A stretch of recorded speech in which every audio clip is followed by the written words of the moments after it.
Chapter 370 Underwater Beauty. Chapter 370 Underwater Beauty. The lake was calm without any ripples, but Shiryen had disappeared without a trace. Borg, Lauli, and Laluin had seen the horror flash on his face when he had fallen into the water. Shiryen had disappeared, but the lake remained so clear that the bottom of the lake could still be seen as before. The three of them looked at the bottom of the lake, but didn't find even the slightest abnormality. It was like there was some force that existed in the lake, and the water that they saw was just a deception. Only after entering it would one know how dangerous it was. Borg, Lauli, and Laulin were frightened, watching the lake in silence, not daring to act recklessly. The fact that Shiryen had been suddenly pulled into the lake made the three of them imagine the scene where Aya and Kai had disappeared. Both Aya and Kai had Sky Spirit Realm cultivation base, but even so, they could not return after having fallen into this lake. Therefore, the three of them guessed that the two girls were highly likely to encounter dangers. The three of them exchanged looks and saw fear in each other's eyes. They stood motionlessly next to the lake without doing anything. Borg hesitated for a long while and then made up his mind. He decided to plunge into the lake to check what was there under the water. Wait a little more. Lauli suddenly shouted in fear. Half a day later, if they don't return, we should leave. Borg's face changed. Under the scrutinizing look of the two brothers, Lauli and Lau, he nodded slightly. In the lake. Many tentacles as big as human arms wrapped around Shiryen, pulling him into the bottom of the lake with an incredibly powerful force. From the shore, the bottom of the lake was so clear that he could see it very clearly. However, the depth was beyond his imagination. He was terrified, feeling himself being pulled to the bottom of this endless deep lake. Inky black tentacles, which looked like 100-meter-long pythons, tightly entangled him and dragged him straight down to the bottom. These tentacles were covered with strange patterns, twisting and dancing around in the lake, tightly wrapping Shiryen's body. Under the gloomy water, a pitch-black monster was moving, stretching its 1,000-meter-long tentacles. Two snow-white bodies were also wrapped around those tentacles. They were struggling violently, trying to break the bounds of these ruthless tentacles to float to the surface of the lake. They were Aya and Kai. These two were mesmerizingly beautiful girls. Right now, they were totally naked, vaguely exposing their white skin, towering breasts, and slender limbs. Black tentacles wrapped around their snow-white bodies, pressed their ample bosom and round buttocks, exaggerating their appealing curves. That made a strange and spectacular scene under the water. Shiryen opened his eyes widely, staring at the two girls. These two girls had apparently been taking a bath in the lake and then had encountered a sudden attack from this monster, being pulled down into the bottom of the lake. At this moment, their entire bodies were revealed. The two red points on their firm breasts quivered, fragrant grass on their abdomens fluttered, making Shiryen's eyes pop out. Those two white bodies were covered with many black tentacles of that monster, black and white mixed disorderly, which dazzled Shiryen's eyes. This kind of strange beauty was very attractive. Even when being in danger like this, Shiryen still felt excited. The two girls' bosoms were gorgeous when they were tightly bound, giving Shiryen a feeling of resentment as he couldn't storm forward to ravage them. Both Aya and Kai were in the sky realm, but they couldn't move their bodies or hands as the tentacles were entangling them tightly. Shiryen looked at them mesmerizingly while flames violently burned up in his eyes. He felt evil fires emerge on his belly and hardly stopped. Especially Kai, her beautiful legs were forcefully separated under the tentacles' entanglement. Fresh grass and fragrant flowers were completely revealed, which could turn any man into a wild beast. Too stimulated, Shiryen's eyes stared at her, not seeming to know that death was near. Negative feelings overflowed from his acupuncture points while his veins bulged prominently. Kai was struggling with the tentacles wrapping around her body, using the knives that emerged from the rings on her arms and legs. She suddenly raised her head and saw Shiryen sinking. She saw Shiryen's burning eyes like those of a wild beast. Kai was extremely embarrassed to the point that she almost fainted in shame while her beautiful eyes turned white. She had never expected that Shiryen would suddenly appear out of nowhere in this situation and see her entire naked body. Even her most secret, forbidden privates could not escape his eyes. Although Shiryen was dozens of meters away from Kai, he could still see her face glowing red and her arrogant eyes staring at Shiryen fiercely. She seemed to be resenting the fact that she could not kill him.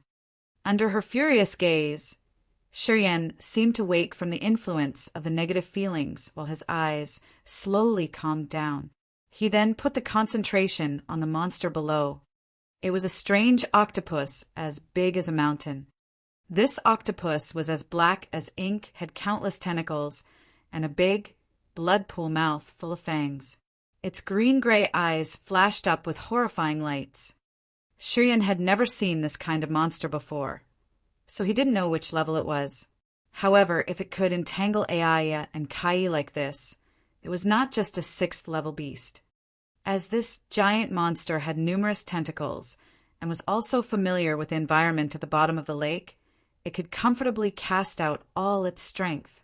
This monster was not easy to deal with. After throwing a quick glance, Shiryen was chilled, and his face suddenly changed.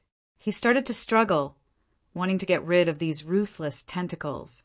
This octopus seemed to want to devour all 3 of them. As long as it opened its mouth, Shiryen believed that no one could stand it once falling into that blood pool mouth full of fangs like sharp daggers. Perhaps with his sturdy body he could fight against it a little bit. However, Kai and Aaya would surely die, no doubt. They were both beautiful girls, apparently not the kind of warrior who had gone through arduous body cultivation. If those sharp fangs speared into their soft, white bodies, they would be utterly divided. Strange and bright lights suddenly shot out from Aya's 10 fingers, broke and destroyed those tentacles that were wrapping around her. One of the tentacles was cut off into 3 parts. However, this octopus had countless tentacles. The number of the ones that were swathing her body was more than 10 already. Although she had cut off one of them, it didn't change anything. On the contrary, more tentacles were reaching out and tightly coiling her arms, constraining her arm movements and stretching them at the same time. Next to her were more than 10 tentacles that had been cut off. However, not a single drop of blood dripped out from them. Instead, they slowly crawled and connected and finally restored themselves like new. Aaya struggled. Her appealing body shook while her big bosoms prominently protruded under the tentacles' entanglement. The 2 pinky red points on her breasts were even more mesmerizing. The tentacles wrapped her 2 beautiful legs together. Shiryen could see not only her belly but also the gully within the wonderful place of hers. Aaya apparently saw Shiryen coming as well. When she saw Shiryen's burning eyes looking at her, her body suddenly emitted bone-chilling power like an ice-cold sharp sword darting into his eyes. Trying to twist her body, Aaya tried her best to turn her body to hide her breasts and her privates, showing her back to Shiryen. However, she then revealed her buttocks, which swelled visibly under the tentacle's bind. Shiryen's eyes brightened blazingly, greedily looking at the round rear end which now looked like 2 mountains. He sneered and felt overjoyed. Neither Kai or Aaya considered him partner. They just treated him like a cannon fodder, never putting his life in their eyes. In their hearts, he might be just a fool for them to play around with who would be their sacrifice at any time. Shiryen understood it very well. Therefore, he kept looking at the 2 girls' bodies without fear or embarrassment. As long as there was a chance, he would follow his instinct regardless of the fact that they could find him to take revenge later. Aaya and Kai kept struggling against those tentacles. After all, these 2 girls had Sky Realm cultivation base and hence that octopus could not drag both of them into its furious mouth, even though it was mighty. Shiryan was different, because he didn't use his real force and just showed the strength of a second sky of Nirvana realm. He was pulled closer and closer to the octopus's mouth. While struggling against the octopus's entanglement, Aya and Kai still realized that Shiryan couldn't resist the monster's strength.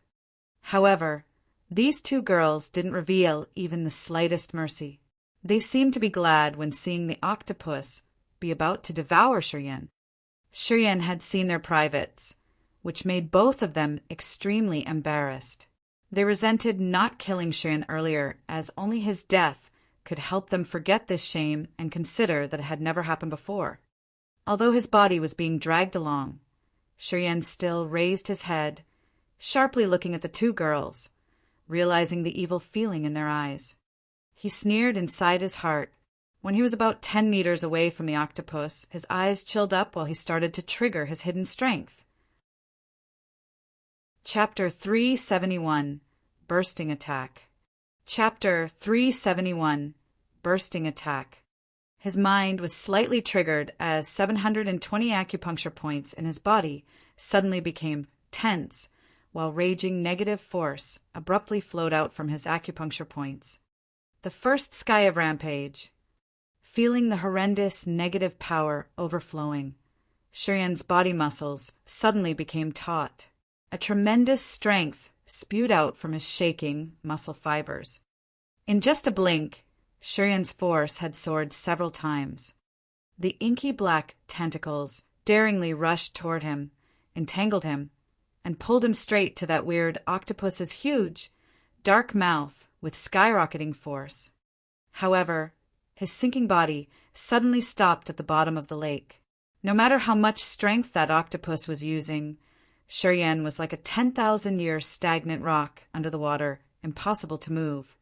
In Shiryan's cold eyes, a ferocious beam of light zoomed over right on the octopus' enormous mouth.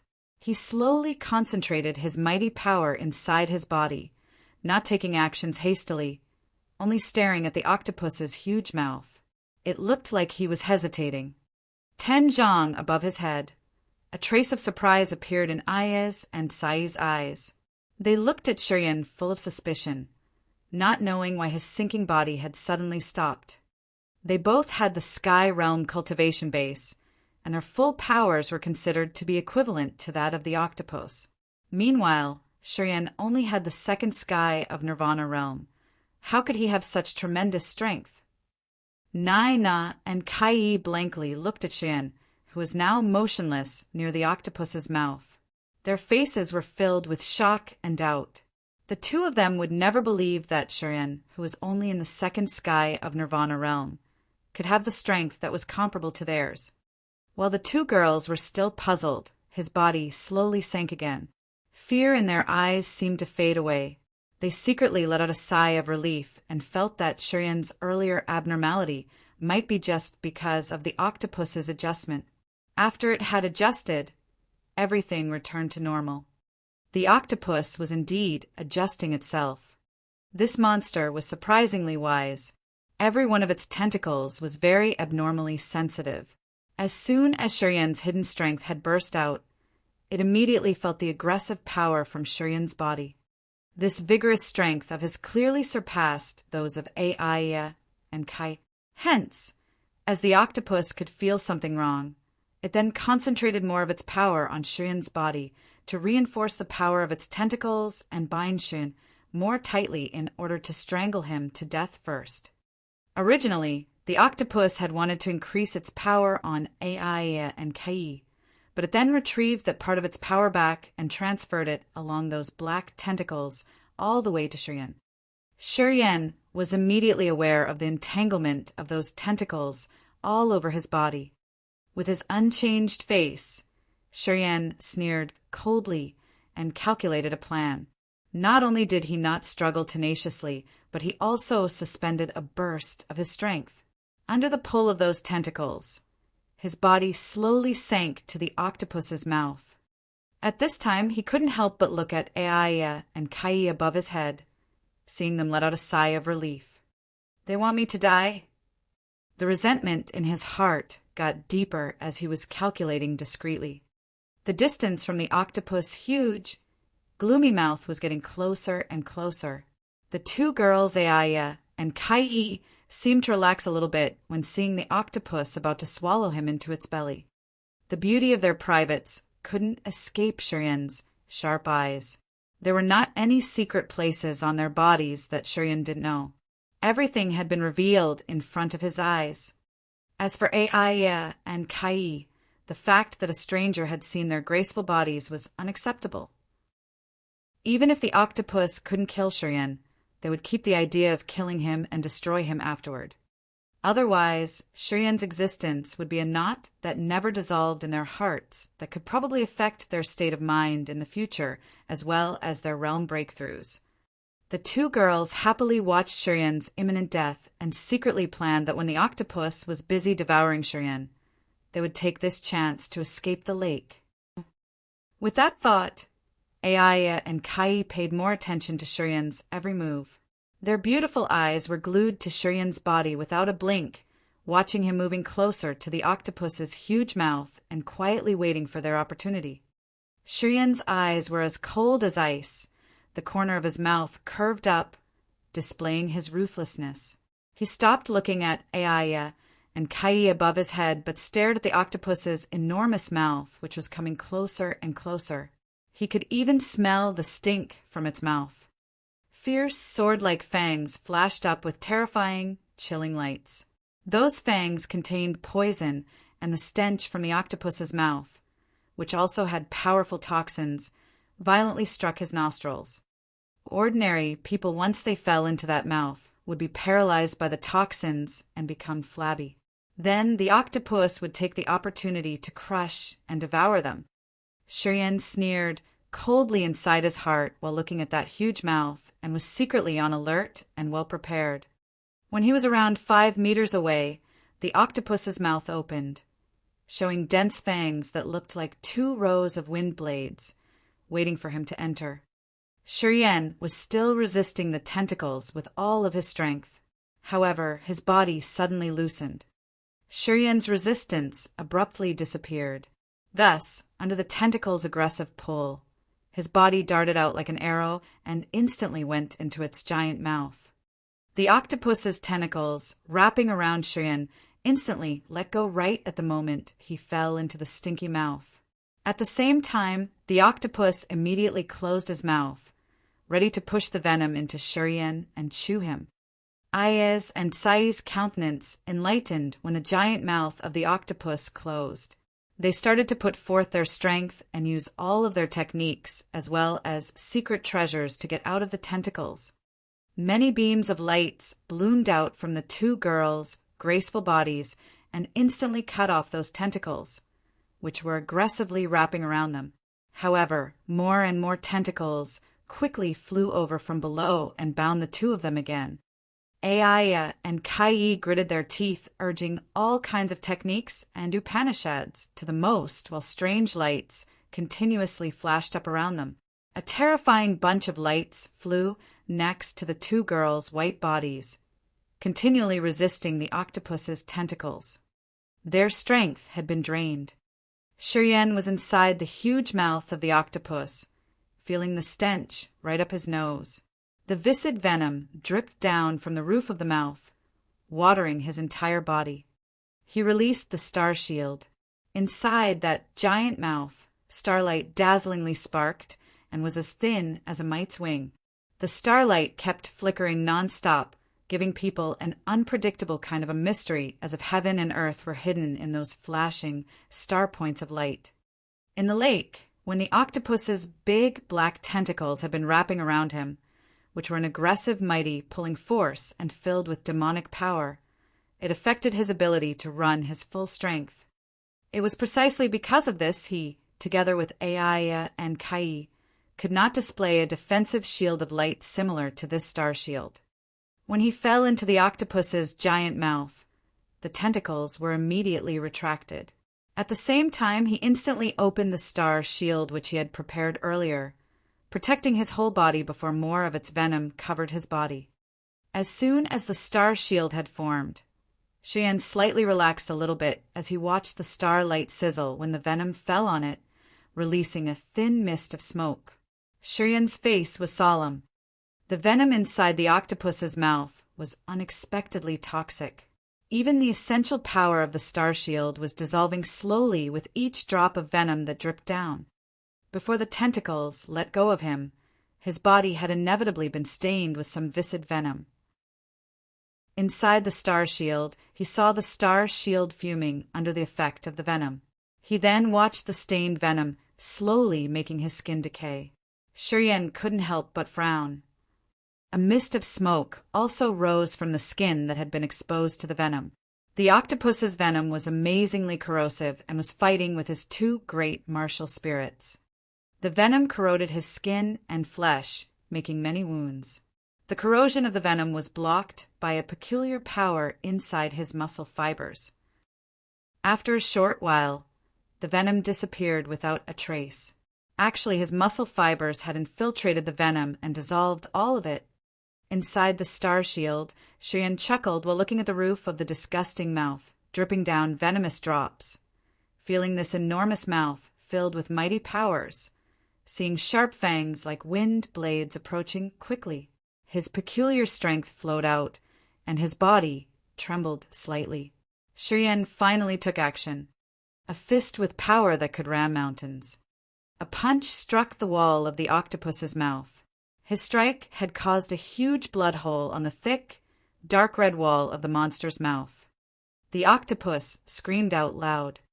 In pain, a bright red, tongue-like foreign body suddenly flew out and stormed toward him. Cheyenne's face remained unchanged. He put all of his power to take action. He didn't perform any techniques, but just relied on the mighty power of his body bombarding all sides of its mouth. Torrential energy, like a mountain avalanche, burst out from Cheyenne's muscle fibers, and he was extremely excited. His body had enough powers to kill everything. Inside the octopus's mouth, he continually shot out horrendous strength from his body. Aya and Kai were fighting with the tentacles with their full powers and suddenly felt that the pressure was loosened. They didn't know why those tentacles, strangely twisted, shook off and stopped wrapping around them. They were stunned as they subconsciously looked at the octopus, which was now crazily dancing and shaking on the bottom of the lake. Its tentacles were flying around while its giant body was moving wildly. It seemed to be getting torn apart from inside by some violent power. The two girls' eyes and mouths were wide open. Chapter 372, Occupying the Beauty. Chapter 372, Occupying the Beauty. Even if Aya and Kai were idiots, both of them were sure that the octopus's abnormality had something to do with Cheyenne. They just didn't know why Cheyenne hadn't been killed yet, but on the contrary, he still had the strength to make the octopus resist strenuously while he was only in the second sky of Nirvana realm. Moreover, he was kept inside the octopus's toxic mouth. Aya and Kai couldn't figure it out. In these two girls' eyes, Cheyenne was only an ordinary Nirvana realm warrior and came from the endless sea, a barbarian land. What ability did this kind of warrior have to be able to make the thousand-hand ink octopus not able to fight back? Kai and Aya both knew that this thousand-hand ink octopus was a 7th-level beast, living in the water with tremendous strength. The corrosive power of venom from its fangs was terrifying.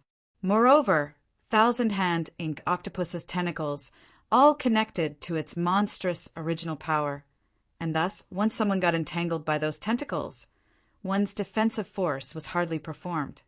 The thousand-hand ink octopus's killing method was to use its tentacles to wrap the opponent's body first, then pull the victim toward its huge mouth.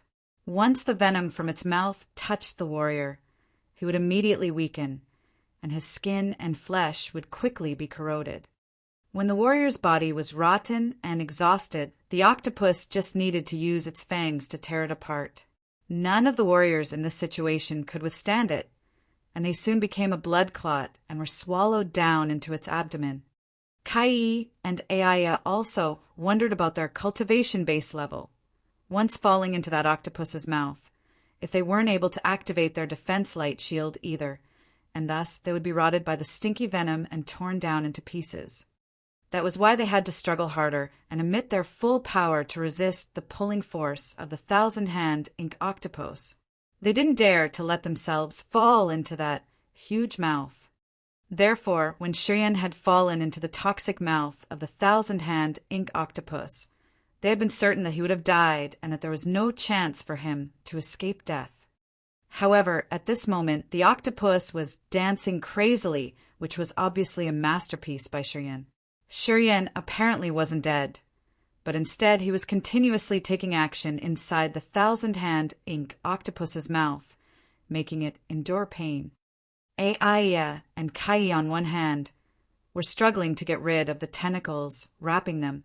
On the other hand, they looked down with surprise while their hearts were full of doubt, as they suddenly felt that this guy Shiryan seemed to be a little bit unusual.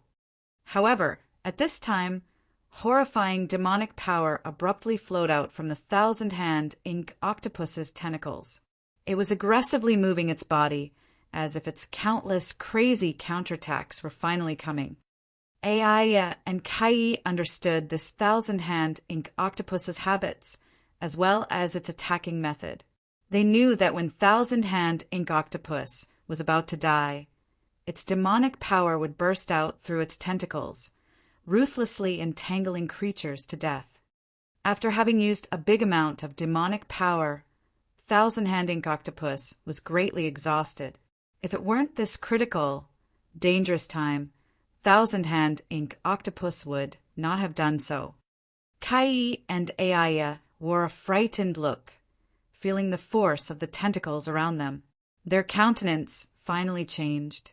They forcefully struggled, using all of their techniques and secret treasures to cut off those tentacles that were wrapping around their soft, snow-white bodies. Aia was even better. Besides her exquisite cultivation base, her storage ring suddenly flashed up with a strange beam of light. Countless ice-like white light bloomed out densely. At the same time, she immediately cast out broken blades. Each pointed blade appeared sparklingly, then cut off more than half of the black tentacles, and also condensed her body strength to prepare in case of this octopus's sneaky attacks. Kai also knew that the thousand-hand ink octopus's attack this time would be extremely sharp.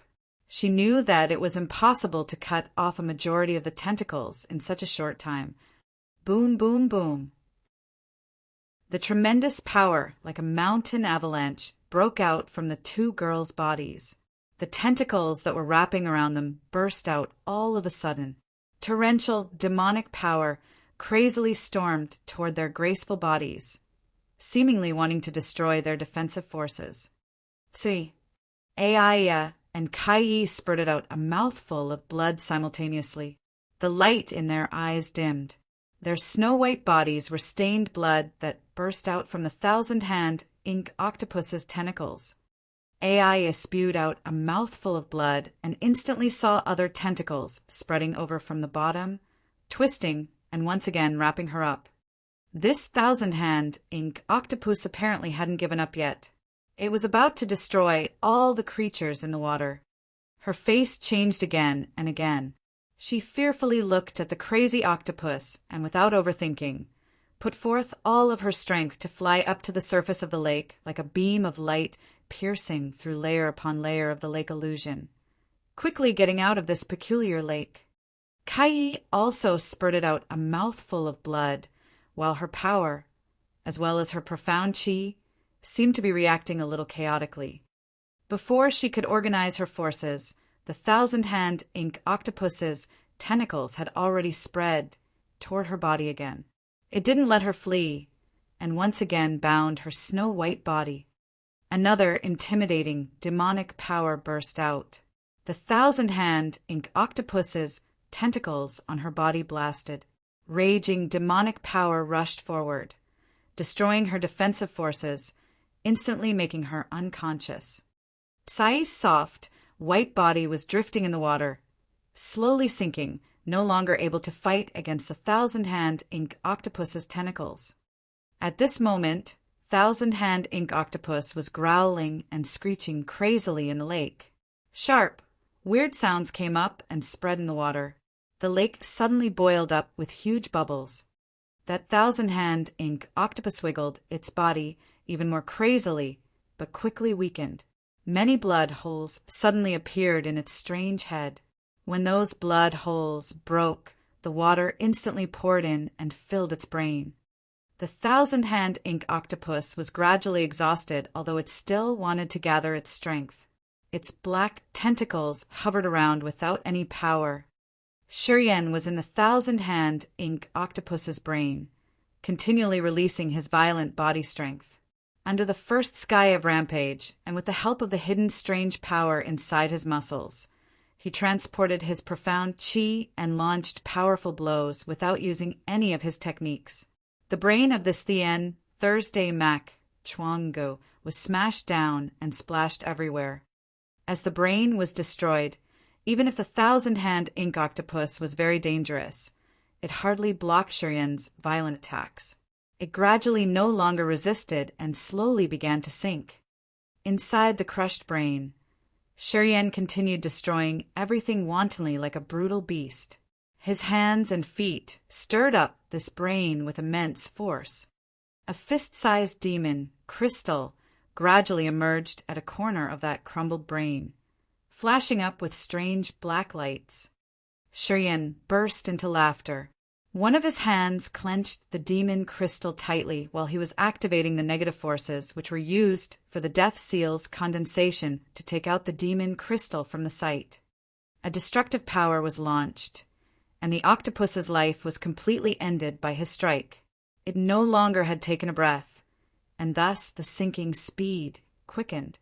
Like a sharp sword, Shurian flew out from a blood hole on the Thousand-Hand Ink Octopus's head and reappeared on the bottom of the lake, feeling very happy and satisfied as he had reaped a large harvest.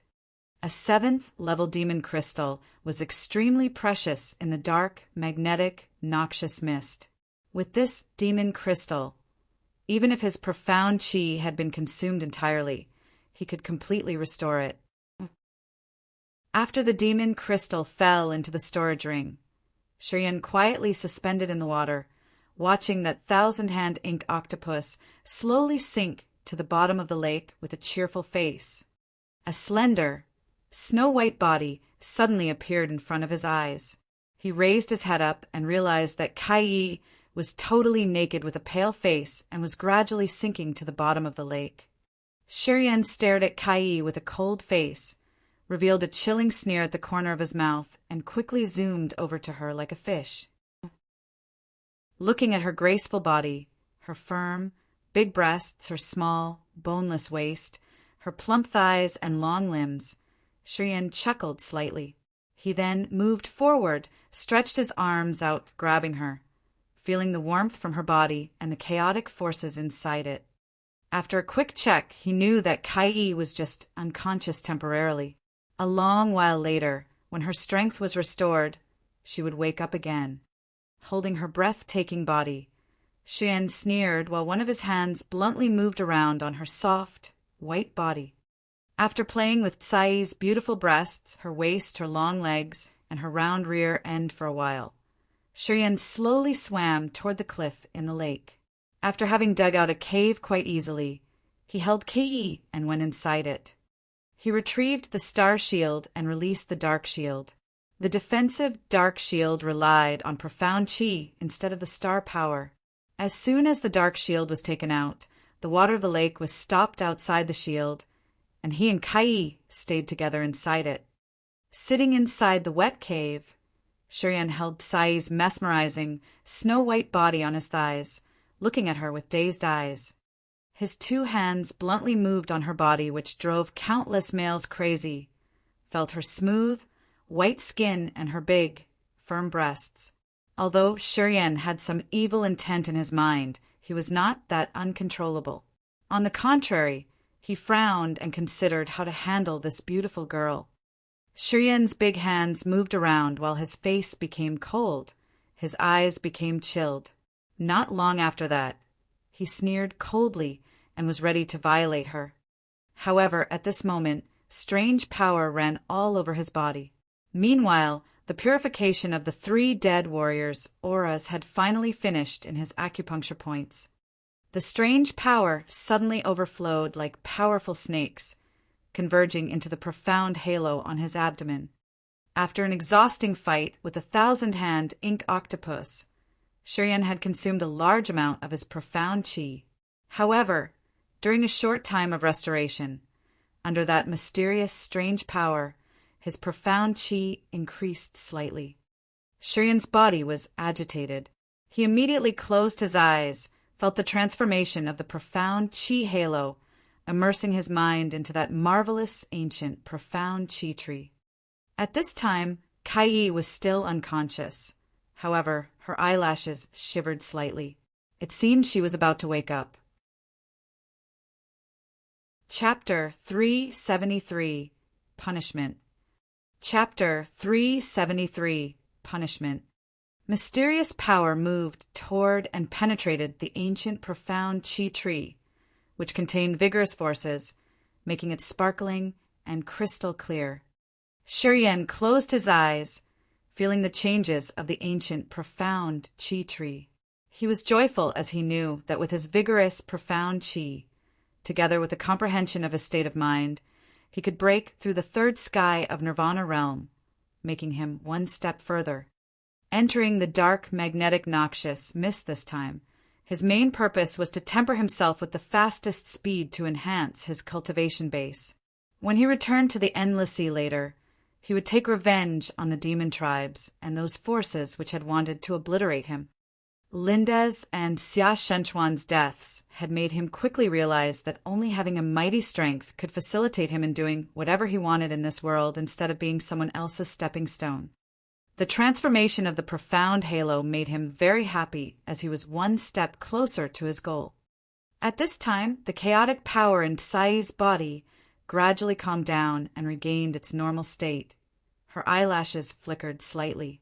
She then woke up from being unconscious. As soon as Tsai's eyes opened, she saw Shiryan's cold face with his eyes closed. Kai subconsciously wanted to shout, but she immediately remembered the incident earlier and thus quickly suppressed her emotions. Instead, she stayed calm and considered the situation. She was lying naked on Shiryan's muscular thighs. Shiryan's big hands were still caressing back and forth over her sensitive back and buttocks.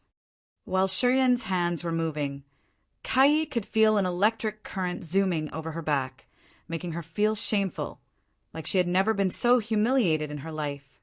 Seeing Shiryan meditating with his eyes closed and feeling his hands caressing her body, Kai wanted to breathe out fire and could hardly restrain her anger. Thus, she secretly gathered her power.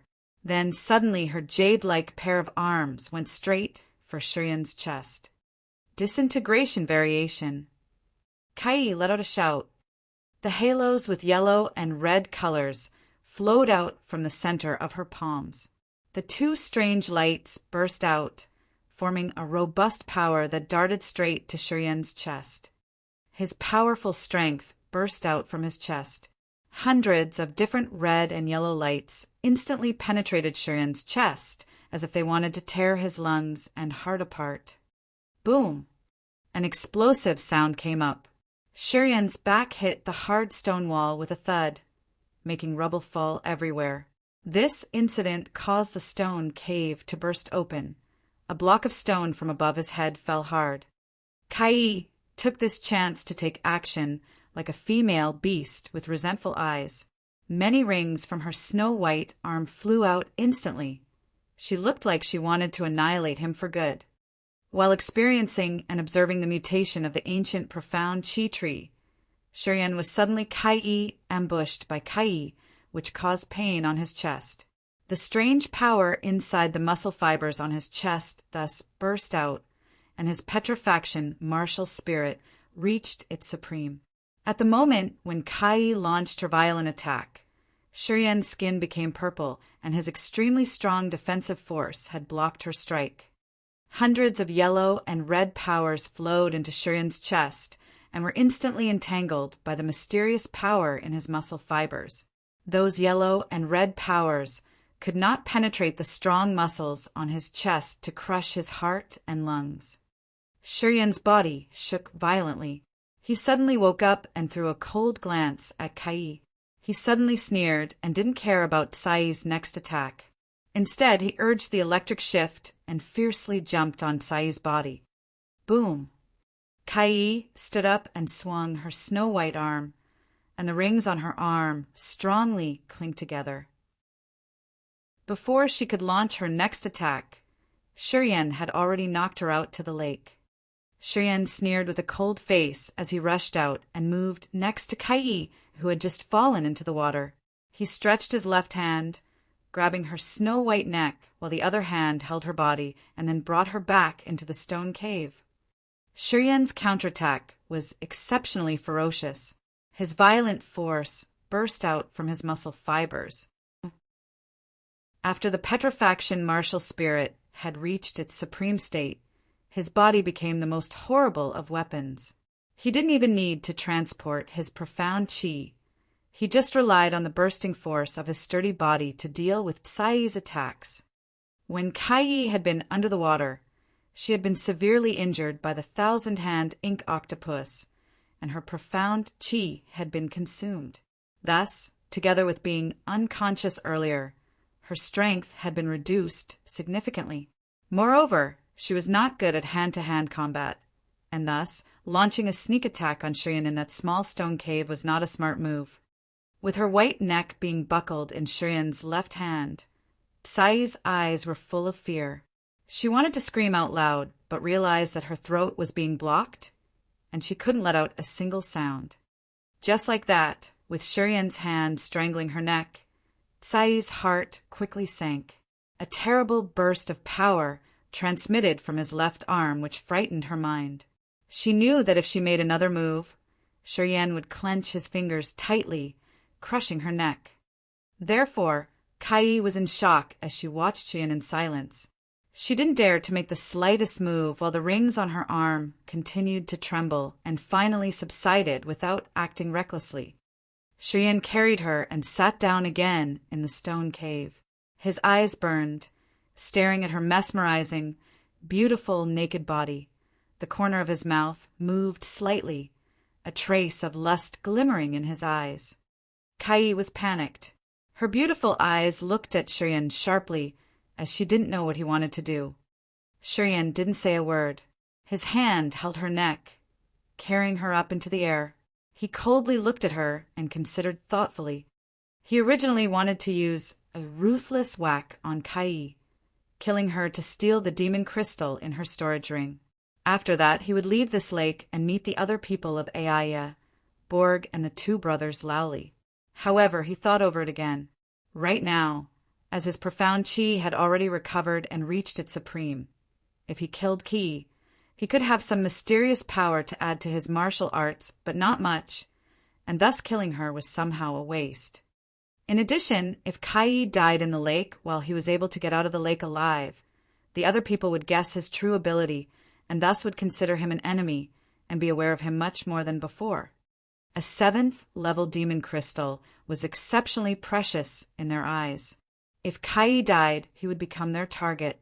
If Aiaya, Borg, Lowly, and Laoluan united, he was not sure if he could win. The most important thing was that he was not familiar with the dark, magnetic, noxious mist.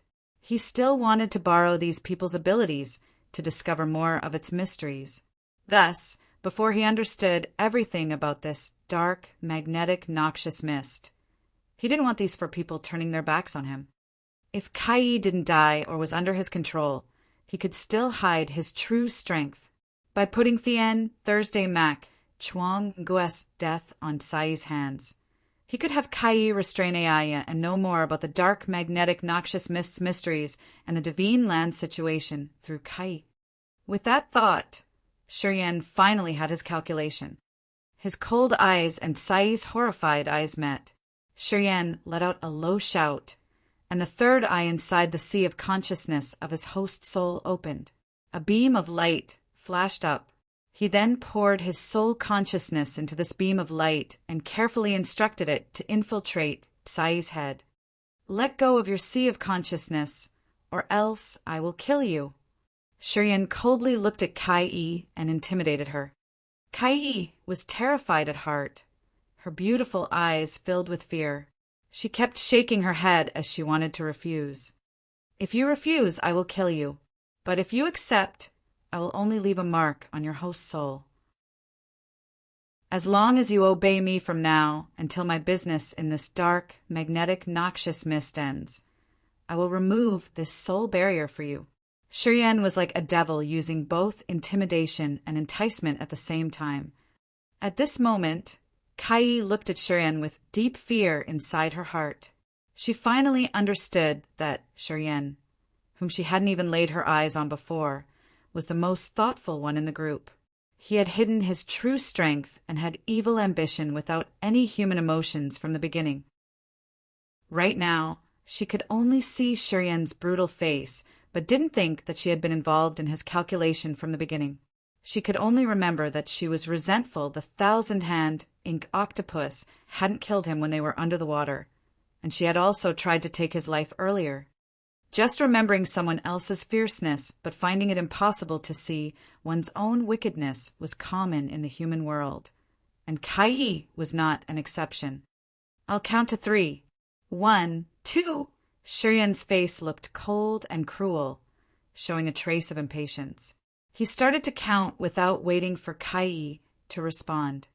Kai kept looking at Shiryan, and now she was certain that Shiryan was a ruthless person, not a soft-hearted one. Hence, Kai instantly nodded her head before Shiryan finished counting. She finally let go of her sea of consciousness to let Shiryan's soul consciousness in. In the soul consciousness, although Shiryan was only in the nirvana realm, his soul cultivation was much more than that of an ordinary sky realm. Different kinds of spirit Upanishads of demonic sound clan were all profound. In that abandoned land, he had used the group of Panjet to carry out his soul experiments. This time his host soul and the 9 serenities' soul-devouring flame now gathered in one place, and thus doing this was somehow like once a thief, always a thief. After his soul consciousness had entered Sai's head, he made use of the demonic sound clan's Upanishads. After leaving a spirit seed in Sai's host soul, Shiryan quietly explored a little bit more and saw that everything was normal. He then retrieved his soul consciousness that had penetrated her head. Under Sai's frightened look, Shiryan suddenly grinned, dashed forward with his evil eyes, and fiercely kissed her ruddy lips. Whining, Sai's beautiful eyes glinted with a trace of shame. She wanted to struggle, but couldn't make any move as her body was under Shiryan's control. Mercilessly kissing her, Shiryan moved his tongue on Sai's full lips and then bit them. Blood spread from her lips. Finally, the hand, which was buckling Sai's neck, loosened its grip, and Shiryan detached from her. Looking at the beautiful girl bleeding, he was suddenly overwhelmed with resentment inside his heart. He sneered, "You should have died in that lake, but I have saved you. But earlier, you just requited good with evil. And of course, I had to teach you a lesson. So it was punishment. You are even more despicable than Aya." Sai's face was full of resentment, cruelly staring at Shiryan and cursing him. Shiryan burst out laughing, the same. Chapter 374, Coming Ashore. Chapter 374, Coming Ashore. Sai's eyes were flooded with hatred, viciously staring at Shiryan. She was resentful that she couldn't kill him right away to vent her flame of anger. Unfortunately, she knew that killing Shiryan at the bottom of the lake was a difficult mission and nearly impossible to do, especially now that her host's soul was under his control. As long as Shiryan's mind could be triggered, he could use the soul barrier which had been planted in Sai's host soul to obliterate her host soul immediately. Inside the dark shield, Kai gritted her teeth while her heart was overwhelmed with hatred and shame. She didn't say a word, took out a set of fluttering ribbon clothes from her storage ring, and put them on, covering her snow-white body. Shiryan's look was evil, gazing at her as she put her clothes on, not having the consideration to turn away. Kai was extremely embarrassed and full of resentment, but she knew she couldn't do anything to him. After she had dressed, Cheyenne suddenly smiled and said coldly, "That octopus is dead, and I don't want Aya and the others to know that it was dead in my hand. I also hope that you can cover for what happened under the water after Aya left. You've confined my host soul. What do you want?" After having dressed, Tsai's mood had stabilized. When she remembered how bad Cheyenne had treated her, her neck reddened. She now realized that Cheyenne was not someone she could control, and she secretly regretted proposing to keep him before. This was like she had bought a rope to tie herself up. Not only did she fail to use Cheyenne to constrain Aya, but she ended up harming herself. I do not know much about this dark, magnetic, noxious mist, so I hope you can explain it to me in detail. I am also curious about the identities of the 5 of you. So, you will tell me about that as well, said Cheyenne emotionlessly. As for the dark, magnetic, noxious mist, Lally has told you, quite precisely. For other things, I think we can talk about it later. Kai looked a little anxious, watching the water. We should be in a hurry. If we return late, Aya and other people may think that we are dead and will probably leave this place. Although Aya is a hateful person, she had many secret treasures in her hands. Staying with her, you can detect something unexpected and avoid a lot of trouble. Thanks to her reminder, Cheyenne realized that the time he stayed in the water was too long. He thought a little bit and then nodded. Anyway, you should remember that I have planted a soul barrier in your host's soul. If you dare to have any wicked intentions, don't blame me for being merciless. Tsai's face lost its color. She gritted her teeth, nodded, and secretly cursed Cheyenne for being a shameless brat. Cheyenne looked at her with a faint smile. He knew that Kai hated him a lot, but he didn't really care about it. At least before the soul barrier inside Tsai's host soul is lifted, he wouldn't need to be worried. Did you kill the 1,000-hand ink octopus? Kai looked at the lake outside the stone cave, thought for a while, and then asked him. Cheyenne rubbed his chin and nodded. Kai knitted her eyebrows and then flew out of the stone cave, sinking toward the bottom of the lake to find the 1,000-hand ink octopus's dead body. Cheyenne didn't know what she wanted to do, and thus followed her flying out of the cave with suspicion.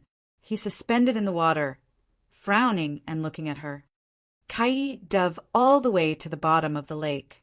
When she reached the bottom, her delicate body gracefully moved like a rainbow toward the 1,000-hand ink octopus's dead body. She took out a splendid, radiant dagger and dug out the octopus's eyes. Not long after that, Kai flew up next to Cheyenne, holding the octopus's eyeballs in her hands, and then said to Cheyenne, "This 7th level, the 1,000-hand ink octopus's eyeballs can form a fantasy."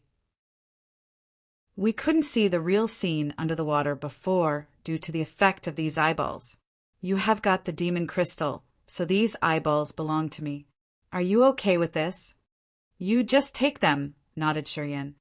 Kai immediately put the octopus's eyeballs away. She contemplated for a while before aggressively looking at Cheyenne. I hope you will keep the secret about the incident that happened in the water. I don't want anyone to know about this, no matter what. You should also be careful with Aya. She is the daughter of the Castellan of White Emperor City. In White Emperor City, we are pampered girls who are always to keep ourselves pure. As you have seen our bodies this time with Aya's personality, I am afraid that she will not spare you. You should keep that in mind. White Emperor City, Cheyenne muttered, didn't ask for details, just nodded and said, I know. Kai didn't continue their conversation, suppressing her hatred for Cheyenne with a reddened face. She then flew up toward the lake surface. Cheyenne immediately kept up with her. On the lake, when Aya got out of the water, a brilliant halo fully covered her wonderful curves. She quickly found a remote place to put on new clothes, and only after that did she go to see Borg, Lally, and Lowlin. The 3 of them had been impatiently waiting for a long time. As soon as they saw Aya came out, they hurriedly asked about the situation. Aya told them a little bit about what took place at the bottom of the lake and also said that Kai and Shurian might not return. Right after hearing about the 7th level, the 1,000-hand ink octopus, the faces of the three of them changed slightly. They were secretly glad that they hadn't recklessly broken into the water, or else they were afraid that they would have had the same consequence as that of Shurian and Kai. Aya told them about the situation in detail, blankly staring at the water without daring to go back in again. Borg and the two brothers, Lao, were in a daze, waiting with worried faces. They were ready to abandon Shurian and Kai. If Shurian and Kai didn't come out soon, Aya and the others would leave. Borg had always been together with Kai. However, seeing Kai in danger, he was not ready to save her, but just frustrated. He was considering what he should do if he was alone with Aya and the other people from now on. While the four of them were waiting impatiently and about to give up on Shurian and Kai, two figures suddenly flew out of the lake. They were Shurian and Kai. Borg was overjoyed and quickly shouted, "Sister, are you all right?" After Kai had flown out of the lake, her face regained its normal state. She threw Borg a cold glance and nodded, "I am fine." Shurian and I united and killed the 1,000-hand ink octopus. After talking, Kai couldn't help but look at Aya and grunt. In their critical point of time when they were trapped, Aya hadn't seen Kai as her partner, hadn't lent her a helping hand, but left her in danger instead. Kai understood it well and thus was extremely dissatisfied with Aya. A trace of surprise flashed up in Aya's beautiful eyes. She stared at Shurian with surprise as her countenance became odd. She would never have expected that Shurian wouldn't have been killed inside the 1,000-hand ink octopus's mouth. When she was at the bottom of the lake, Shurian had seen her entire body and her forbidden privates. If Shurian had died, she would have been relieved. However, Shurian was still alive, which somehow made her uncomfortable. In her eyes, Shurian's calm and cold eyes contained a lustful look like a thorn poking her side. After throwing Shurian a quick glance, Aya was very panicked. She wanted to take action, but couldn't find any suitable excuse. She couldn't tell other people about what had happened in the lake either. In this dilemma, she felt frustrated without any clear reasons. "That's good. I need to recover. I think that you guys should use demon crystals to restore your profound chi. See you soon." After talking, Aya turned around and left. She didn't dare to look at Shurian because she seemed embarrassed as she quickly flew away. Shurian watched her leave, showing a look of ridicule on his face. He sneered but didn't say a word. "Yes, we need to recover a bit." Kai complicatedly glanced at Shurian, and then nodded toward Borg and flew away to the opposite direction of Aya.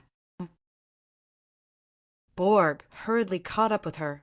When they came to a remote and quiet place, Borg asked quickly, "Sister, what happened at the bottom of the lake? Why do you and Aya seem to be weird after coming out of the lake?" "You ask too many questions." Tsai's face looked cold. "You knew that I was in danger at the bottom of the lake. Why did you still stay ashore? Borg, do you want me to die as well?" "Oh." Borg's face stiffened. He was very embarrassed, and then revealed a wry smile. "Sister, you are in the sky realm, but still got trapped at the bottom of the lake. I was afraid." Kai snorted coldly and didn't say anything further. She then took out a demon crystal, closed her eyes for meditation, not mentioning anything about what happened at the bottom of the lake. Although Borg was extremely curious, he couldn't do anything when Kai didn't want to tell him. Moreover, he felt ashamed, so he didn't dare to continue asking, only stayed next to Kai to do his job of guarding. "Brother, you and Kai are powerful indeed. You guys killed the 1,000-hand ink octopus. I really admire you." Laoli laughed out loud and said, "I am not afraid if you laugh at me, but we didn't dare to go into the water when you were trapped at the bottom of the lake. We were scared of being killed by that 1,000-hand ink octopus. It is such a shame." Lao Luan revealed an embarrassed smile, nodded his head, and frankly admitted to being a coward. Shiryan had soon come to know the personality of these two brothers, so he didn't tell them about what had happened at the bottom of the lake. He shook his head and said, "My luck is still good, I think. If it weren't for Aaya and Kai, that thousand-hand ink octopus wouldn't have died." After a short pause, Shiryan nodded toward these two brothers and said, "I need to find a quiet place to recover for a while." After talking, Shiryan quickly flew away and didn't say anything more to the two brothers, Laoli and Laolin.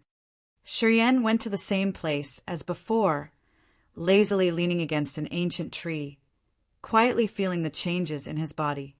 The three dead warriors' auras transformed into a mystery power pouring into the profound chi, recovering his consumed profound chi entirely and also slightly enhancing his strength. According to this progress, he would soon have a chance to reach the third sky of Nirvana realm. Everything was developing in a good direction. Shiryan was satisfied as he raised his head, looking toward the deep area in the dark, magnetic, noxious mist, guessing what he would encounter in the deepest area of it. Suddenly, his eyes slightly narrowed while blooming out a cold light. His lazy posture suddenly straightened up.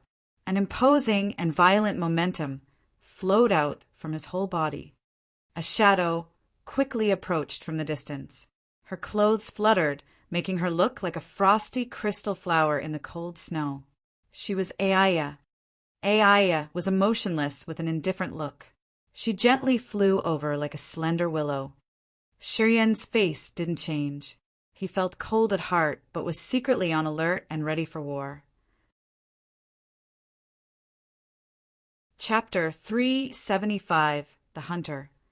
Chapter 375, The Hunter.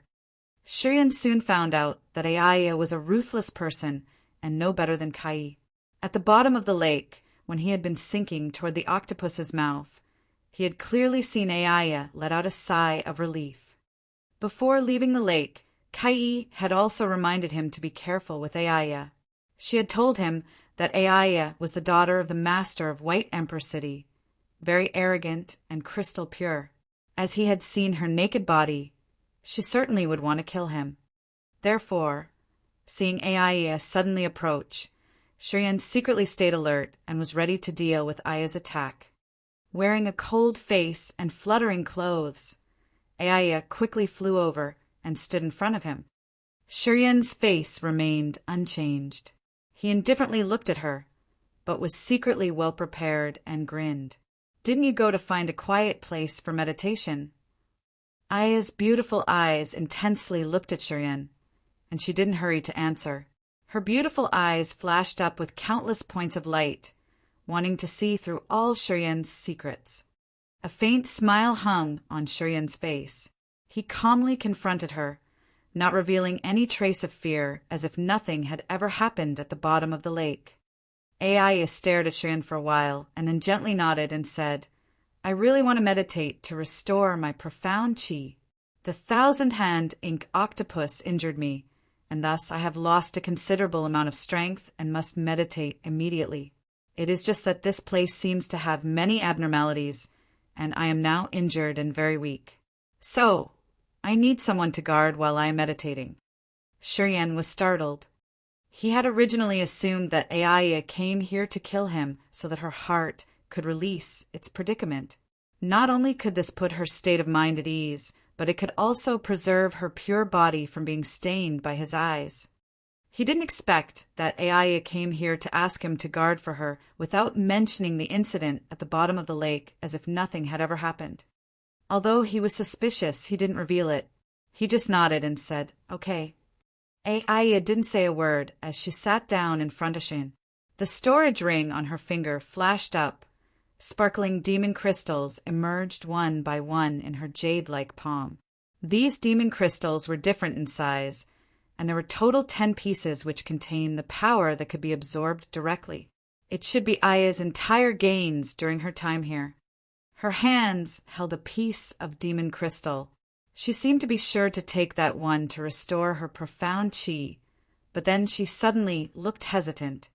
Shiryen bewilderedly looked at those sparkling demon crystal in shock, as he didn't expect that Ayaya could have harvested so many.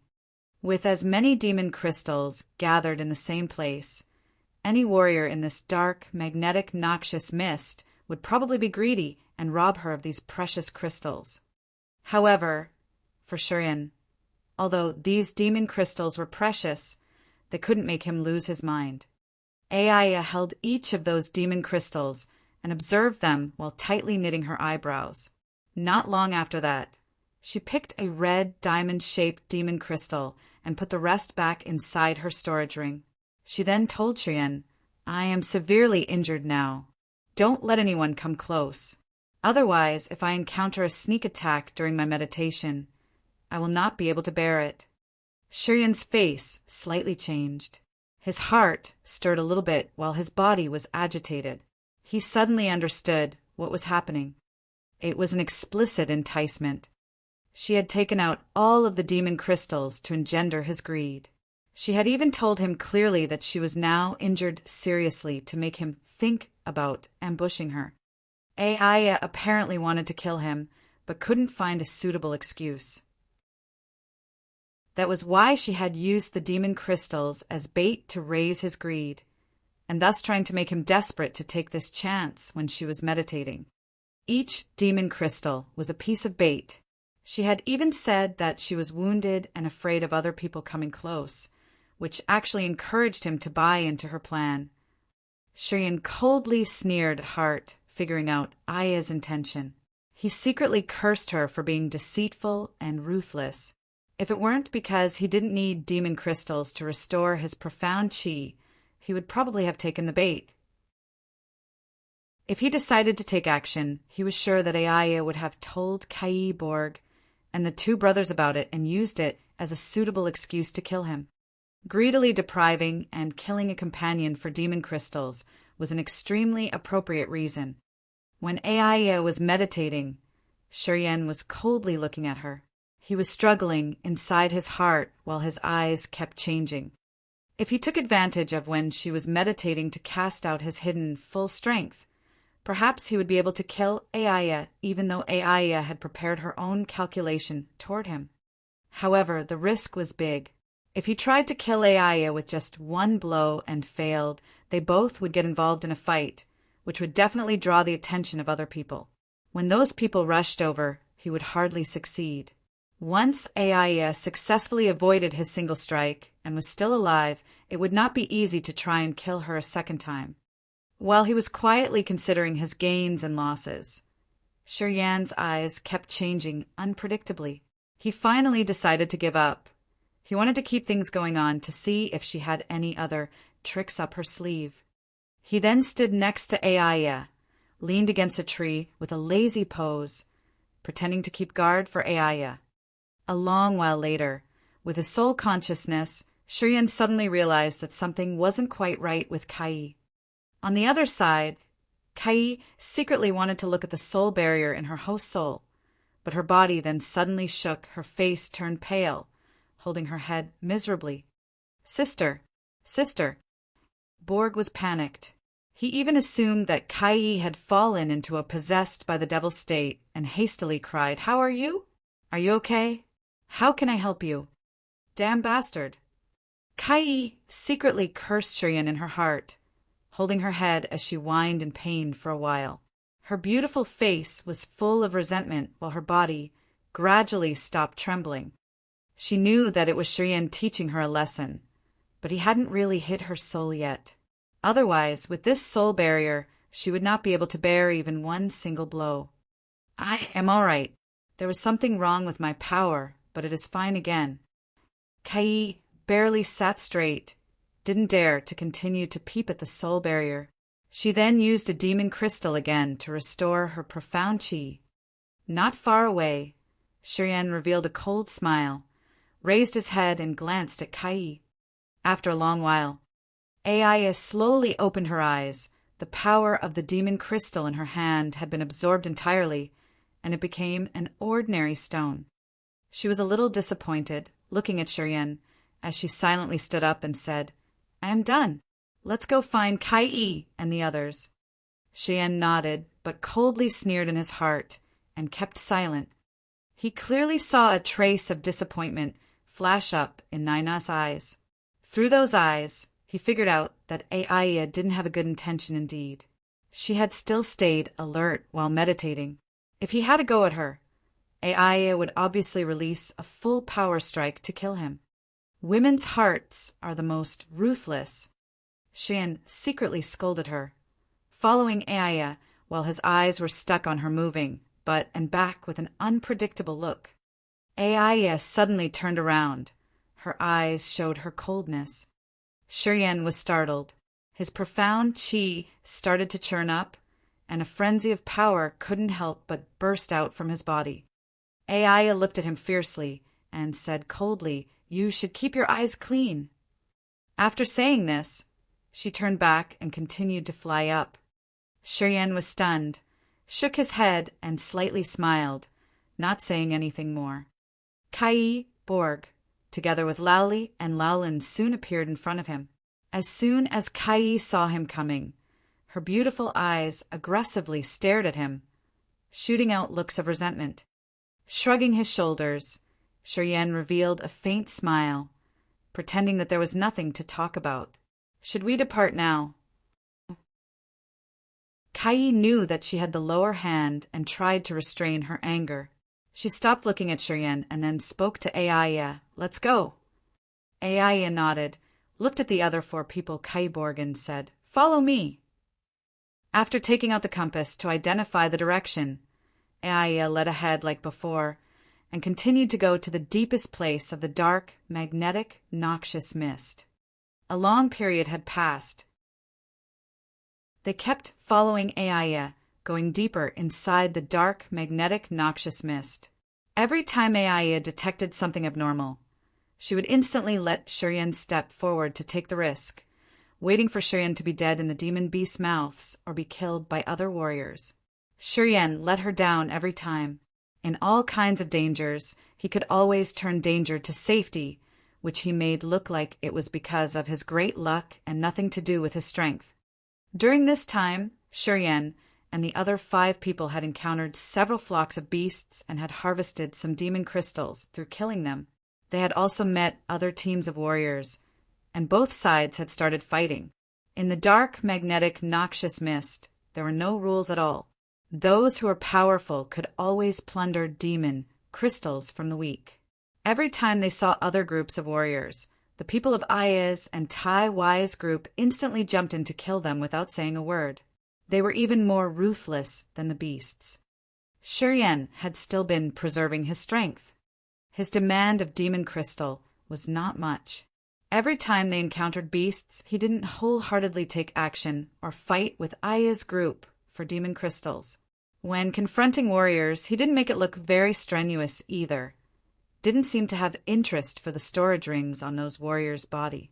He let Aiya and Kai take the trophies. He didn't seem to be greedy as he just stood and watched the scene.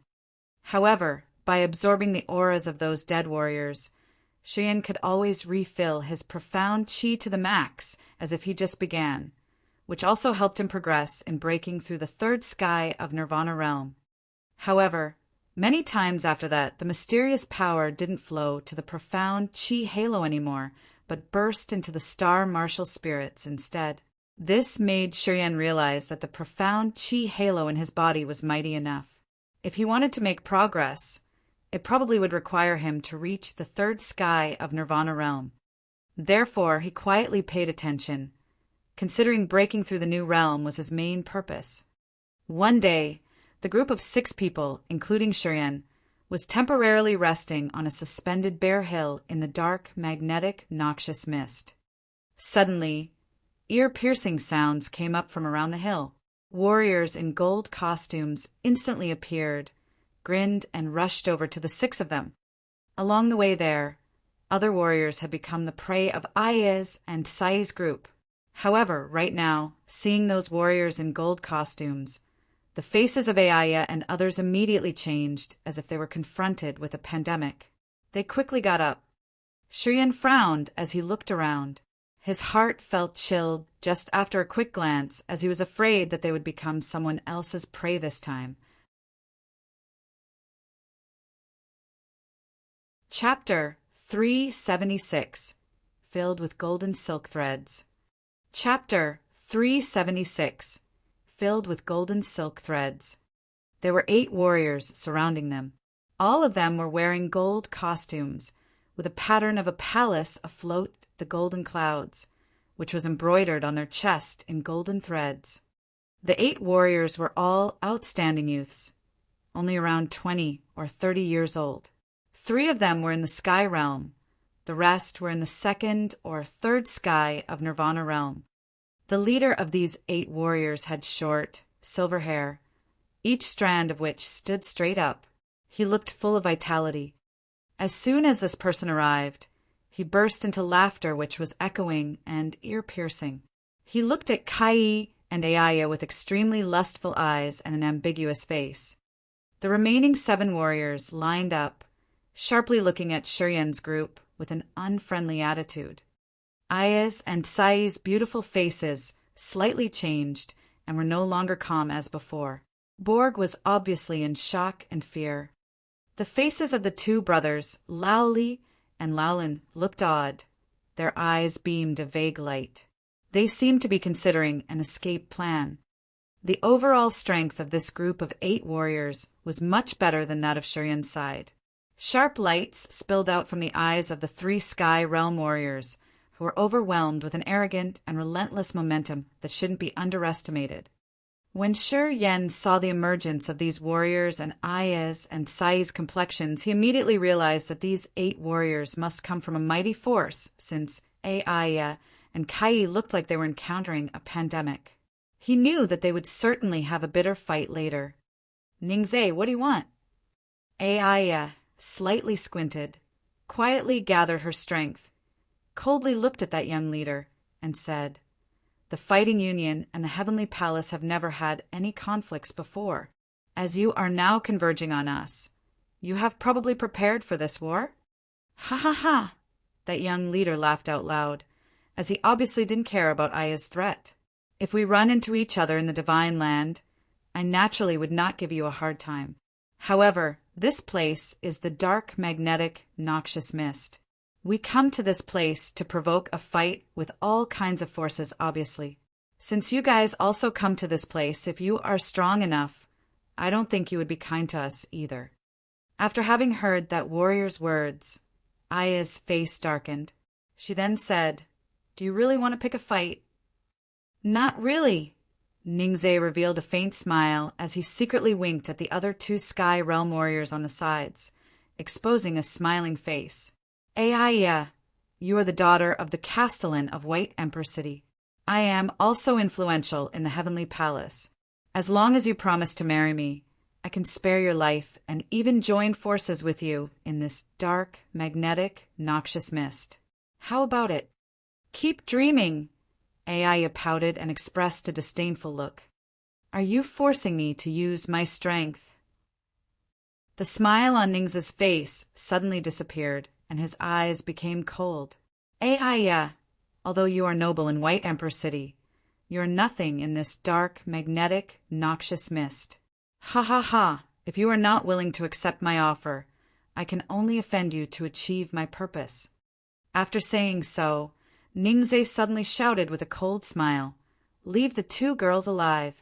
Kill the rest." After that command, the 8 Heavenly Palace's warriors let out a hoarse shout and took action simultaneously. The 2 Sky Realm warriors next to Ning's scattered and respectively stormed toward Aya and Kai. The remaining Nirvana Realm warriors fanned out, attacking Shurien, Borg, Laoli, and Laoluin. These Heavenly Palace's warriors were unified in their gold costumes and had extraordinary realms and resourceful storage rings. They were wealthy and powerful. A 3rd Sky of Nirvana Realm warrior with a thin face was currently dashing toward Shurien while his hands suddenly swelled, turning into a beam of dazzling golden lights. The warrior's 2 hands instantly shot out brilliant lights with a sharp momentum. A trace of refined, profound, chi emerged from between his hands. His hands were swelling more and more, which was extremely weird. His hands unfolded, and the lines in his palms released thread-like silks. These golden silk threads connected to his palms. They seemed extremely sharp and dexterous, like a steel needle flying straight for Shiryan. Buzzing. A harsh whistle came up. Those golden threads scattered everywhere, extended more and more, became denser, and then covered Shiryan entirely. Shiryan's face remained unchanged. He frowned and suddenly turned into a bunch of starlight, following the star trajectory, and quickly teleported himself to the side. Those golden silk threads intensely submerged Shiryan's previous spot that he had just left. They then crushed the rocks there into pieces like cutting tofu. Golden silk. A cold laugh reached his ears. Those gold threads were like electricity that shot out again, spearing themselves toward Shiryan. These Heavenly Palace's warriors seemed to be very good at strange martial arts. Inside of their palms had this kind of golden silk threads which contained sharp ardor that could cut everything off.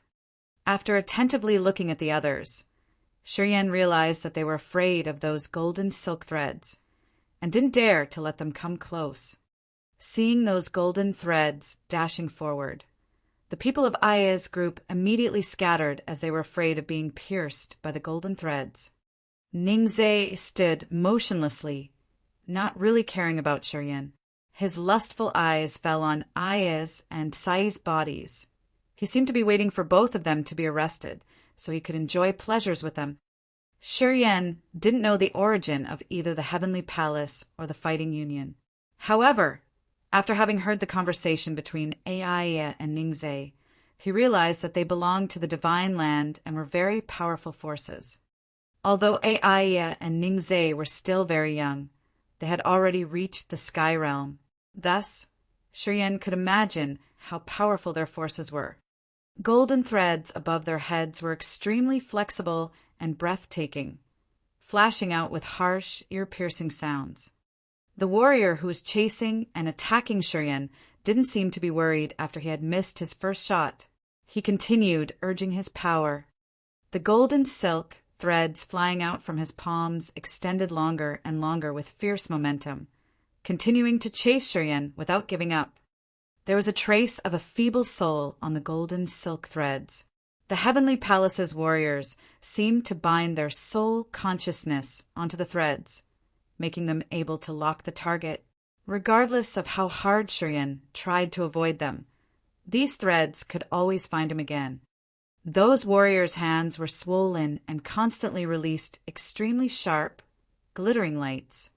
Gradually, the golden silk threads soon covered the entire sky like countless golden lightning bolts interlacing in the sky. This made people feel frightened. Wailing, Borg suddenly let out mournful screams. He had been avoiding the golden silk threads, but carelessly let one of them cross him and cut off a part of his leg. Blood overflowed like a spring. Borg kept screaming nonstop as he fearfully looked at Kai, wanting her help. The rings on Sai's arms had all flown out. Those rings hit each other, producing crisp, sweet sounds and blooming numerous dazzling lights, which then formed into many circles of lights and covered her entire beautiful body, protecting her from being damaged by the golden silk threads. A Sky Realm warrior's swollen hands looked like they were perfused with golden juice, which now slowly flowed out.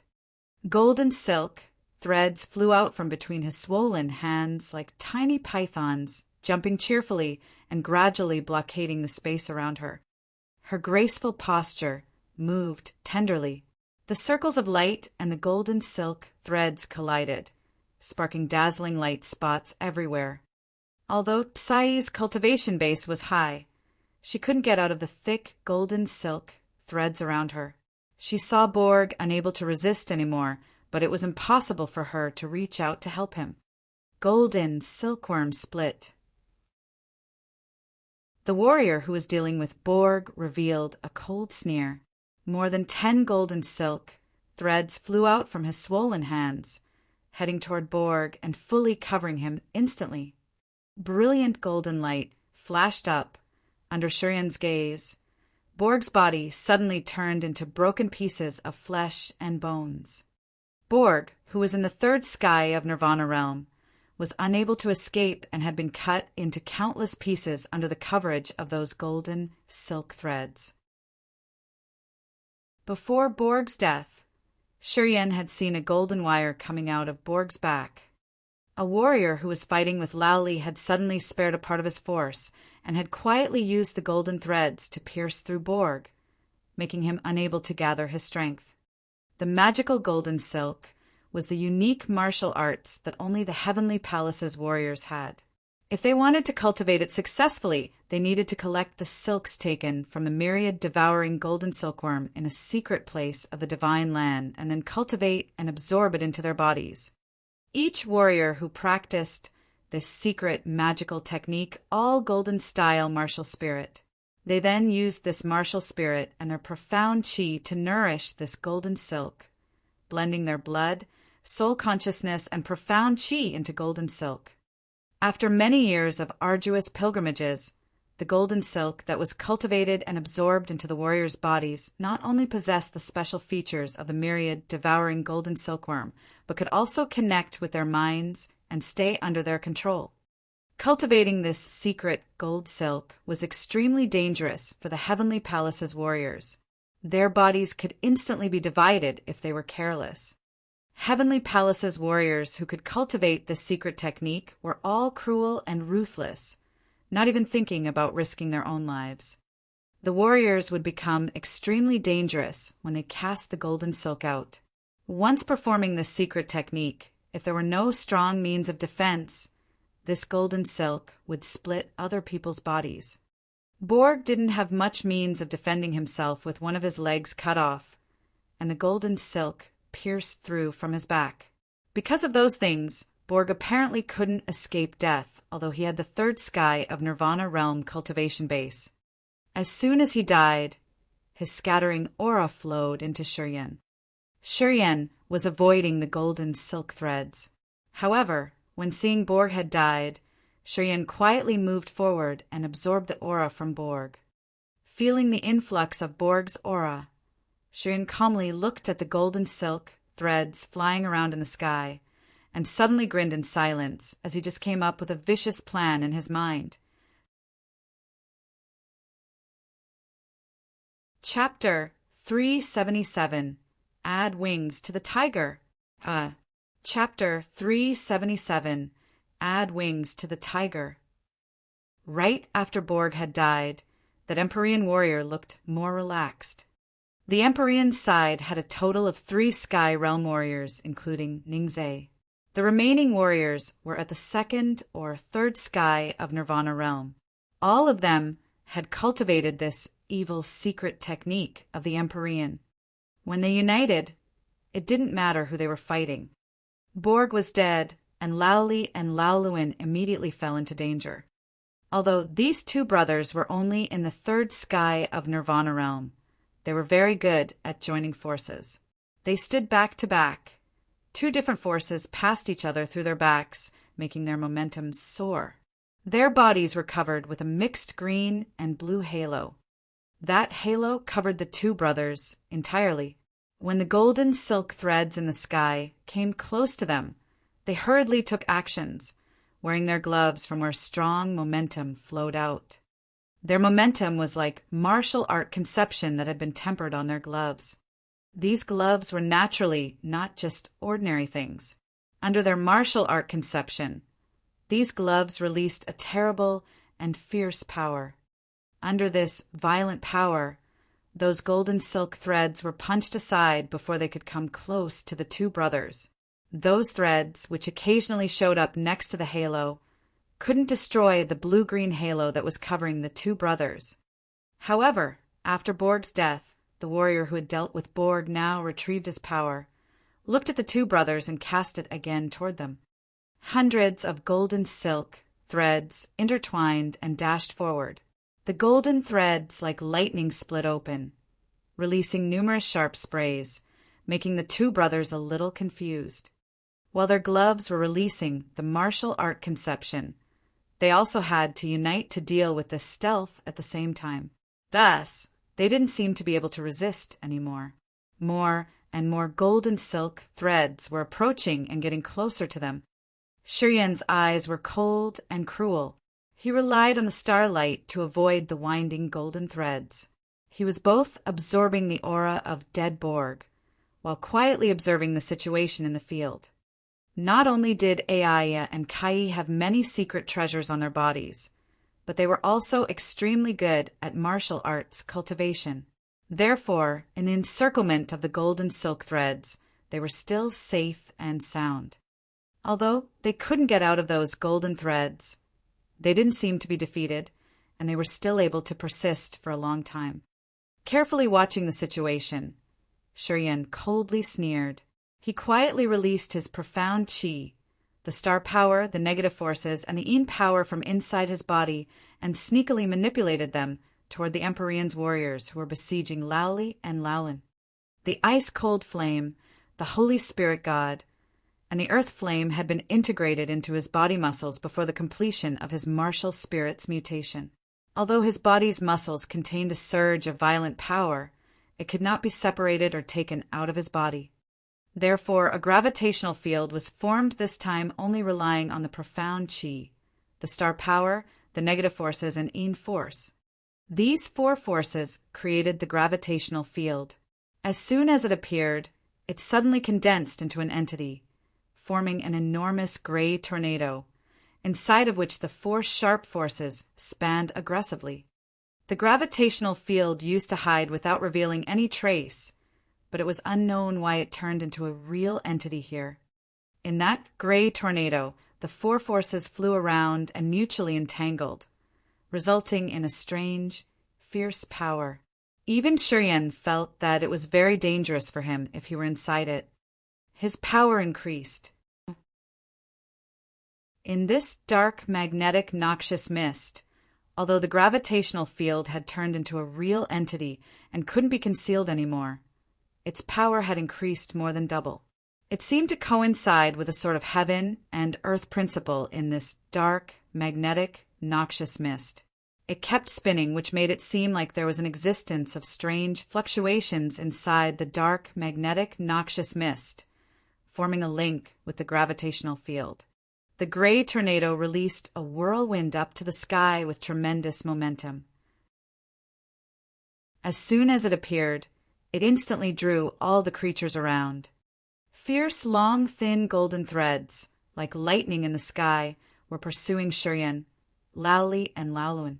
When that gravitational field emerged, the whole space seemed to be affected by the impact of the suction. The golden threads were no exception.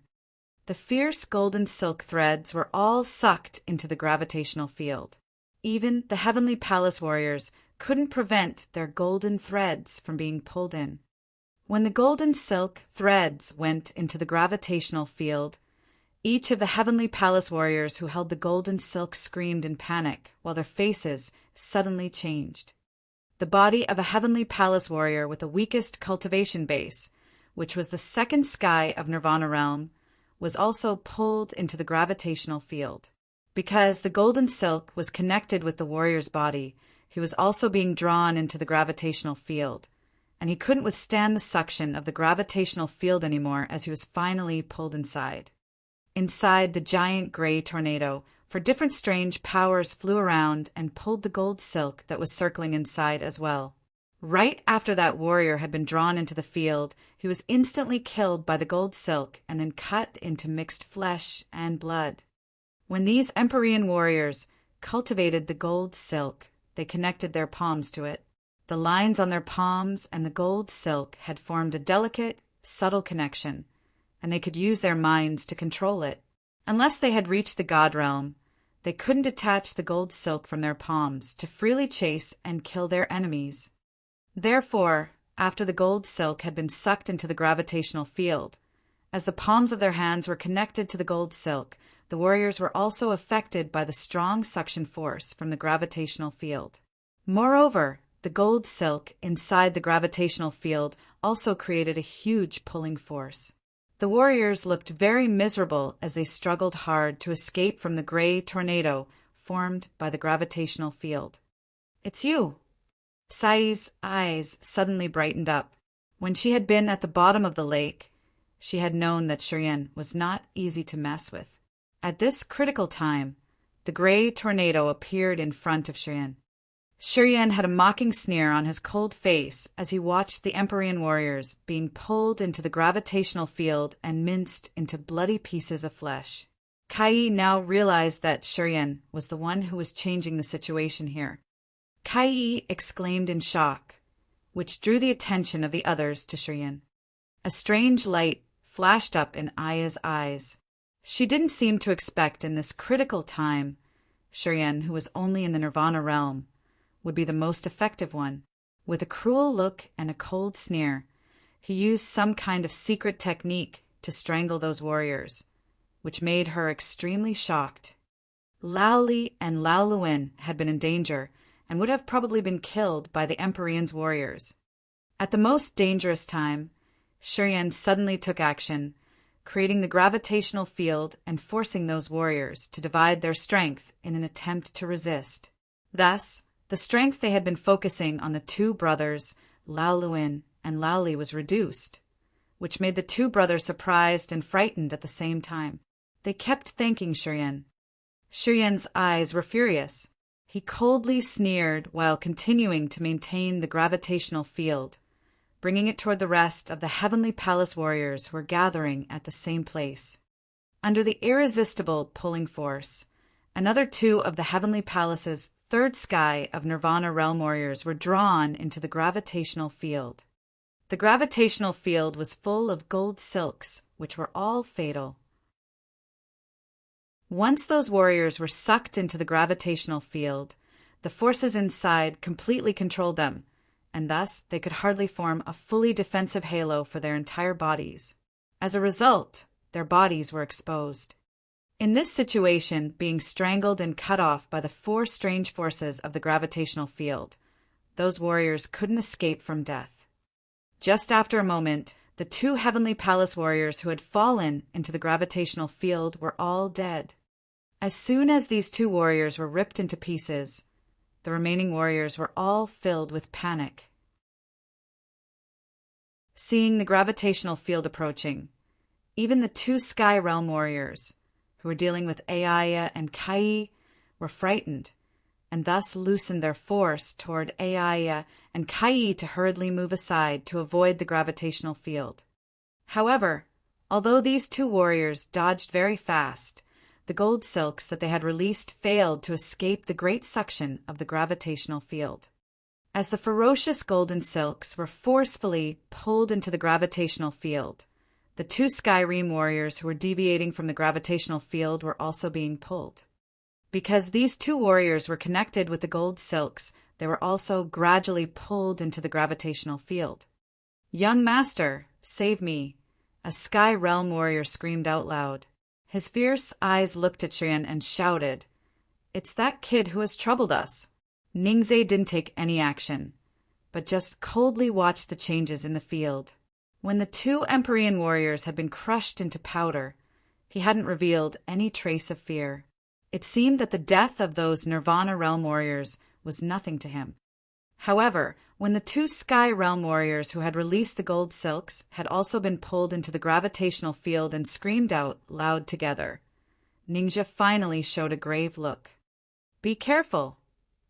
Aya and Kai didn't bother with their hatred for Shiryen, simultaneously letting out a scream and flying toward the front of Shiryen. One on the left and the other on the right, they were both protecting Shiryen, coldly looking at Ningzhe, who was storming at them very fast.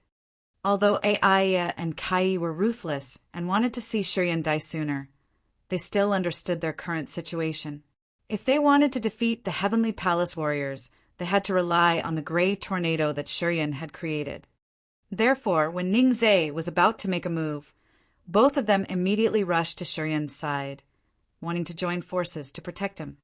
Shiryen was about to take action, and then became panicked seeing the two girls suddenly fly over.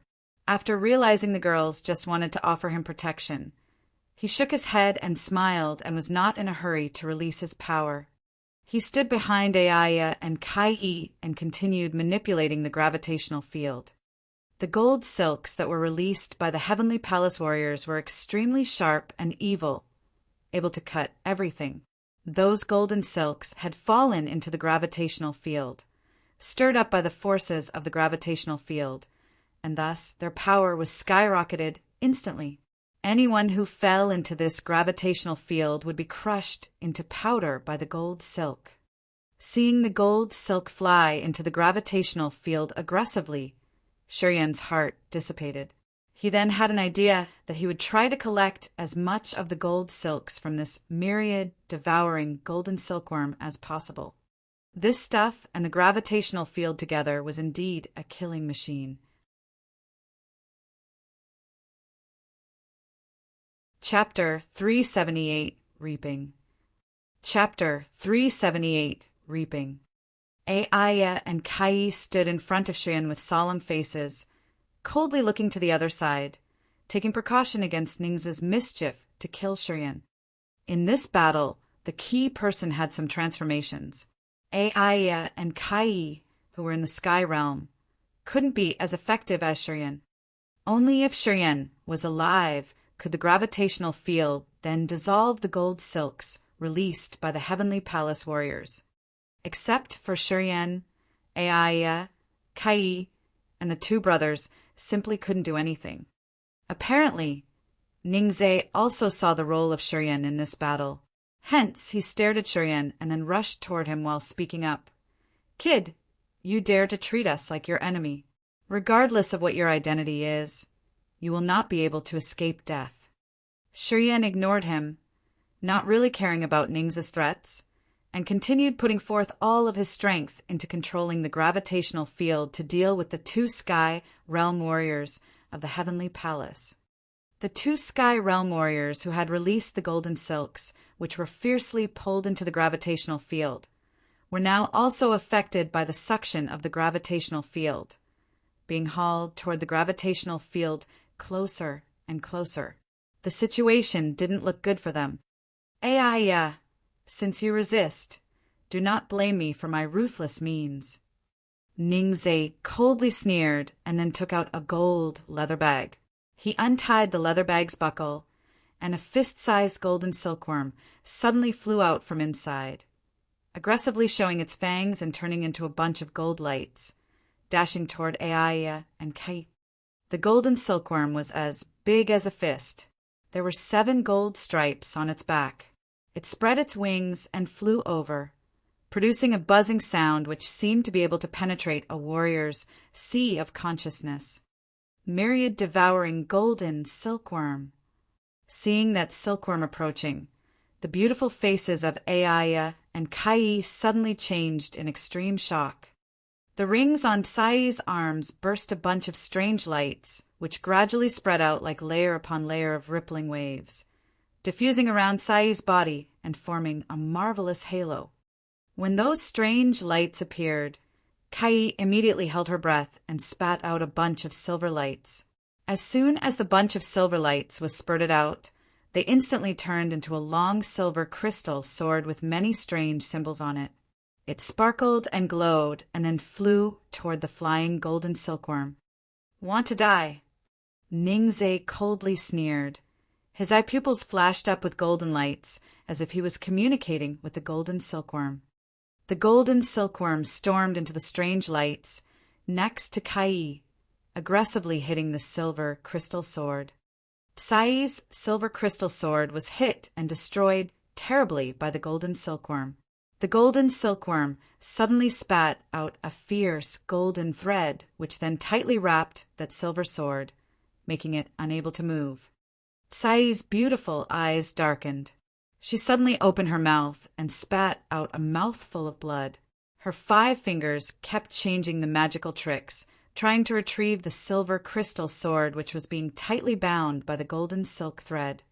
However, the golden silk thread was extremely tenacious, wrapping around the sword.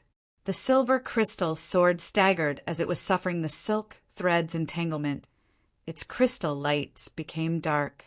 The spiritual aura on the sword seemed to be corroding, while Tsai's aura was being consumed quickly. Ningzhe sneered and suddenly let out an ear-splitting scream. The golden silkworm flapped its wings, flying out and forming a bunch of dazzling gold lights that instantly pierced through the circle of light which Kai had created and rushed toward her. Aya was frightened, as if she was helpless to do anything against this gold silkworm. When seeing this silkworm's attack, she quickly threw out a coin. A powerful suction force suddenly came out from the hole in the center of the coin, wanting to catch and tightly tie the silkworm up. The golden silkworm spat out a golden silk thread again. This thread was as strong as a steel needle and instantly went through the hole of that coin, disappearing without a trace. The ancient coin emitted gold lights. Ancient scriptures engraved on the coin suddenly looked livelier, as if they were enhancing the power of the coin. The gold silkworm was not afraid of it. After the golden silk thread had disappeared into the hole of the coin, it seemed to freeze the coin, preventing it from exerting its power in suppressing the corrosion of the golden silk thread. Hence, the coin couldn't actually trap the gold silkworm. The myriad devouring golden silkworm was a bizarre beast. It was small but very powerful. It could corrode all kinds of secret treasures. Each golden silk thread spat out from the golden silkworm's mouth could quickly erode the spiritual aura of a secret treasure as soon as it touched the metal treasure, consuming and damaging it. The longer the treasure was damaged, the more deterioration it would have, and finally, it would become an ordinary thing without a single trace of aura. As Ningzhe relied on the myriad devouring golden silkworm to deal with his opponents, many people in the divine land could do nothing against him. Warriors at the same level or different kinds of secret treasures would be tied up and suffer the corrosion impact of the golden silk threads as soon as they touched the threads. Facing this myriad devouring golden silkworm, many secret treasures hardly performed their effects. Meanwhile, the golden silkworm was immune to all kinds of sabers and swords.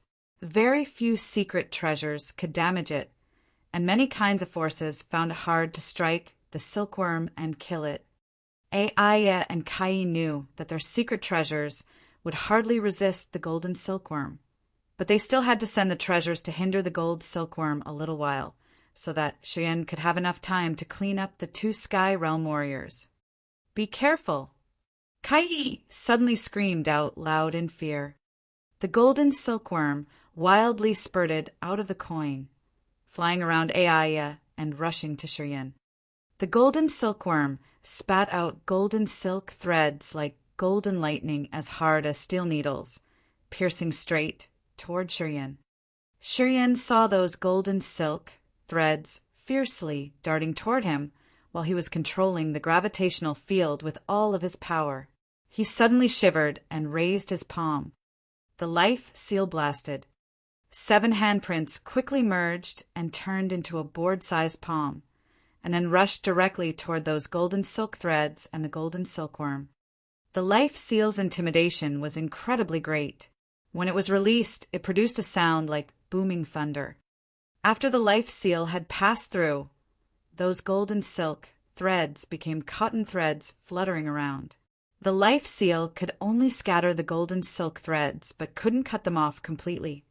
The life seal fell onto the golden silkworm. The golden silkworm got hit, but just staggered and rolled over in the void. After the life seal's power had passed, the golden silkworm then stabilized its body and darted toward Xuan again, as if it hadn't suffered any damage. "Ha ha ha!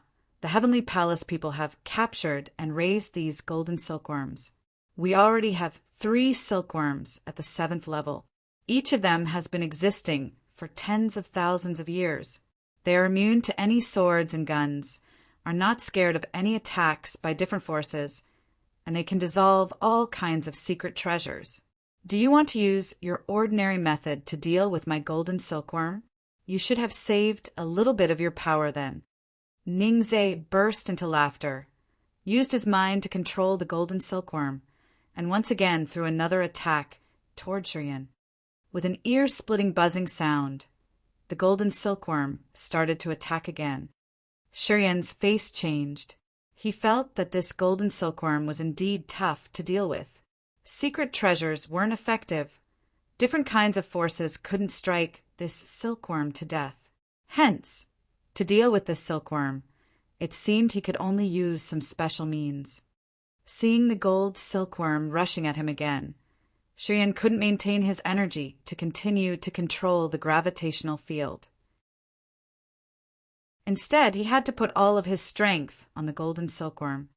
However, at this time, the blood vein ring suddenly burst out blood-red lights. A scorching power quietly bred from inside the blood vein ring and quickly spread out. Shurian was worried as he didn't know how to handle this. He then suddenly felt the message sent by the 10,000-year earth flame. Without waiting for Shurian to issue any signal, a group of red burning fires flew out from the blood vein ring. This group of fires was as big as a cattail leaf fan. A strand of horrible heat burst out together with the sun's burning power. When the earth flame jumped out, it instantly wrapped around the silkworm without waiting for it to rush at Shurian. At the place where the earth flame was burning up, golden silk threads, which were spurted out from the golden silkworm, didn't seem to be able to bear the heat of the earth flame and began to dissolve. After having been swallowed by the earth flame, it was buzzing, screaming as if it saw its nemesis. It struggled hard inside the earth flame, wanting to fly out. Shurian watched the earth flame swallow the golden silkworm with a stirring mind. He realized that the earth flame was weakened and didn't seem to be as strong as before. Even so, the golden silkworm couldn't escape from the siege of the earth flame. It was kept inside and was crying sharply.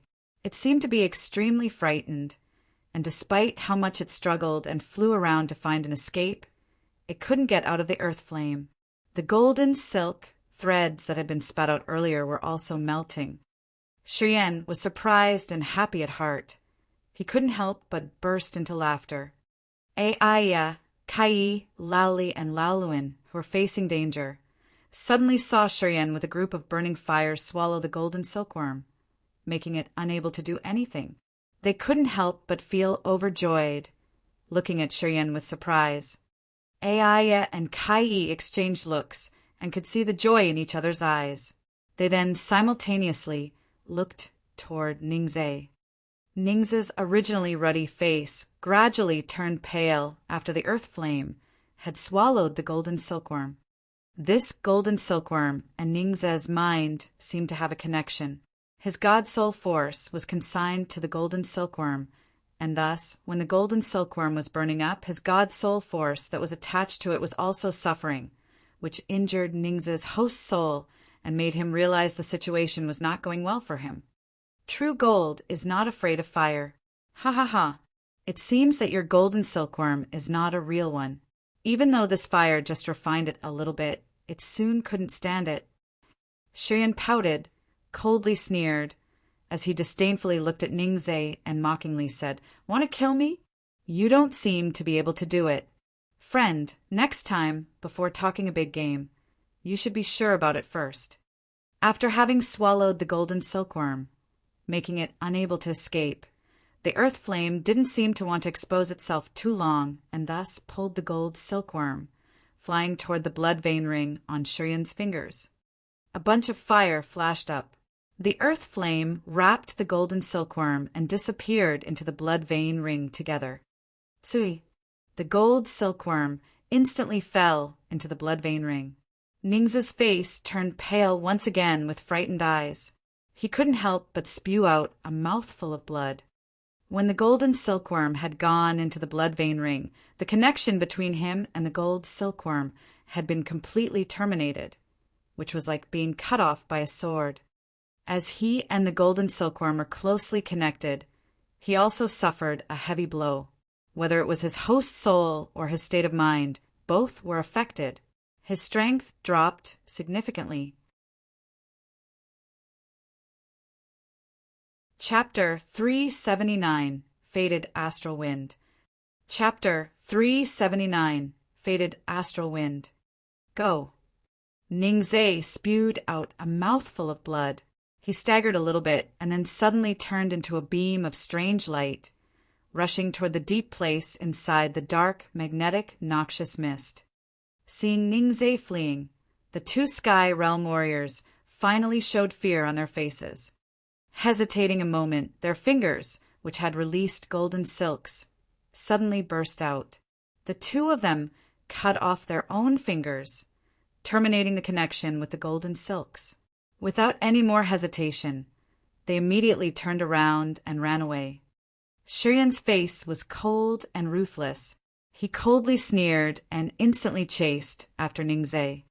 A third Sky of Nirvana Realm warrior of the Heavenly Palace was also trying to cut off the connection with the golden silks and flee with the other three fellows. When seeing Shurian fly over, his face changed instantly. He opened his hands, and a glowing golden light flashed up from his swollen golden palms, suddenly attacking Shurian. Ha ha ha, Shurian coldly laughed. The negative forces appeared altogether. His mind was slightly triggered, and his skin turned to purple-red while each one of his muscles felt like they were jumping up. Bang bang. An avalanche of explosive forces burst out from his muscles. He ignored these golden lights, rushing all the way to them. The golden lights that penetrated his body were destroyed and simply couldn't hurt him. After his petrifaction, martial spirit had reached the peak and mutated. Such a level of strength could hardly cause him any damage. Falling into the golden lights, except for a little pain he felt, there was nothing causing discomfort. Shurian's mind was slightly triggered, and the 5 negative feelings suddenly flew out from his sea of consciousness, turned into a real entity, piercing through the golden lights outward, attacking that third Sky of Nirvana Realm warrior. The 5 devils silently grinned, stretched out their ferocious claws, seizing the warrior's limbs and head, pulling forcefully. Blood splashed everywhere. The 5 devils split this warrior. His head, 2 arms, and 2 legs were all torn apart. He immediately died on the spot. Under Shurian's mind control, those 5 devils clutched the corpse, the man's arms and limbs, and then threw them into the gravitational field. Blocks of flesh and blood spattered in the gravitational field, which now looked like a huge meat grinder machine, blending flesh and blood. The gravitational field also became blood red. That gray tornado turned blood red, which frightened people out of their wits. Shurian put forth all of his strength this time. When they were face to face, he instantly beheaded this third Sky of Nirvana Realm warrior without hiding his real strength. Having killed this warrior instantly, Shurian didn't stop but continued to chase after Ningzhe. The gravitational field ground his flesh into small pieces. Under the control of his mind, it looked like a whirlwind was following behind him. Aya, Kai, Lalin, Laluin's eyes all popped out and their jaws dropped. Shurian had suddenly broken through the adversity, which had already scared the 4 of them. At this time, they knew that Shurian had hidden his real strength the whole time and had never revealed his full power. He kept silent all the time, but once he spoke up, everyone was stunned. Aya and Kai, the 2 Sky Realm warriors, had been a little bit helpless in the encirclement of the Heavenly Palace warriors. It didn't seem that they could have done anything when they faced the golden silks and the golden silkworms. However, Shurian was different. As soon as he took action, the golden silks and the warriors were defeated, as well as Ningzhe's golden silkworm, which had destroyed Ningzhe's mind and made him leave immediately without lingering. Powerful Shurian had totally shocked the other 4. Aya's face kept changing while she was watching Shurian's figure until he disappeared. Her eyes looked extremely complicated. Kai was completely agitated. She had been looking for opportunities to kill Shurian and remove the soul barrier in her host's soul. After Shurian's breakthrough, her face displayed bitterness as she felt powerless and frustrated. This fellow is really from the endless sea. Laoluin smiled and shook his head. Didn't you say that the Endless Sea's warriors are not as good as those of our divine land? How can he be that powerful? Even Ningzhe had no way to deal with him. Aya and Kai also shook their heads at the same time with thoughtful faces. Should we chase after him or not? Laoli hesitated a little bit and said, "We all know about Ningzhe's tricks. He was humiliated this time, and he will be certainly crazier to deal with next time. If he is not dead..." Chase! Aya took a deep breath, turned into a beam of light, rushing out and following Shiryan. Kai was a little hesitant, but she finally followed Aya. The two brothers, Laoli and Laoluin, also flew out without too much hesitation. "Young master, that kid could defeat the golden silkworms. What is his origin?" In the dark, magnetic, noxious mist, 3 silhouettes were aggressively flying all the way. Among them, the Sky Realm warrior who had broken fingers wore a panicked face.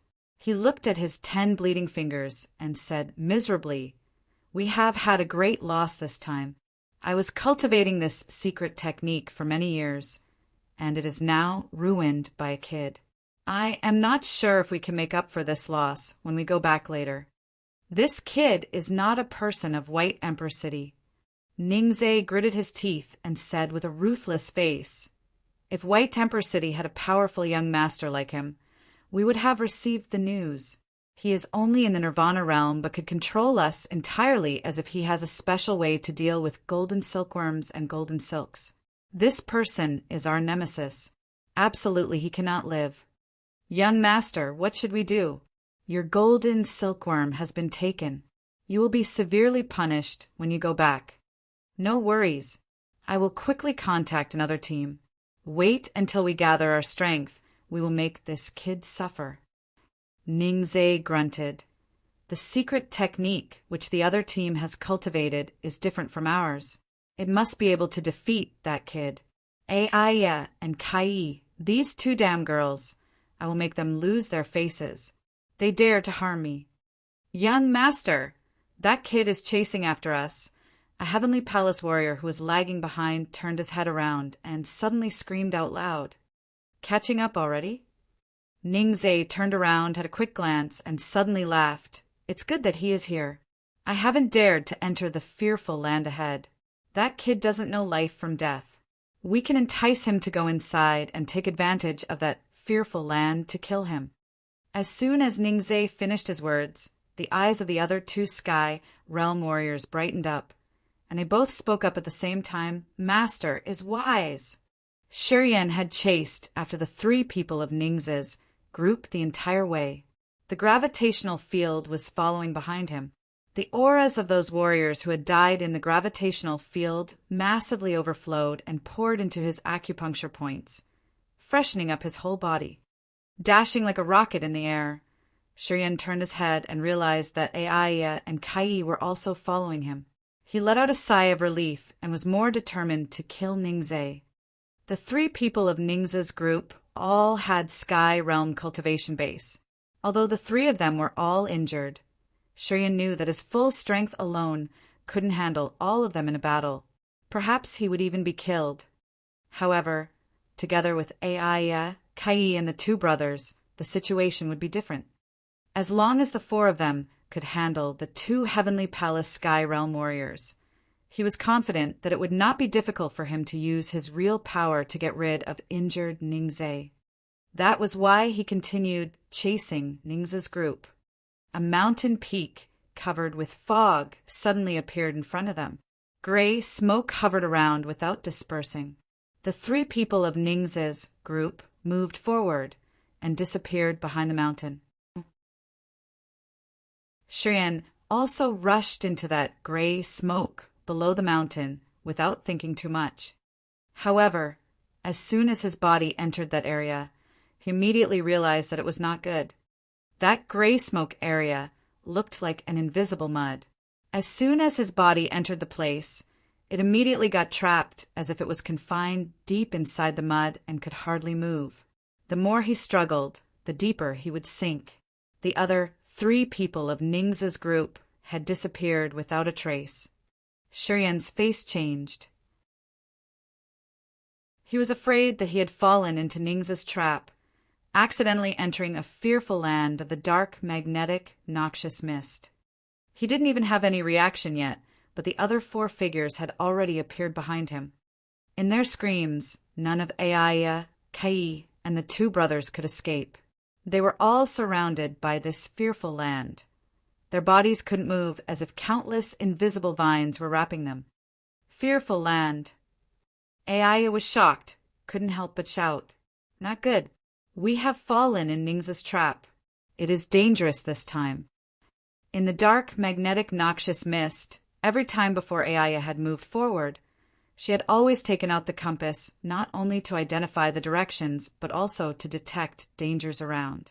Once she suspected that the area ahead was dangerous, she had asked Shiryan to move first to pioneer the path. This time, since the pursuit of Ningze was too hasty, and she thought that there was no danger as Ningze was ahead, she hadn't taken out the compass before she entered the fearful land. The countenance of the 3 people of Kai, Laoli, and Laoluin also changed. At this moment, their bodies were all tied up, and they realized that something was wrong. They kept struggling, and thus slowly sank into that thick gray smoke area. After the 5 people of Shiryan's group realized that the more they struggled, the fewer possibilities they had to get out of this fearful land. Their faces darkened as they couldn't figure out any way to leave this fearful land. Unfortunately, this fearful land was very mysterious. No matter how hard the 5 of them tried, they couldn't break this area to escape in a just short time. Instead, this fearful land slowly pulled them down. Feeling a little bit dizzy, Shiryan suddenly couldn't see anything around him, as if he was going into the transfer formation. His sea of consciousness was affected and became chaotic. This kind of feeling soon passed very quickly. When he could adapt to the situation, he then realized that he was going into a marvelous area full of gray clouds bobbing around his body. Gray clouds were thick and endless like a sea of clouds. In this sea of gray clouds, the foggy mountain was hardly seen. Only gusts howled and growled fiercely. Those gusts were extremely violent and contained mighty powers. Those strong energy fluctuations were a little bit devilish, as they seemed to be able to lead the sea of consciousness, making it unbearably chaotic. Faded astral wind. A terrified scream came up from a place not far from there. Aya looked at that howling gust, and her face was full of fear. The faces of the 3 people of Kai, Laoli, and Laoluin also changed. It seemed that those growling flurry of the wind over there were even more frightened than Ningze and other Heavenly Palace warriors. Faded astral wind. Shiryan frowned. Is this gust very dangerous? Extraordinarily terrible. The 4 people of Aya's group all replied at the same time with a grave look on their faces. Chapter 380. Turn the Tide. Chapter 380. Turn the Tide. This faded astral wind is the most mysterious in our divine land. It doesn't have any impact on warriors' bodies, but once it blows our soul consciousness away, our sea of consciousness would be obliterated. After the soul consciousness and the sea of consciousness has been blown away, the host soul will be directly exposed, torn apart, and crushed by this faded astral wind entirely. Kai attentively looked at the faded astral wind in front of Shiryan and slowly flew over there. Her face kept changing in fear. Aya, Laoli, and Laoluin helplessly watched the faded astral wind coming closer, and they didn't seem to be able to have any reaction. Guys, do you have any soul defensive secret treasures? Kai looked at Aya and Shiryan, asked hurriedly. Only soul defensive power secret treasures can prevent the faded astral wind's impact. Otherwise, once our soul consciousness is blown away, our host soul will be torn down. If the host soul was gone meant the spirit was eradicated and it was impossible to use any means to survive in this world. Aya, Laoli, and Laoluin frowned. They all shook their heads after Tsai's inquiry was made. Kai looked at Shiryan. Her beautiful eyes expressed a trace of expectation. The tree people of Kai were all stunned, looking at Shiryan as they expected that Shiryan could have some mysterious trick to stop this fated astral wind. "Why are you guys looking at me?" Shiryan was astonished and revealed a wry smile. "Do you think that I can help you? I am from the Endless Sea. Endless Sea's warriors are not as good as those of Divine Land. Even you guys cannot do anything, so what can I do? You and other ordinary Endless Sea's warriors are not the same." Lowly reluctantly smiled. "Although you only have Nirvana realm cultivation, not only could you break the golden silks of the Empyrean, but you also took in the golden silkworm. Even if it was in our Divine Land, not many young warriors could reach this level of yours." Kai and Ayaya also shook their head at the same time, as they both seemed to agree with Lali's point of view. Previously, in the most difficult time, Shiryan had defeated Golden Silks and the Golden Silkworm of the Heavenly Palace and saved the girls from Ningx's hands. Shiryan revealed some traces of mystery which made the four of them secretly frightened. Hence, they could not treat him like an ordinary warrior of the Endless Sea. The way that the four of them looked at him had changed subconsciously. They felt that he was not as simple as a common Endless Sea warrior. "I don't have any soul defensive secret treasure either." Shiryan shook his head, looked at the faded astral wind which was slowly approaching, and said reluctantly, "You better find another solution." "What else can we do?" Laoluin sighed, watching the faded astral wind coming closer and closer, as he said disappointedly, "Would this fierce faded astral wind destroy our host souls even before we have reached the deep area inside the dark, magnetic, noxious mist? Sigh, this trip is miserable. If I knew about this sooner, I wouldn't have come to the dark, magnetic, noxious mist." "What is the point of these words now?" Laoli snorted and suddenly sat down. "I hope that we can resist for a while and think of a way to get out of here. Otherwise, this faded astral wind will tear our host souls apart." Ayaya and Kai wore reluctant faces. It was useless to be hasty at this moment. They helplessly watched the oncoming faded astral wind, but could do nothing. The faded astral wind was gradually approaching. No matter whether people wanted to face it or not, they all had to bear it. The faded astral wind shrouded all of them from every direction. This fierce, faded astral wind seemed to have consciousness. As soon as it realized that some living creatures had come in, it immediately stormed out from every corner, wanting to kill all those creatures and not allowing this fearful land to have any living creatures. It was not that Shiryan had thought about avoiding it, however, as he saw that the entire area was filled with this devilish, powerful, faded astral wind, which was continuously surging. They simply didn't have a chance to escape. After all, the faded astral wind came and covered all 5 of them at once. It turned out, as Kai had said, when this devilish, faded astral wind had just arrived, Shiryan's body didn't have the slightest change. He felt that the wind was not violent, as if there was nothing special about this creature. However, after a moment, he realized that the volatility of his sea of consciousness suddenly became stronger. After his host soul that had condensed in the sea of consciousness fluctuated for a while, the soul consciousness wrapped around the sea of consciousness, like gossamer slowly flying out of his sea of consciousness following that faded astral wind. The peripheral soul consciousness of the sea of consciousness had already lost more than 10 strands after such a short moment. As time was ticking by, his soul consciousness in the sea of consciousness was gradually affected by the faded astral wind and thus fluctuated even more violently, as if his soul consciousness gathered in the sea of consciousness wouldn't be able to resist for much longer. Soul consciousness was fundamental to form sea of consciousness. The composition of the sea of consciousness was made by the condensation of countless of strands of soul consciousness.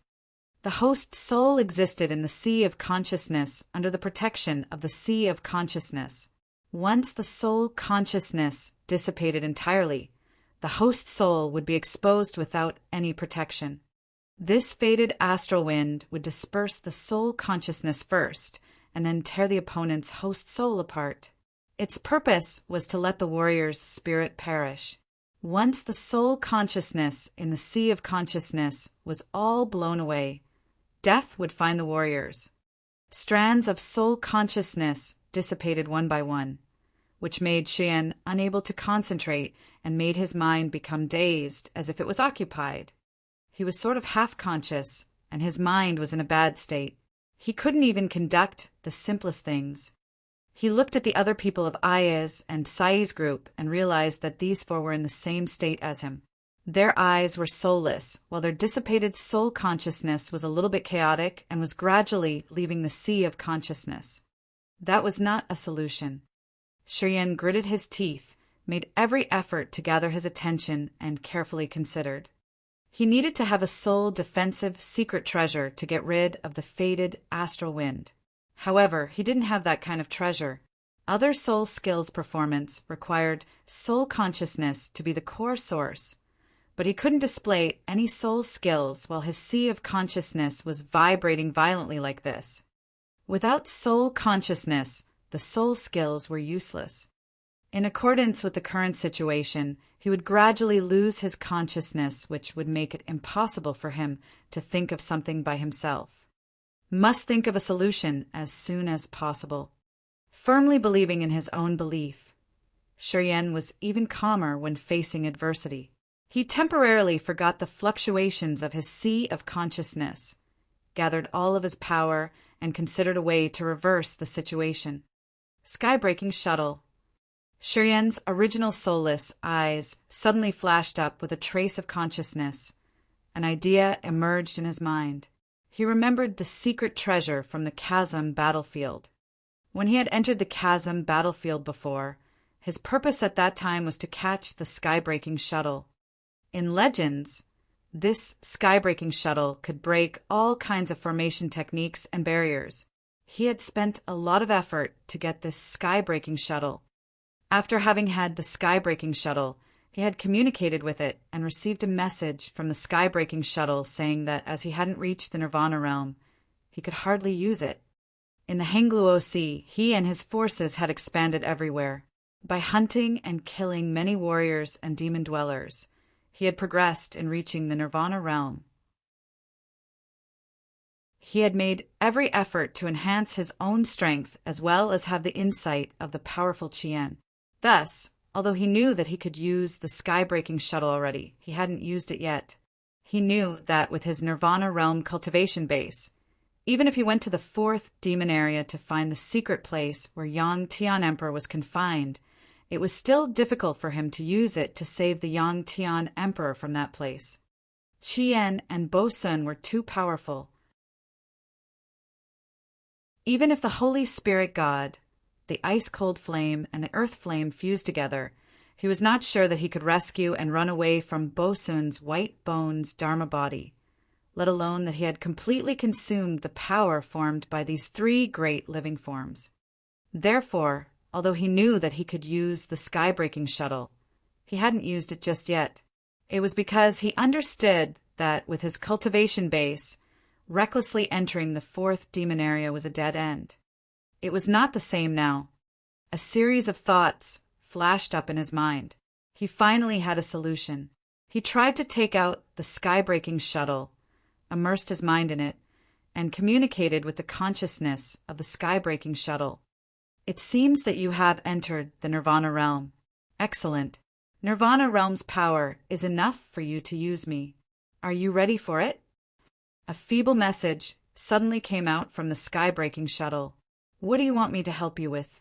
Get out of here. Xian hurriedly sent out his message. Possible. The sky-breaking shuttle transmitted a very brief message. If you pour enough power into me, you can urge me.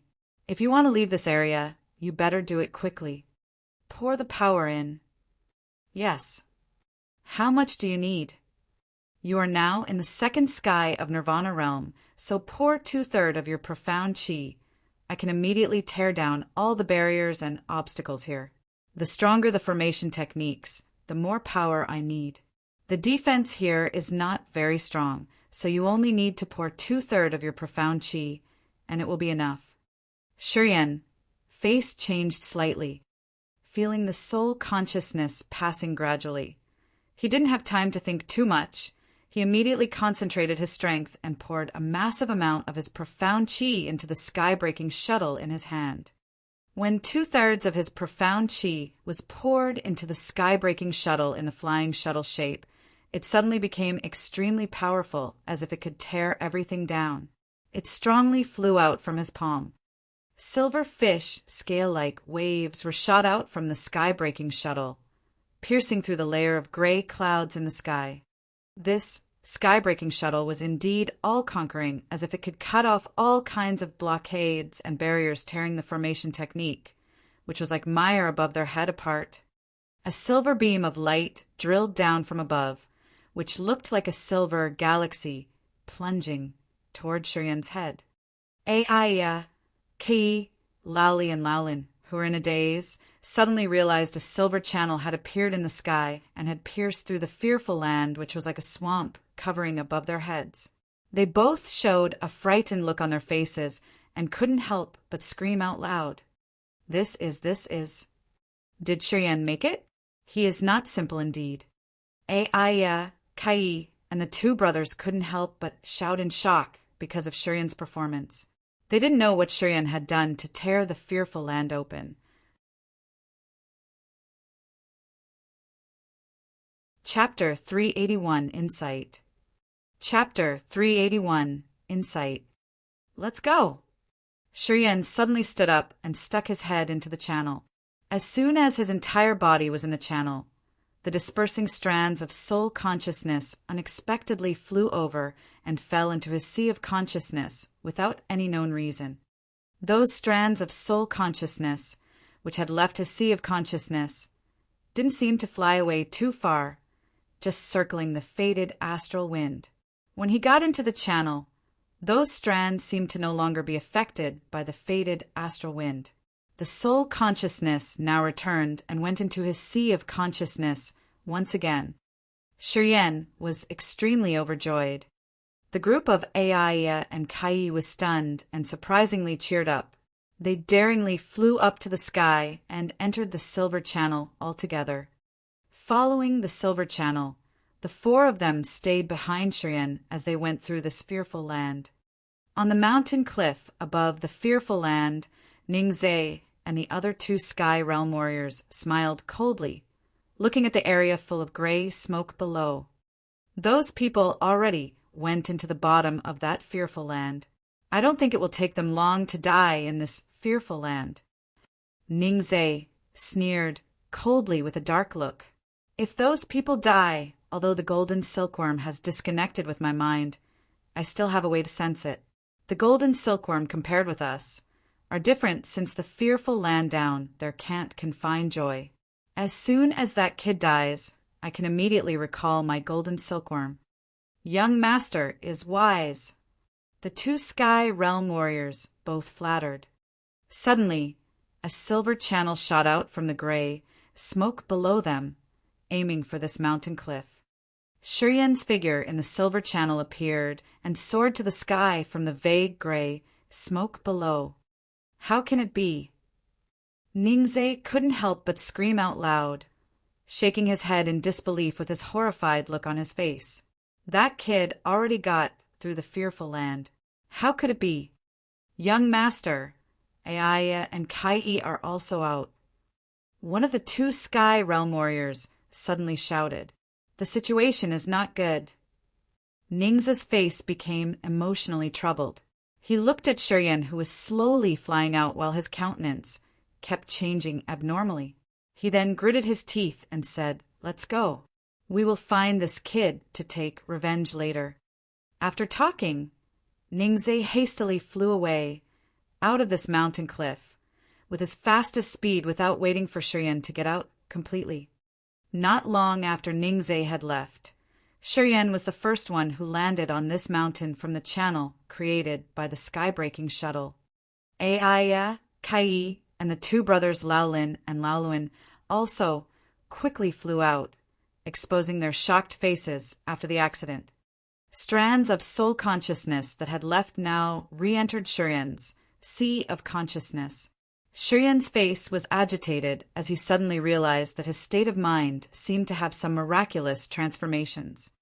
Previously in that fearful land, his soul consciousness had flown out of his sea of consciousness one by one. His sea of consciousness had vibrated violently.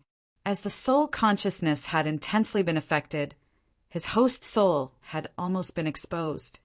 Dead and reborn. He was indeed dead and reborn. When his soul consciousness returned to his sea of consciousness this time, he suddenly noticed that his soul consciousness was fluctuating strangely, seemed to have some mysterious mood. Through this experience of escaping the precarious near-death situation, which coincided with his nirvana realm, he was faintly enlightened regarding something in particular. He was now in the second realm of nirvana realm with mighty, condensed profound chi. He only needed a little bit of insight to be able to enter the third sky of nirvana realm soon. Escaping from death this time was somehow like one kind of miraculous nirvana realm that coincided with his state of mind. Escaping from the mortal realm required great wisdom and great perseverance. Ordinary nirvana realm warriors often couldn't break this bottleneck. Thus, although the profound chi was mighty enough, it was not easy or very slow to break through, as they hardly entered a new realm. The situation that he had experienced was very rare. He seemed to have perceived something which helped him realize the true nirvana. Aya, Kai, Laoli, and Laoluin all revealed an expression of joy after getting out of the channel. They then looked at Shurian with admiration. Shurian frowned while standing on that mountain cliff. He stopped for a short moment before suddenly retrieving the sky-breaking shuttle and nodding toward the 4 people of Aya's group. I need to cultivate for a while. You guys find your own places. After talking, Shurian flew away to another place on the mountain, dug a cave, and went inside. He communicated with the earth flame, telling it to take guard for him. He sat in the cave, didn't bother with Aya's group, and started to close his eyes to understand the previous state of consciousness. The implication of the nirvana referred to its rebirth from death and its regaining of a new life in burning fires. Through this experience, Shurian was really aware of the state of consciousness of the nirvana realm. After his soul consciousness had flown out, his host soul would have been torn apart by fated astral wind, making his spirit perish. In this kind of situation, he hadn't given up, but instead had gathered all of his faculties, searched for solutions, and had finally found a way to get out of the fearful land, escaping death. That was precisely in line with Nirvana Realm's state of consciousness. Many Nirvana Realm warriors often did not have great wisdom and great perseverance. They didn't possess gifted enlightening light and finally came to a dead end. He had been dead and reborn again, making him more aware of the impact of the state of consciousness to a realm. Sitting in the cave, he quietly realized the magical effect of the state of consciousness and merged his body into his mind to perceive the most dangerous moment of his previous encounter. Gradually, his sea of consciousness churned up with strong waves. His lost soul consciousness reappeared, slowly floating around in the sea of consciousness. He was in the perception of the state of consciousness. His soul consciousness seemed to be washed clean. Each strand of soul consciousness became pure and flawless, without any excess emotional impurities. When in the state of consciousness, his self and his host soul were alike. He was sitting cross-legged, slowly closing his eyes, bringing each strand of soul consciousness into the host soul. The soul consciousness inside his host soul had washed and expelled all the impurities, making his mind clear, clean, and accessible. Countless strands of soul consciousness were purified and purged from all the subjective emotions, and thus became transparent in the state of consciousness. It was as if his whole soul consciousness was washed by clear water. His state of mind brightened, and his soul consciousness became purified. Even his sea of consciousness also seemed to have become a mirror that reflected everything and reacted to all kinds of changes around. Aiya, Kai, Laoli, and Laolin came to this mountain later. After taking a quick look at him, they started to scatter and seemed to find their own hidden location to restore their profound chi. At the entrance of Shurian's cave, a graceful figure suddenly appeared.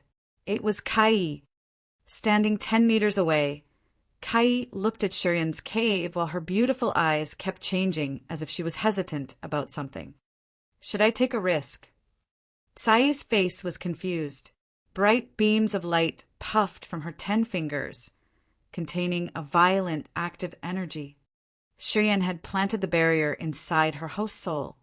So, as long as Shurian was killed, the barrier would naturally disappear. Kai obviously didn't want to be controlled all the time, nor become Shurian's puppet. She wanted to control her own destiny. If Shurian was killed, she could immediately regain her freedom.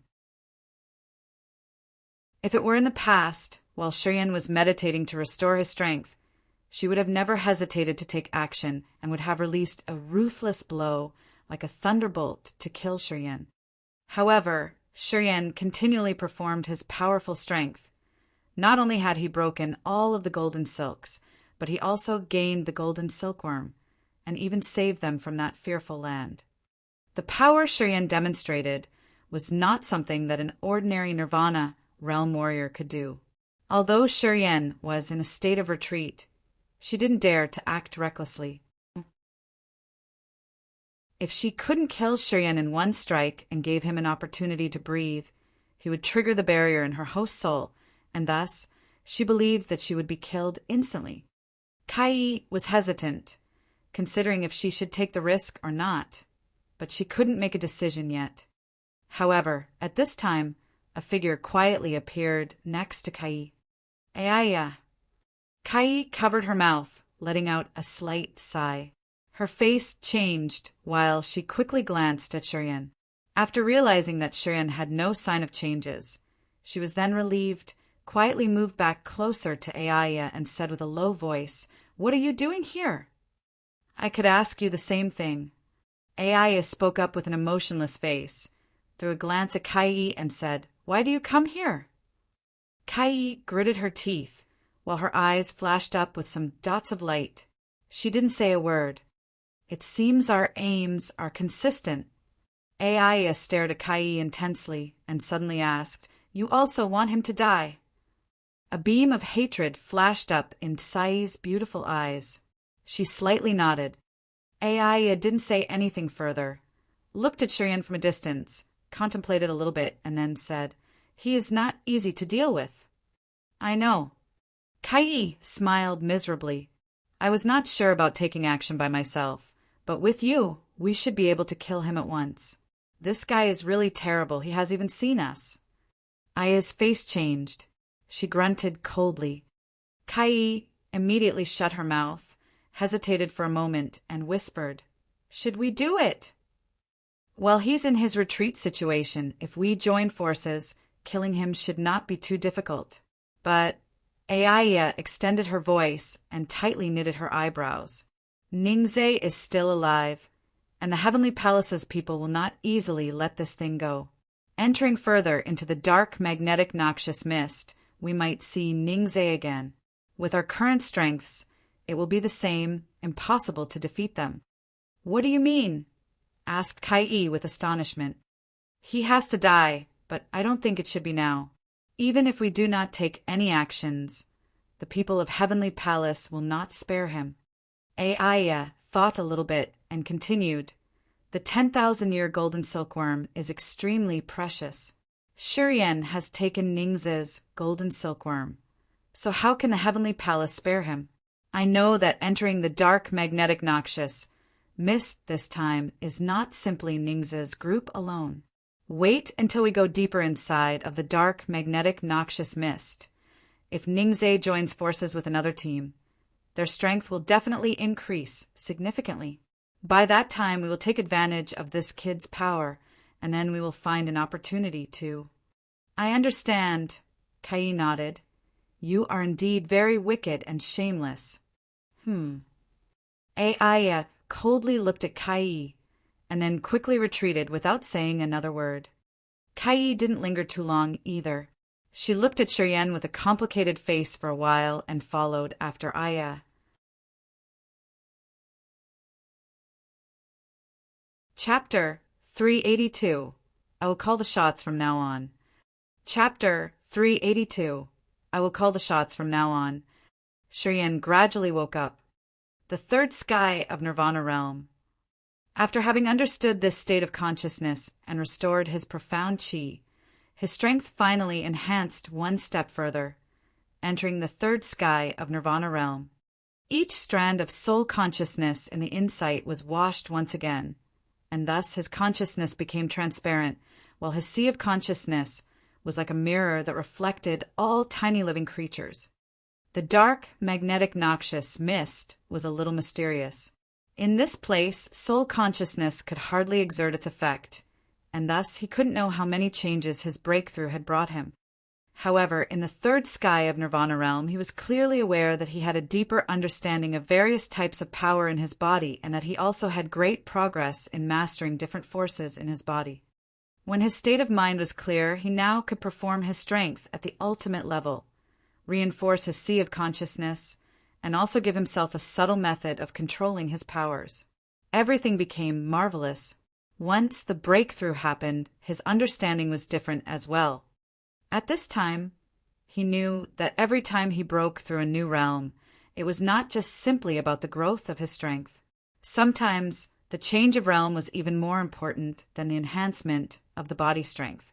It meant that, in a battle, he could use his body's ultimate power with minimal effort, but could still display the most intimidation. His mind was triggered. He and the earth flame in the blood vein ring formed a connection. What happened earlier? How could you, the ice-cold flame, and the Holy Spirit, God, be together in one place? Why have you already awoken, but the ice-cold flame and the Holy Spirit, God, hasn't? I don't know why it happened like this. It is because of the ring. It dominates everything. It forcibly brought us together and made us continually gather our forces for you to use. The ice-cold flame and the Holy Spirit, God, spent the most power, so they will probably recover much slower than I did. Although I have already woken up, I have consumed most of my power, and thus I'm very weak now. How can you restore the power that you have consumed? It is simple for the ice-cold flame and me. Just throw me into the heart of a million-year-old volcano. The ice-cold flame's case should be almost the same as mine. You just need to find an Arctic land so that it can absorb the icy power and thus restore its strength. However, I don't know about the Holy Spirit, God. Its living form and ours are very different. I don't know how it can restore its power. Do you know when they will wake up? I don't know. As they've consumed too much strength, they might need some more time. How about the golden silkworm that you have taken? How is it? There are many god souls attached on that fellow. To destroy it, I have to besiege it and then purge those god souls that have been imprinted on it by its owner. If I can refine the god souls and plant barriers in it, I can easily deal with it. Oh! Shiryen's heart was slightly agitated. His mind was spinning fast.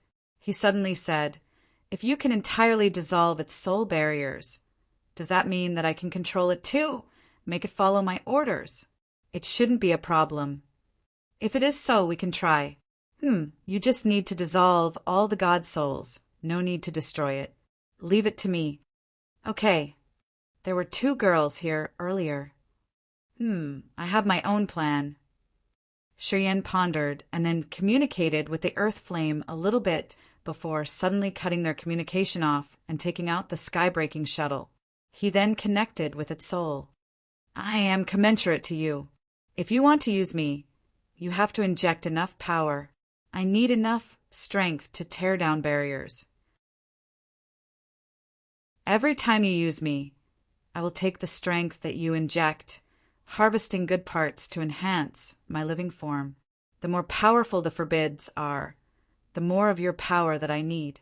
Our relationship is that simple. The sky-breaking shuttle transmitted a message. Shiryen frowned, thought for a moment, and asked, if I need you to get rid of the forbids and barriers which are created by a secret weapon used by a third sky of Sky Realm warrior, how much power do I need to use? Wait until you are in that realm, then we will talk about it again. You need to reach that realm to know how much power you will need. According to what you said, you need to at least reach the Sky Realm to implement it. Any forbids and barriers need energy support. The stronger and barriers are, the stronger their energy support is. Hence, I need appropriate strength to break them. If you cannot provide me with enough power, I have no way to do it. Shiryen was stunned for a while and then slightly shook his head. He was afraid that just relying on this sky-breaking shuttle to save Yang Tian Emperor was not going to be easy. As Yen Tian Emperor had been confined for too long, he had probably lost his spirit after being tortured. He might be obliterated soon. He now had the third sky of Nirvana Realm cultivation base, so he didn't know how long it would be until he was able to reach the Sky Realm. After having perceived this state of consciousness, he was no longer naive.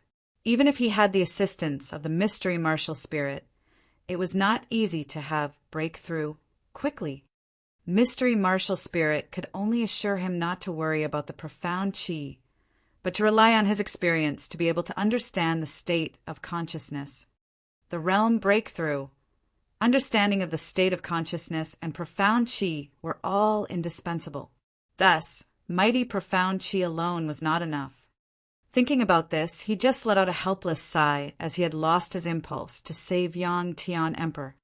After sitting in the cave for a while, he stood up, feeling the continuous growth of the ancient, profound chi tree. Shiryen revealed a satisfactory smile. His fortune was good this time. Not only had he entered the third sky of Nirvana Realm, but that ancient profound chi tree at his lower belly also seemed to be growing up and thriving because he had absorbed the aura refined by the mystery martial spirit and had gained the strange power, pouring it into the profound chi halo. Every time he broke through a realm, the ancient profound chi tree seemed to grow. When the ancient profound chi tree grew up, he gathered heaven and earth aura to transform the profound chi into the ancient profound chi tree, whose branches were extending fast, filling those branches with profound chi and thus making them sparkle. When the profound chi filled the ancient tree again, it meant that the aggregation of his profound chi in this realm had been fulfilled. After that, he just needed to wait until his state of mind was clear, so he could then break into a new realm again. He immersed his mind in it, watching the growth of the ancient profound chi tree, looking at some branches that had become crystal. Shiryen felt that entering the dark magnetic noxious mist this time was the right decision. In this place, he could comprehend his realm much faster than when he was outside. The spiritual light which emerged between life and death was essential for a realm breakthrough. What he lacked most was this kind of comprehension. Shiryen stayed in the cave to think for a while. He then finalized his plan in his mind. After that, he quickly went out of the cave and looked for the other 4 people. Just after a short moment, he saw Ki, Aya, and the 2 brothers gathering in a place, seeming to discuss something. Seeing him coming, the 4 of them stopped talking abruptly and looked at him. "Why did it take you so long?" Kai frowned. "You spent 5 days for meditating this time, much longer than we did." "You can know the time in this dark, magnetic, noxious mist?" asked Shiryen with astonishment. "Aya's compass can measure the passage of time." Kai nodded and replied, "We only needed 1 day to restore our profound chi. However, you spent around 5 days or so. We just stayed here to wait for you." The 2 brothers Laoli and Laoluin nodded with a smile. Laoli spoke up heartily, "We brothers are willing to wait. If it weren't because of you this time, we would have never gotten out of Ning's trap." "Ha ha ha! The feeling when you find an escape to life from death is not bad indeed." "Shiryen, brother, thank you." Shiryen nodded, frowned, and looked at the 4 of them. The 4 of them were somehow puzzled, as they didn't know why Shiryen didn't utter a word. They looked at him with a strange look. "I want to announce one thing." Shiryen pondered for a moment and spoke up. From now on, I will be the one who calls the shots. You guys will have to listen to me. The faces of Aya, Kai, Laoli, and Laoluin suddenly changed. Listen to you? Aya's face became cold. She snorted and said, I admit that you are really powerful, but just after your 2 performances, you want us to obey you? It doesn't seem like enough yet. You will listen to the strongest one. Shiryen showed an emotionless face and slightly shouted. The gravitational field, which was hovering around not far from there, suddenly approached and stayed behind him, rotating non-stop. When he had fallen into that fearful land, the gravitational field had stayed in gray smoke and had kept flying around without entering the fearful land and had never disappeared. If it was the outside world, the gravitational field needed to consume a lot of power to exist. Without him continually pouring the power, not to mention for 5 days, it could only exist a maximum of 2 days because of the depletion of the heaven and earth energy.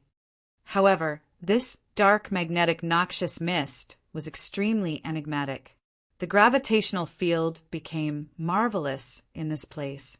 That was why the gravitational field still had the energy to exist after 5 days had passed. Golden silk threads were in the gravitational field, and none could escape from its shackles. During these 5 days, Aya, Kai, and the 2 brothers were very curious about this gravitational field, observing it from a distance. However, they couldn't see what mysterious features this gravitational field had. This time, after Shiryen had gotten out of the cave, he immediately summoned the gravitational field to his side, which meant that he apparently had the absolute control over this gravitational field. The 4 people remembered the scene where they had fought with Ninji's group 5 days ago. They thought about some heavenly palace warriors having been ground into pieces by this gravitational field and suddenly felt chilled to the bone. If any of you are not convinced, you can fight with me. I want to see who can beat me. Shiryen sneered coldly and said strongly, Aya and Kai, I know you are in Sky Realm and also had the intention of killing me. I now give you a chance. You 2 join forces to fight with me. As long as you guys can defeat me, I will give up and continue to let Aya call the shots. You are too arrogant, Aya said with a cold voice, looking very angry. Arrogant? Shiryen shook his head and said seriously, I don't think so. If you want to be the master, you and Kai can unite. I want to see if you are qualified enough to lead me. I give up. Tsai's face changed all of a sudden. She then lowered her voice and said, I agree to let you call the shots.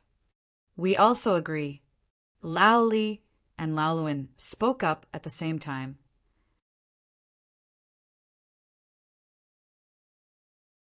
Chapter 383, Conception. Chapter 383, Conception. Having heard his tyrannical declaration in taking the control, the 3 people of Kai, Laoli, and Laoluin had agreed to make Shiryen their master after a slight hesitation. Among these 3 people, Kai had known Shiryen's ability from when they were at the bottom of the lake before. Although Shiryen didn't have a profound cultivation base, his strength was incredibly horrible. Plus, with her host soul under Shiryen's control, she didn't dare to go against him as she was afraid that Shiryen would secretly use some means to torture her host soul. The 2 brothers, Laoli and Laoluin, had a friendly relationship with Shiryen. They had soon known that Kai and Aya didn't have good intentions, and that the 2 girls were wicked and deceitful. Thus, they felt that it would probably be beneficial if Shiryen was their master. Another point was that the 3 of them didn't want to waste their profound chi. Picking a fight with Shiryen brought them no good except for losing their strengths and wasting the demon crystals that they had harvested. They were not like Aya, who had collected a great number of demon crystals during their pastime. Thus, 1 or 2 times of loss were nothing to Aya, but the 3 of them couldn't afford it. Therefore, after having considered the gains and losses, the 3 of them agreed to let Shiryen call the shots. Aya didn't want to listen to Shiryen.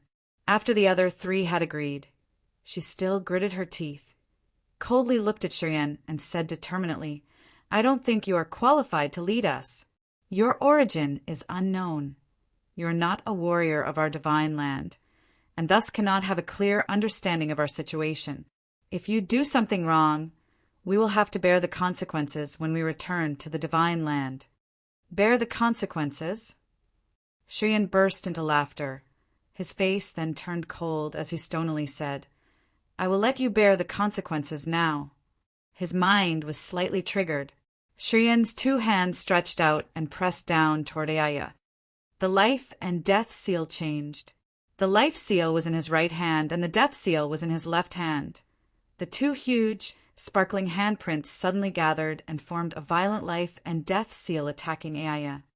As soon as the life and death seal formed, in the ear-splitting growls and howls, an enormous handprint, which was as big as a small mountain bringing along a stunning fierce aura, quickly covered Ayaya.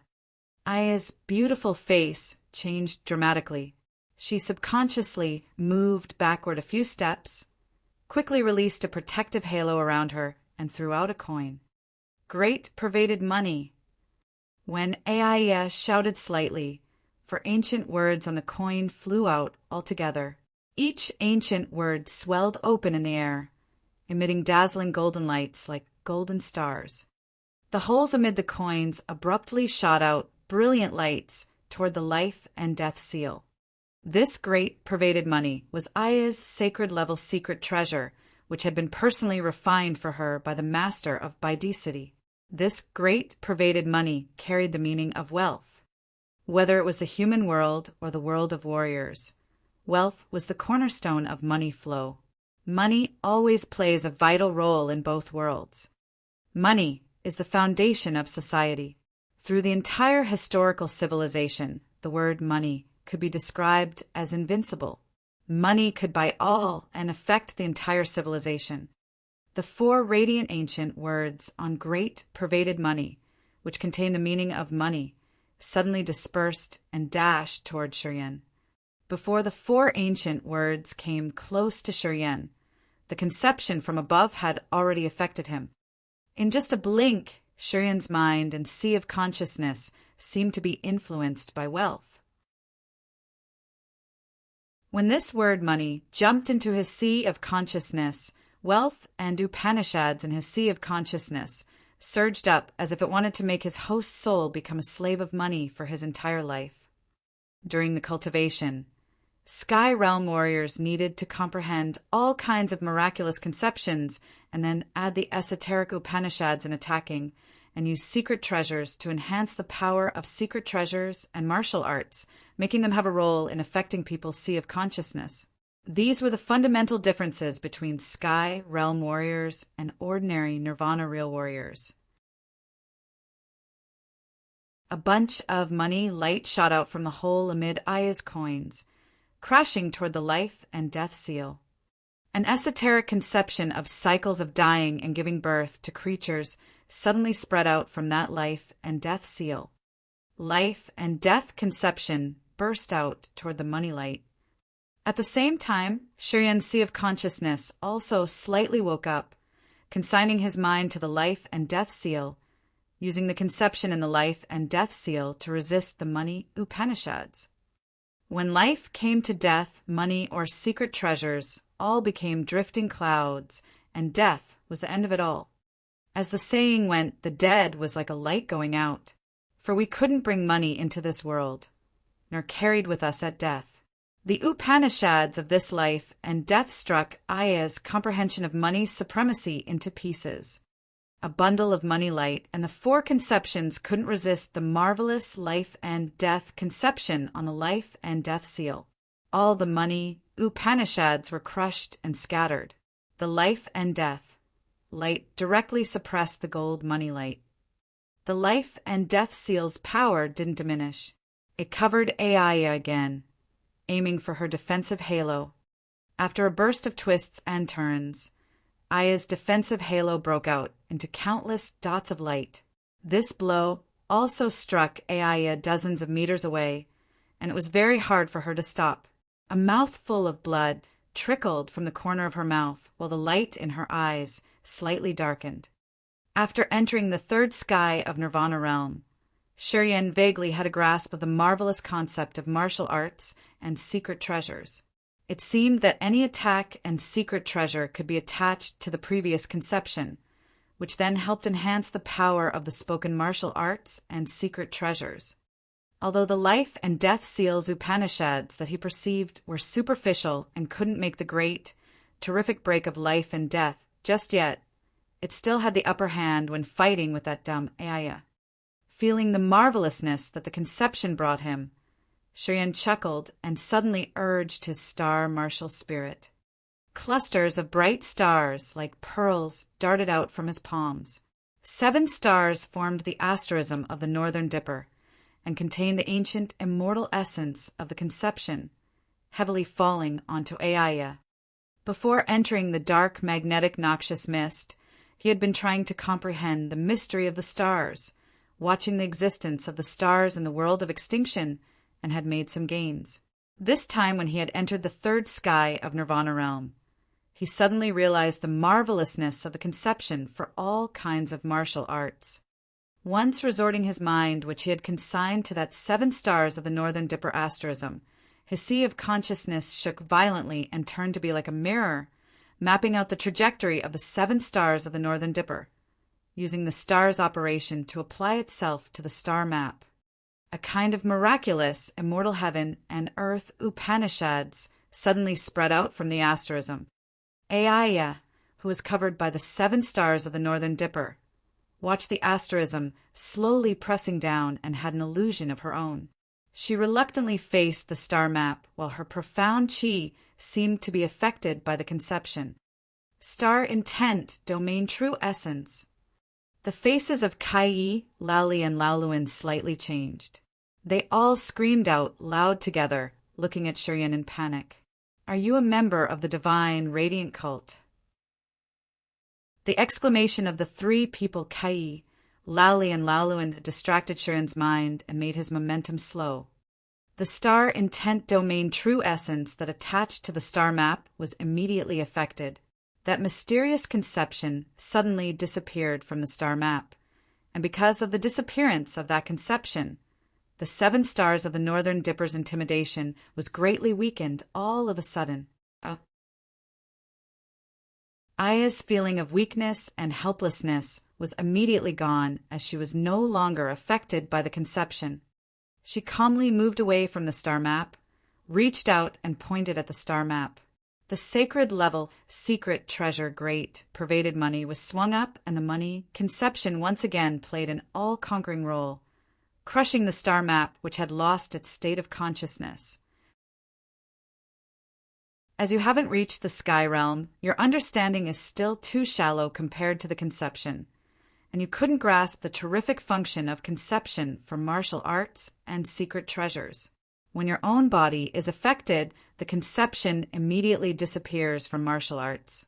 A low realm is a low realm after all. You can't just rely on powerful strength to make it up. Aya's face slightly changed, coldly muttered without waiting for Shiryan to speak up. "Since you come from divine radiant cult, you are considered a part of the divine land. Forget it. I won't fight with you for this leader position anymore. If you want to be our master, it's up to you. I hope you don't bring us a way that leads to no return." Although having said that, Aya was extremely frightened at heart. She had a little more understanding about this mysterious Shiryan. Generally speaking, it was difficult for a Nirvana realm warrior to comprehend the conception thoroughly. Moreover, imposing the conception on martial arts and secret treasures was something that not all Nirvana realm warriors could do. Although Shiryan's understanding of the conception was still superficial, and the conception was affected by words, he was only in the Nirvana realm. Thinking about this, Aya couldn't help but feel a little scared of Shiryan.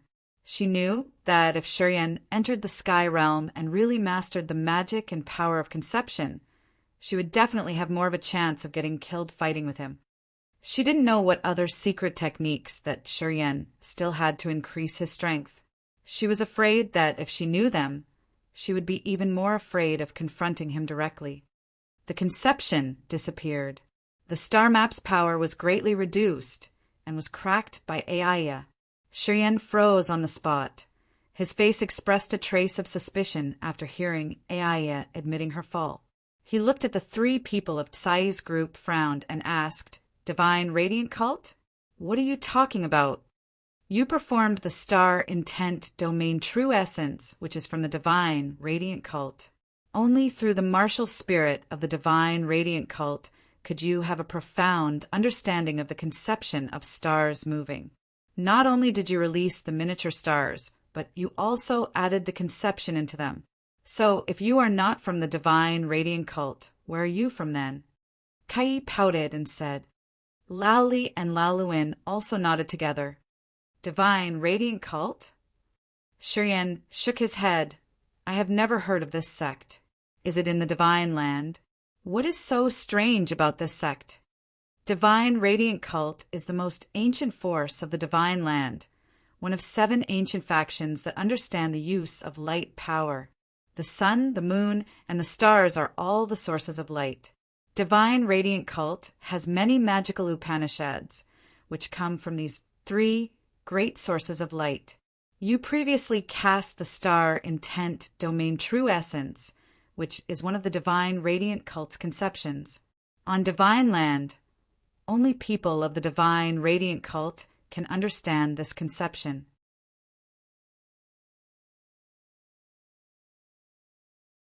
Chapter 384, New Understanding.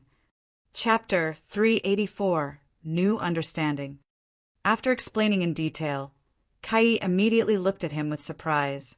"You really don't know the Divine Radiant Cult?"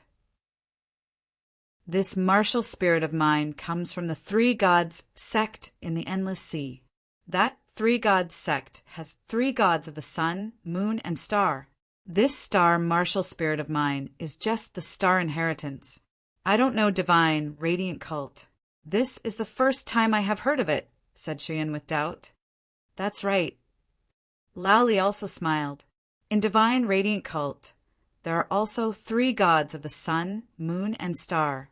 These 3 gods are the 3 great colossuses of Divine Radiant Cult, and their commander is the hierarchy of Divine Radiant Cult, Divine Radiant God.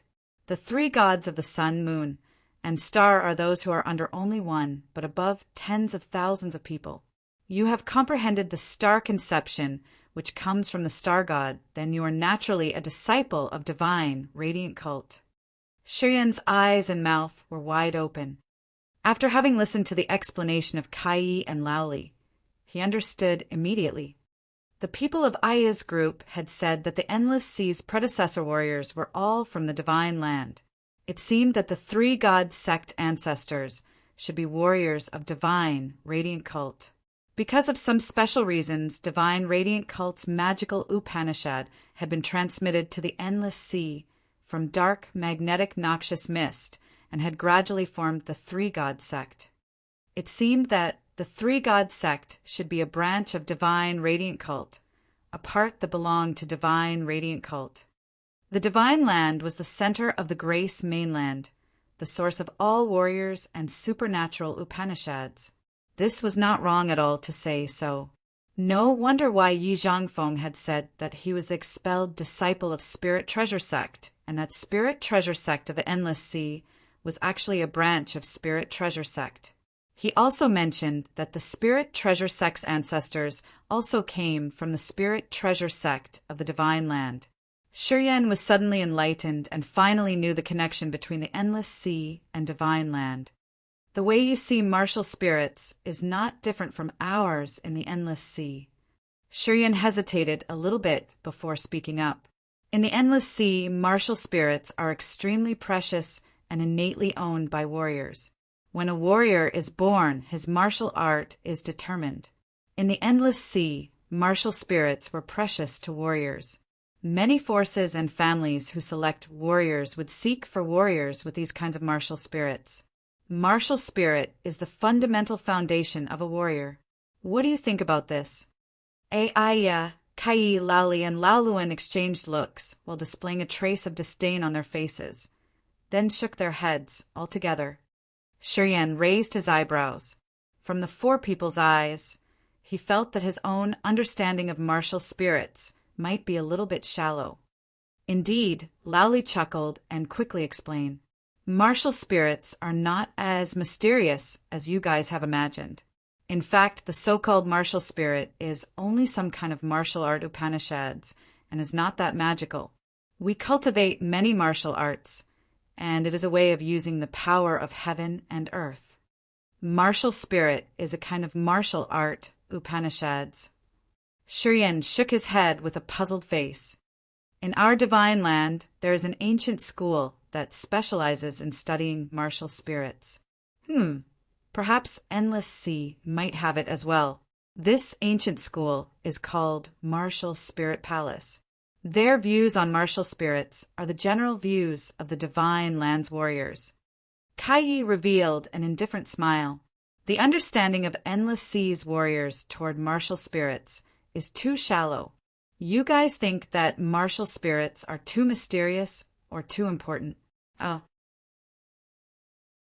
So, why do some people have innate martial spirits, but some don't? Shiryen was stunned and then asked again.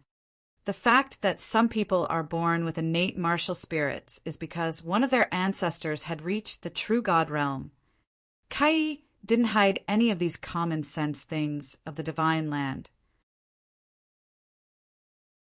She smiled and said, "A true God realm warrior can pass his martial art Upanishads on to his descendants, helping them have their own fundamental seeds of martial art Upanishads, and thus be able to continue their cultivations through the inheritance of martial arts Upanishads and become warriors without relying on any other forces." "That's right," Lali added. "The nature of martial art Upanishads which were passed on was quite similar to the ones that we cultivated. The ones who get the inheritance need an arduous cultivation. Inheritance of martial art Upanishads is only an uprising seed. Whether that seed can grow or not, it's still dependent on hard cultivation and comprehension, and of course it relies on the individual. The person with martial spirit inheritance might be better than someone with one kind of martial art Upanishads on his body. In our divine land, even though there is no such heritage, it is simple if we want it." Simple. Shiryen couldn't help but let out a light sigh. In the Merchant Union and Endless Sea, warriors consider martial spirits very important, even take martial spirits as their fundamentals, as an essential factor that determines their future. How come the martial art becomes so common in the divine land as if everyone can have one? There are many places that sell martial spirit seeds. Martial spirit seed is also known as original seal of a martial spirit or martial spirit fruit. They call it by many names. In fact, the essence is the same. As long as it is integrated into a body, it is equivalent to understanding a kind of martial art Upanishads, so that the body also has a martial spirit. Frankly speaking, martial art, Upanishad, and martial arts are the same. Shiryen was stunned. It turned out that many places in the divine land were selling precious original seal of a martial spirit, which was very valuable in the Endless Sea and the Merchant Union. Thinking about this, Shiryen revealed a wry smile and shook his head. Martial spirits and martial arts have no differences. Yes, Aya was the one who spoke up. What is the difference? To understand the difference, it is necessary to talk about why true realm warriors can pass on martial arts. Aya was silent for a moment, seemed to organize her words to make her thoughts smooth. A moment later, she said, "It is said that in ancient times when the true realm warriors encountered a fatal incident, they didn't know if they could pass on their martial art Upanishads by words, so they chose a shortcut. This shortcut was the martial spirit inheritance. They took advantage of this martial spirit inheritance to hand down their own martial art Upanishads to the next generation. As long as the offspring was not extinct, the martial spirits may be inherited from generation to generation. This martial spirit inheritance is much more mysterious than words. It was directly stored in the descendants who were born. The birth of descendants is equivalent to cultivating them. However, this also has a great drawback. The drawback is that this martial spirit inheritance makes the future generation instantly know a kind of martial arts without going through any arduous cultivation. Take your star martial spirit as an example. As you already have had the star martial spirit since you were born, your heart had some mutation, and you know how to use the star power. However, you don't know how an ordinary person goes through the cultivation of changing the body to form the star martial spirit. In other words, you know from the beginning how to use the star power, but do not know which way the heart is cultivating to be able to absorb and use the star power. Do you understand? Shiryen was bewildered, frowned while thinking, and then understood. This was not difficult to understand. For example, the third sky of Rampage martial art. When he wanted to perform Rampage martial art, he must make his meridians to be clear and open and go through a cultivation process to be able to perform the Rampage, using negative powers to enhance his strength. According to what Aya had said, if a person who was born without a hard cultivation could directly perform the Rampage martial art to enhance the power, it was the martial art. It meant that martial spirit was the ready-made martial art. As long as someone had it, the person could skip the arduous cultivation and use the martial art directly. I understood what you meant. Shiryen thought for a moment and nodded his head. Martial spirit is available. Without going through cultivation, you still can use it. Is that what you meant? Yes, Aya nodded. However, the elementary martial technique was different. For example, to use the power of gold, wood, water, fire, and soil, you must practice this martial art. You can change your body tendons and bones through this martial art and then gradually master the use of gold, wood, water, fire, and earth elements. After successfully cultivating martial art, you can use the power of gold, wood, water, fire, and earth elements. With martial spirits, you can directly use the power without necessarily having a step-by-step cultivation. What else is different? You can directly use the inherited martial spirit, but you cannot teach others because you can only use but don't know the process and methods of the formation of martial arts. In ancient times, those true God realm warriors who encountered fatal incidents were not sure if the next generations could preserve this method of cultivation or not. Thus, they condensed martial spirits and passed them on to the next generation so that the next generation could inherit and be ready to use those martial spirits right at the time descendants were born. Therefore, only their descendants can have this kind of martial arts. Even if there is a betrayer in their descendants, that person cannot tell others about the martial art Upanishads so that they will know his martial art Upanishads. Is that really a good idea? In fact, this is very selfish. If the offspring are all extinct, their martial art Upanishads will disappear. No outsiders can get it. But people are selfish by nature, so it is normal. Aya nodded and said, only when their descendants can reach the true God realm like them can they then restore the cultivating method and the fundamentals of martial spirits. Let's take you as an example. Only if you reach the true God realm can you know about how to cultivate martial spirits. Then you could teach other people so that others can also pass through the martial art that you have transmitted. They will know how to absorb and use the star power, and then let you become the master of a sect. If you say so, it means you know that this martial spirit heritage has many advantages compared to the spreading text martial arts. Why don't you guys really treasure martial spirits? Because there's such a great drawback. What is it? Without knowing what method to form a martial spirit, one person can still enjoy the results without having to go through any hardships of cultivation, and thus they would lack experiences. Once entering the sky realm, a person will need to have the essential understanding of each kind of martial arts, conception as well as Upanishads. However, since that person lacks necessary experiences regarding the comprehension of conception and Upanishads, he cannot compare to those who have undergone arduous cultivations. With the same kind of martial arts, if it is inherited martial spirit, the warriors who reach the sky realm and want to comprehend conception and Upanishads will consume more star power than those who have gone through hardships of cultivation. Many people who have martial spirit get stuck at this step, cannot achieve the true meaning of martial arts and conception, and thus will never master the essence of any kind of martial arts. On the contrary, the warriors who have overcome the hardships during the arduous cultivation will encounter fewer obstacles and will be much more comfortable than those who have been given martial spirits. Since it is a shortcut, there are always disadvantages. There aren't perfect things in this world. Hence, in our divine land, unless it is the kind of extremely mysterious martial spirit, ordinary people will not choose to use martial spirit seeds to implant in their bodies, which means they can avoid the cultivation and directly have the ready-made martial arts. Shiryan finally understood. His face became complicated.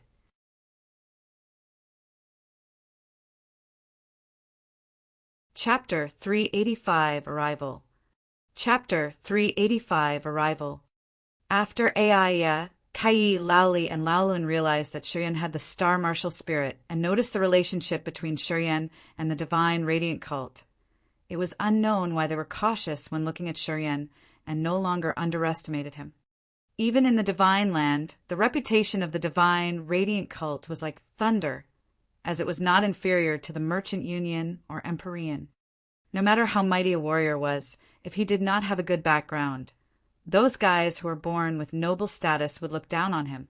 As Shiryan had proved his relationship with the divine radiant cult, his status rose. Even now, when Aiya faced Shiryan once again, she also had to treat him with caution.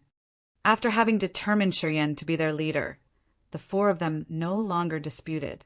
Since then, although Shiryan was still the one who pioneered the road as before, whenever encountering any abnormal situations, they would seek Shiryan's advice and take actions according to his assignments. Dark, magnetic, noxious mist was foggy all year round. Neither the sun nor the moon nor stars could be seen. There was no separated day and night nor any way to measure time. Only Aya's compass in her hand could vaguely calculate the relative passage of time. Half a month had passed in a blink. During this period of half a month, Shiryan had led in front to pioneer the road. Aya's compass identified if there were any dangers ahead. If there was any abnormal problem, Shiryan would be the one who moved forward to explore. On the one hand, Shiryan's ability was powerful. On the other hand, as he had the skybreaking shuttle, regardless of encountering beasts or fearful lands, Shiryan could always solve the problem, either by escaping from those beasts or using the skybreaking shuttle to fly out of the fearful land. Although there were a lot of beasts in the dark, magnetic, noxious mist, the competence of Shiryan's group was not weak. They would immediately retreat if facing powerful flocks of beasts, and would unite to kill those beasts if they were not strong. The fearful land was not easy to deal with. However, with the skybreaking shuttle, the fearful land was no longer a threat to Shiryan. During half a month, the 5 people of Shiryan's group had still been moving forward deep into the dark, magnetic, noxious mist, meeting a lot of beasts and encountering many other teams of warriors. The 5 of them had joined forces, beheaded some beasts, exterminated 3 teams, and got a lot of demon crystals. Regarding the distribution of these demon crystals, Shiryan was very fair. He was not dependent on demon crystals too much, so he only took a small part. The majority was divided between the 4 people of Aiya, Ki, and the 2 brothers, so that they could use those demon crystals to restore their strength. What Shiryan did actually puzzled the 4 of them. They didn't know how he could be that generous, giving them most of the demon crystals in this dark, magnetic, noxious mist, which was the only thing that could restore profound chi. Obviously, not knowing the reason was not very important, as the 4 of them still could benefit a lot from this. Gradually, although they formerly hadn't been willing to make Shiryan their leader, their attitude now changed. They honestly supported Shiryan, considered him their true leader, especially the 2 brothers Laoli and Laolin. When Aiya had still been the leader after the hunt for demon crystals, most demon crystals were distributed to Aiya and Kai, and they could only harvest a small part, thus they didn't benefit a lot from it. However, since Shiryan had become the leader, everything was different. Shiryan was fair, giving up most of demon crystals, which helped significantly enhance the two brothers' harvest. Hence, they were even more pleased to see Shiryan be their leader, as they felt that following Shiryan had many more benefits than following Aiya and Kai. As a leader, Shiryan had set clear guidelines from the beginning. Before getting out of the dark, magnetic, noxious mist, they must put down the selfishness, were not allowed to have fatal and wicked tricks toward the team members, and they must work together. If anyone made a bad decision for the team, the other people had the right to kill that person. After this guideline had been set, although Aiya, Kai, and the two brothers still had suspicion toward each other, they no longer had intentions to kill their companions. Gradually, this small team somehow had a sincere cooperation. They didn't have as many cunning calculations as before. During half a month, when there was no danger, Shiryan always calmed down to comprehend the star martial spirit in his body, as well as conceptions of the life and death seal. From Aiya, Kai, and the two brothers, Shiryan now knew martial spirit's drawbacks. He then soon considered the comprehension of conception his long-term goal, hoping to have fewer troubles when entering the sky realm, thoroughly understanding the martial arts Upanishads. He carefully kept hidden away 37 golden silks, which he had taken from Ning's people. These 37 golden silks became a secret weapon in his hand. Once the golden silks and gravitational field were cast out, the gravitational field's power would be enhanced significantly. Any warrior falling into the gravitational field would first be cut into pieces by the gold silks, and then ground into powder by the gravitational field. As for the golden silkworm, it was also refined by the earth flame in the blood vein ring. Because the earth flame had such a great loss last time, its power had seriously reduced. After half a month, it couldn't refine all forbids and barriers on the 10,000-year golden silkworm. This made Shiryan somehow depressed. He thought that he would look for a place where the 10,000-year earth flame could recover. This day, the 5 people of Shiryan's group continued moving forward in the dark, magnetic, noxious mist. Violent energy fluctuations suddenly came up from the dense, foggy area ahead. Shiryan and Aiya explored the way side by side. Her graceful body suddenly trembled. Her soft hand holding the compass stiffened and her full red lips slightly shivered. She couldn't help but pleasantly scream, "I think we're going to arrive soon." Shiryan, who was next to her, was also agitated after having heard what she had said. He cried out loud, "You have discovered it." He had heard Aiya and Kai say that there were 2 magical sites in the dark, magnetic, noxious mist. One of them might have sacred-level or even God-level secret treasures. The other one might have pure God soul. The people of Aya's group had entered the dark, magnetic, noxious mist because of these 2 places. Since they were going to see the miasma places after a long time in this dark, magnetic, noxious mist, they couldn't restrain their joys while their eyes were lit up. Sacred-level secret treasures were extremely precious in the endless sea. Only the leaders of forces could possess sacred-level secret treasures. Ordinary people couldn't even see them. As for the God-level secret treasures, it was legendary. He had only heard but had never seen them. In the center of the Grace mainland on the Divine Land, there were only a few God-level secret treasures. Each of them had intimidating and earth-shaking power. Kin Mao was the sect guarding treasure that was in the hand of masters at the peak of the pyramid. Because of the dark, magnetic, noxious mist special features, surrounding these 2 miasma places was a kind of protective group of clouds, inside of which there was the soul-perishing thunderbolt that could destroy the God Realm warriors' host souls. Hence, even if 3 God Realm warriors went into the dark, magnetic, noxious mist, it would still be difficult for them to enter these 2 great miasma places. So every time warriors penetrated the dark, magnetic, noxious mist, they were all sky, realm warriors, or below.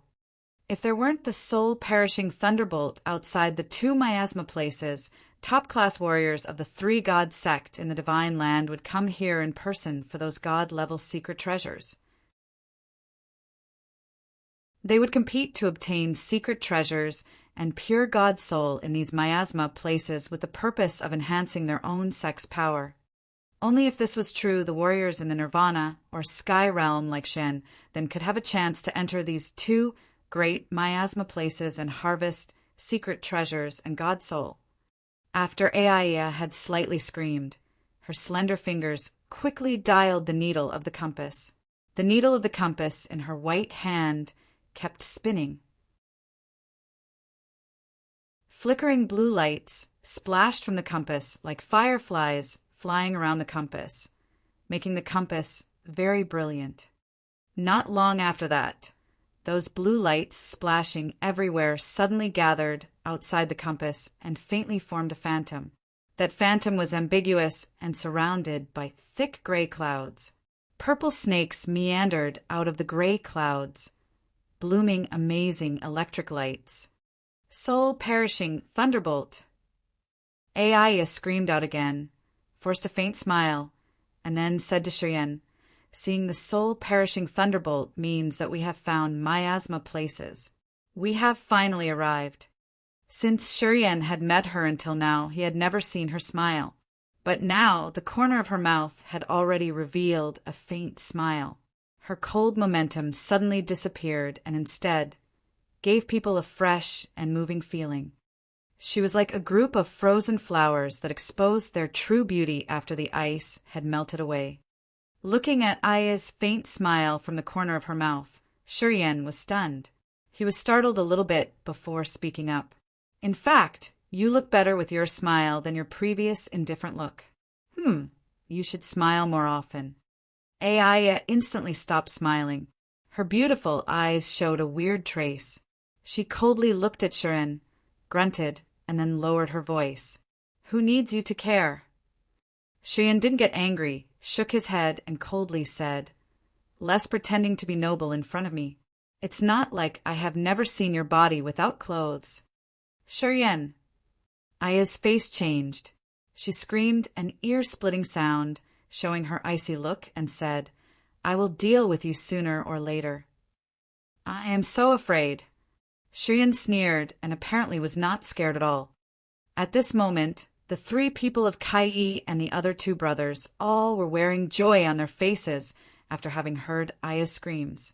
They moved forward, looking ahead with brightened eyes.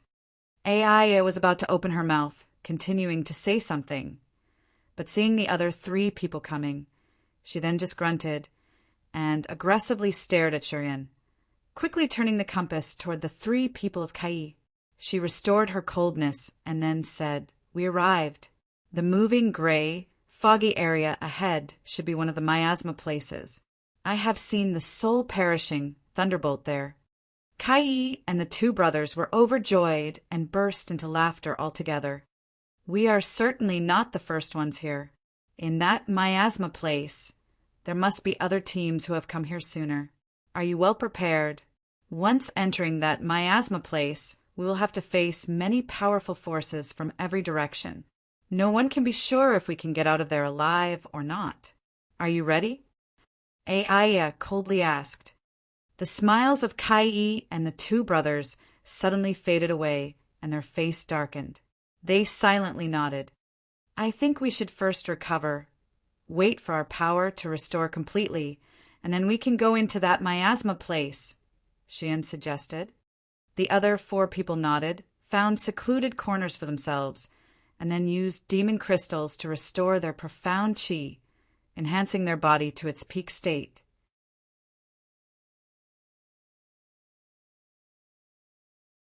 Chapter 386: The Galaxy, the Ancient Corpses, and the Secret Treasures.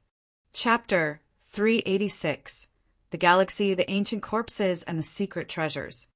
After a period of retreat, the profound chi of the 5 people of Shiryen's groups had reached their peaks. Each of them was refreshed and full of vitality. Let's go. We can enter that exotic land now. Shiryen came out first, looking at the others, and told them, "You should be very careful. Do not spread out. During this long journey, we have experienced a lot of hardships and have begun to have a wholehearted cooperation. I hope this time when we enter that exotic land, everyone can have a great harvest." The four of them nodded altogether. "Brother, when we are in that exotic land, we will need to rely on you. Ningzhe is definitely in there as well. So if we re-encounter him, we need your gray tornado." Laoli laughed and said, "Along the way, at the crucial point of time, Shiryen's gravitational field had played an important role with its huge power. In Laoli's eyes, the gravitational field Shiryen cast out was simply a murderous whirlpool. No one could be strong enough to avoid death inside that whirlpool. Entering the exotic land meant that they would encounter outstanding warriors from everywhere in the divine land. That made Laoli a little bit worried, and thus he wanted to rely on Shiryen. "I will try my best. As long as you trust me and do not secretly mess with me, I will also protect you guys." Shiryen looked at Aiya and Kai and grinned. "If you have any wicked actions while I am in danger, don't blame me for not having mercy." Aiya and Kai grunted but didn't say anything. "Let's go!" Shiryen said nothing further as he revealed a faint smile. He was the first one to jump into that foggy area with caution. However, as soon as he fell into the area where the gray smoke was concentrated, he realized that big, long, purple pythons were quickly dashing toward him as if they just saw their prey. Soul-perishing thunderbolt! Shiryen couldn't help but strangely howl and shudder. He was aware of the earth-shaking, destructive aura and immediately retreated. The purple pythons then restored their normal status. After Shiryen had left, they no longer aimed at him, but retreated as if they were only coming out for him. "Why are they coming for me?" Shiryen's face became cold. He emotionlessly looked at Aiya and Kai. "You intentionally want to harm me? You have said that this soul-perishing thunderbolt only aims for the host souls of the three god sex warriors. I am only in the Nirvana realm, so why is this soul-perishing thunderbolt still against me?" He couldn't help but doubt. If it weren't because he had urged both the starlight and the electric shift to get out like using teleport, that soul-perishing thunderbolt would probably have hit him and destroyed his host soul. If his host soul was destroyed, it meant that he would completely disappear from time. It's impossible. Tsai's beautiful face changed. Seeing Shiryen getting angry, she hurriedly explained, "I have heard from my predecessors that soul-perishing thunderbolt around this exotic land only aims for the three god sex warriors. My elders definitely didn't deceive me. How can you be impacted by that soul-perishing thunderbolt? This is absolutely impossible." Laoli also nodded and suspiciously said, "Shiryen brother, we will never deceive you about this soul-perishing thunderbolt. Before I entered the dark, magnetic, noxious mist, my elders had also told me that although this soul-perishing thunderbolt's intimidation is very powerful, it only influences the three god sex warriors.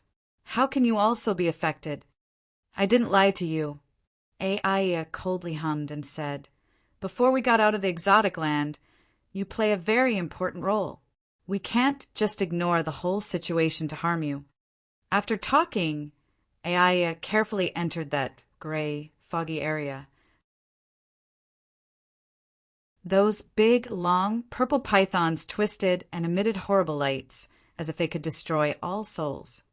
However, when Aiya fell into that area, the soul-perishing thunderbolt didn't attack her, but instead stayed in front of her meandering. Aiya came out, looked at Shiryen, and said indifferently, "I went in, but why didn't I encounter the same event as you did?" Shiryen's face became sullen and kept changing. When Aiya had gone in and out, soul-perishing thunderbolt had no reaction, which meant that this soul-perishing thunderbolt apparently didn't aim for warriors who didn't belong to the three god sect. It proved that what these people of Aya's group had said was not a lie. "So, Why had he just entered that place and the soul-perishing thunderbolt instantly reacted? Shiryen frowned, but couldn't think of any reason. "Brother, are you a Sky Realm warrior?" Lao Li quietly mumbled, looking at Shiryen with unbelievable, shining eyes. Aya's and Sai's beautiful faces suddenly changed. Their eyes brightened, looked at him with a strange expression. "If I were a Sky Realm warrior, don't you think you could have had a chance to bully me along the way?" Shiryen didn't know if he should smile or cry. "If I had that high realm, I wouldn't have stayed here with you guys and would have attempted to break in that exotic land, even though I don't know anything about it." Listening to Shiryen's explanation, Aya and Kai carefully thought for a while, and also knew that their suspicions were ridiculous. They secretly let out a sigh of relief.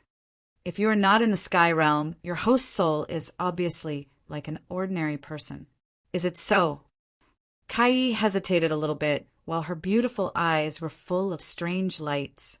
"I am sure that your host soul and ours are not the same."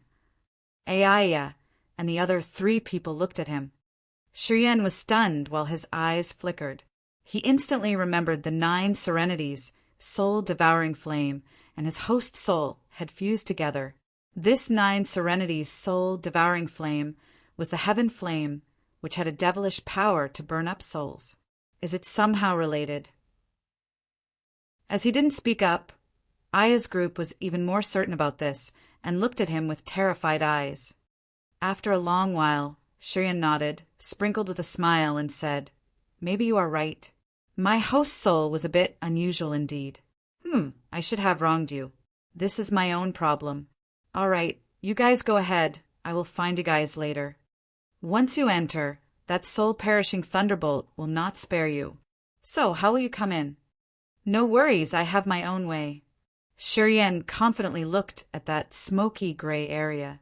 "None of the barriers of the fearful land could trap me. So how can this soul-perishing thunderbolt? As long as I can cross the outskirts of the exotic land and go deeper to the center of that place, I will no longer be affected by that soul-perishing thunderbolt." The people of Aya's group immediately remembered how marvelous Shiryen was. Every time in the fearful land, Shiryen could easily escape without any difficulties. Right now, listening to what he said, Aya's group understood immediately. No one knows how the situation in the exotic land is. How can you be certain that you can find us in there? Aya thought for a while and asked suspiciously, "Don't worry. I have my way." Shiryen looked at Kai. He had left a barrier inside Sai's host soul. Within a certain range, he could detect Sai's location through that barrier. Therefore, he was confident that it would not be difficult to find the 4 of them. Kai knew what he meant. Her face looked a little odd. Kai then went into that gray, foggy area without looking at Shiryen, as if she was in a rage. The other 3 people were bewildered, looking at Kai with astonishment. They vaguely guessed that the reason Shiryen was that confident might be related to Kai. The 3 of them didn't ask about it anyway. After Kai had left, they also entered that place and slowly disappeared into the foggy area. Shiryen was not in a hurry. He waited for a long while after the 3 of them had disappeared before taking out the skybreaking shuttle and then tried to communicate with it. "Bring me through that barrier in front of us, avoid those destroying souls' thunderbolts, and go straight to the center." How much profound chi do I need to spend? 1/3. Okay, I will inject the profound chi into you, and then you will bring me in there. Possible. The skybreaking shuttle broke through a gorgeous silver channel and brought Shiryen into that place. When Shiryen penetrated that area, the soul-perishing thunderbolt around that silver channel didn't have any reaction because the skybreaking shuttle had formed a channel to cover him. It helplessly let him continue ahead. The shaking halo rippled out. Shiryen's body was like lightning drilling into the area in just one blink. After reappearing, Shiryen realized that he was in a magnificent old city center. There were 100-meter-high ancient buildings with ancient stones together with dozens of these building, which looked like small mountains. The roads in the ancient city extended in all directions. They were all smooth and made of hard, green stones. There were 4 enormous mountains at the 4 sides of the ancient city. These 4 mountains formed into the 4 symbols, respectively showing the postures of a bowing black turtle, meandering azure dragon, dancing vermilion bird, and the patrolling white tiger. The 4 mountains were huge and vaguely surrounded the ancient city. 2 vast rivers flowed meanderingly, hanging in the sky above the ancient city. The 2 rivers intertwined, emitting beautiful, dazzling lights. The 2 galaxies hanging in the sky were immense. Bursts of volatility came up from the 2 rivers. Floating corpses in the water of the Milky Way could be faintly seen. People could also see god lights zooming over in the galaxy as if there was some secret treasure that had a spirit and was operating in the galaxy. The ancient city, the 4 mountains, and the galaxies suspending in the sky all constituted this magnificent but strange place. After emerging, Shiryan instantly looked at the 2 galaxies that were hanging above his head as well as the gorgeous, weaving beam of lights. He could feel a violent shaking power transmitted from that weaving point. That energy was extremely intimidating and seemingly endless. The 4 long-ranged mountains surrounded the ancient city, forming the 4 postures of the bowing black turtle, meandering azure dragon, dancing vermilion bird, and the patrolling white tiger, which brought along the meaning of wealth and fortune. This meant this land was a blessed land, very rare on earth and sky, as it was blessed and protected by the 4 ancient sacred creatures. In this imposing ancient city, some figures could be seen from time to time in those buildings. They were all outstanding warriors who could enter the exotic land. Those warriors wore cold faces, sometimes raised their heads looking at the sky, and watched around all 4 mountains as they seemed to be aware of something. Shiryan stood on an ancient road and quickly identified Sai's location through the barrier he had planted inside her host's soul. Taking a deep breath, Shiryan temporarily ignored this exotic land and instantly urged the starlight, turning into a bunch of lights that dashed toward the 4 people of Sai's group.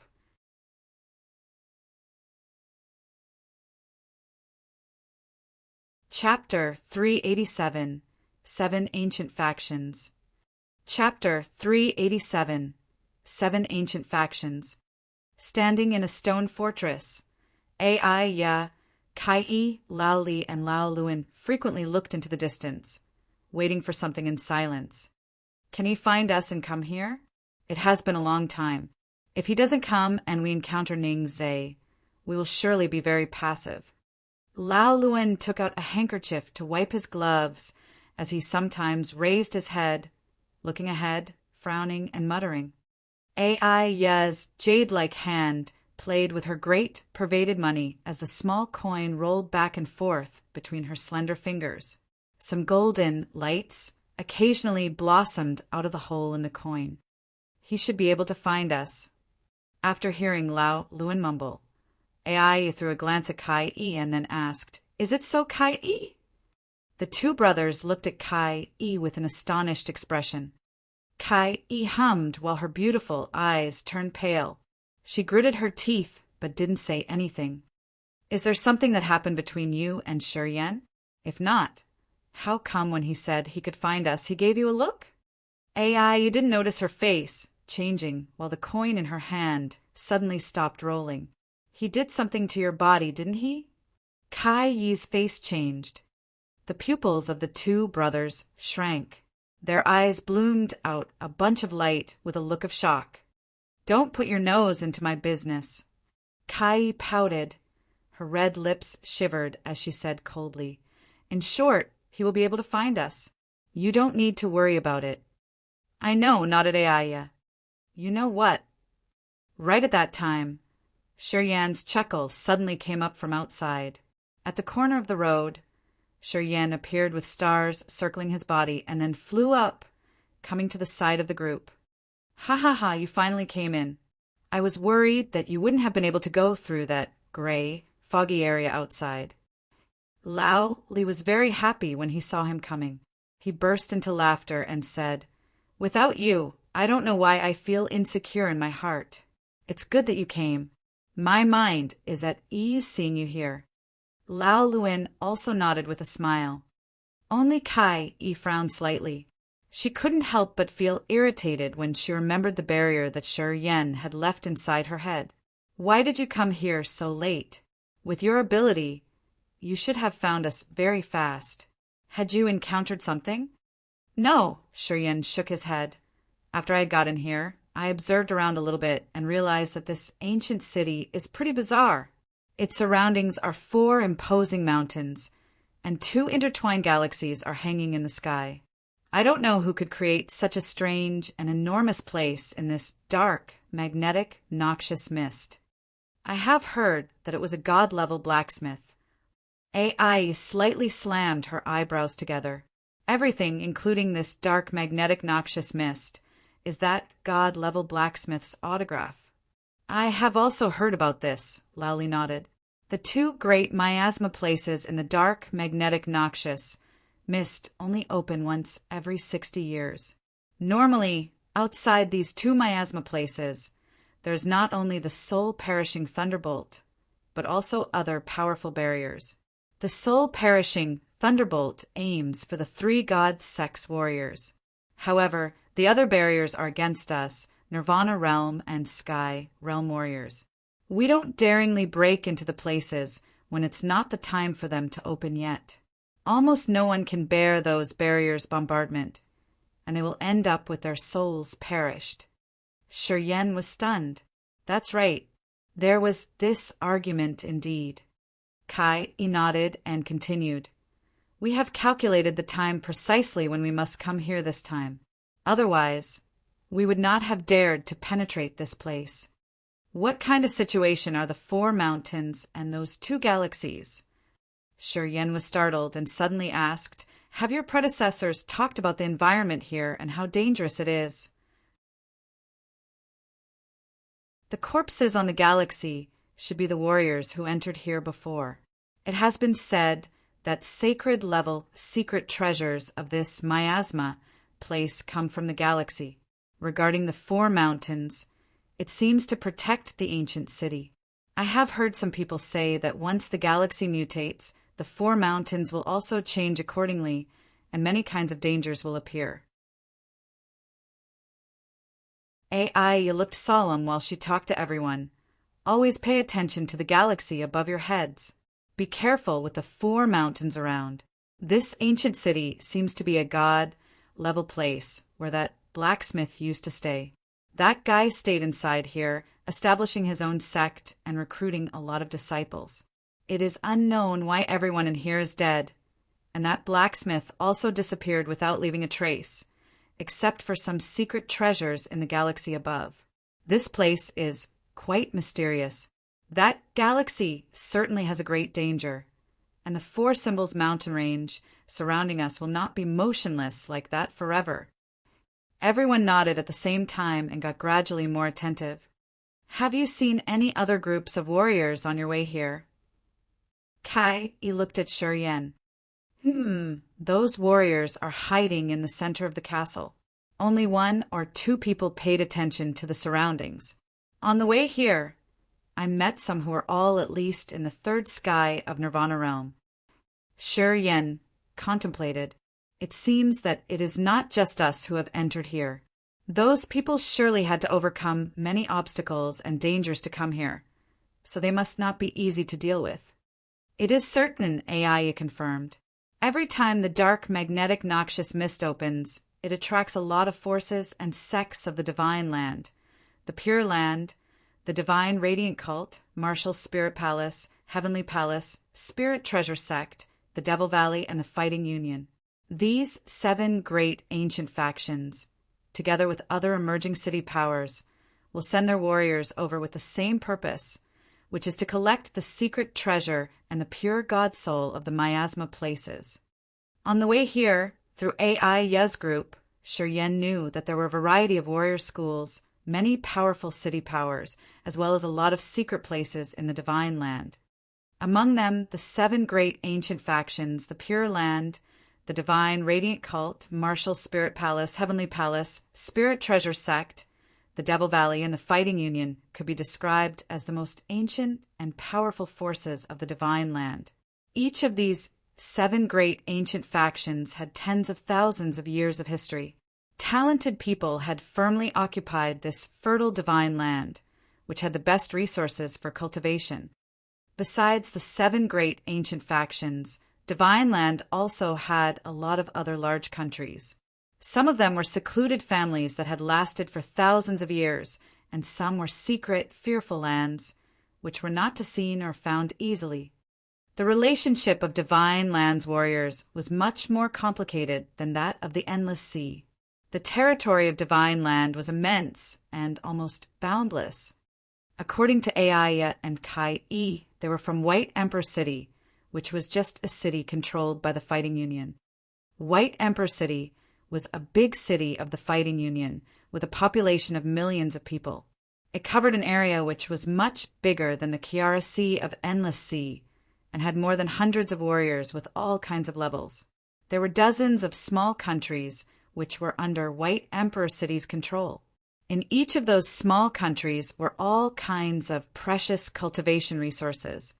White Emperor City was only one city of the Fighting Union, and the Fighting Union was only one of the 7 great ancient factions. So, it seemed that this Divine Land was indeed extremely prosperous, and its warriors were naturally countless. Powerful masters like him, who were called geniuses, could be easily found. Although Aya's talent was exceptional in White Emperor City, she was not considered a real genius if she was in the Divine Land. Many young people who were younger than her already had profound cultivation bases. 7 great ancient factions had been dominating the place for tens of thousands of years, with countless cultivation resources, holding a complete collection of martial arts as well as secret cultivation methods, many secret treasures, numerous spiritual medicines, and the population of hundreds of millions of people.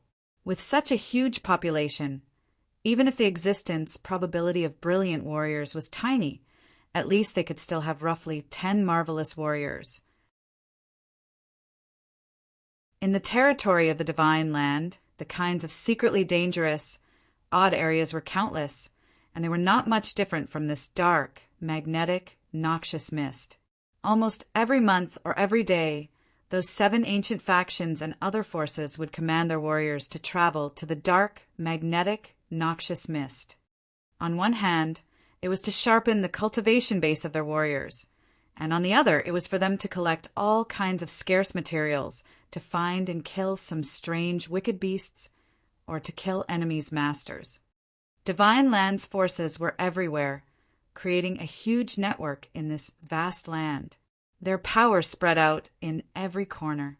A large number of warriors were in several strange miasma places, reporting daily changes of the Divine Land to their sects, so that their leaders could always be updated about the changes in this land.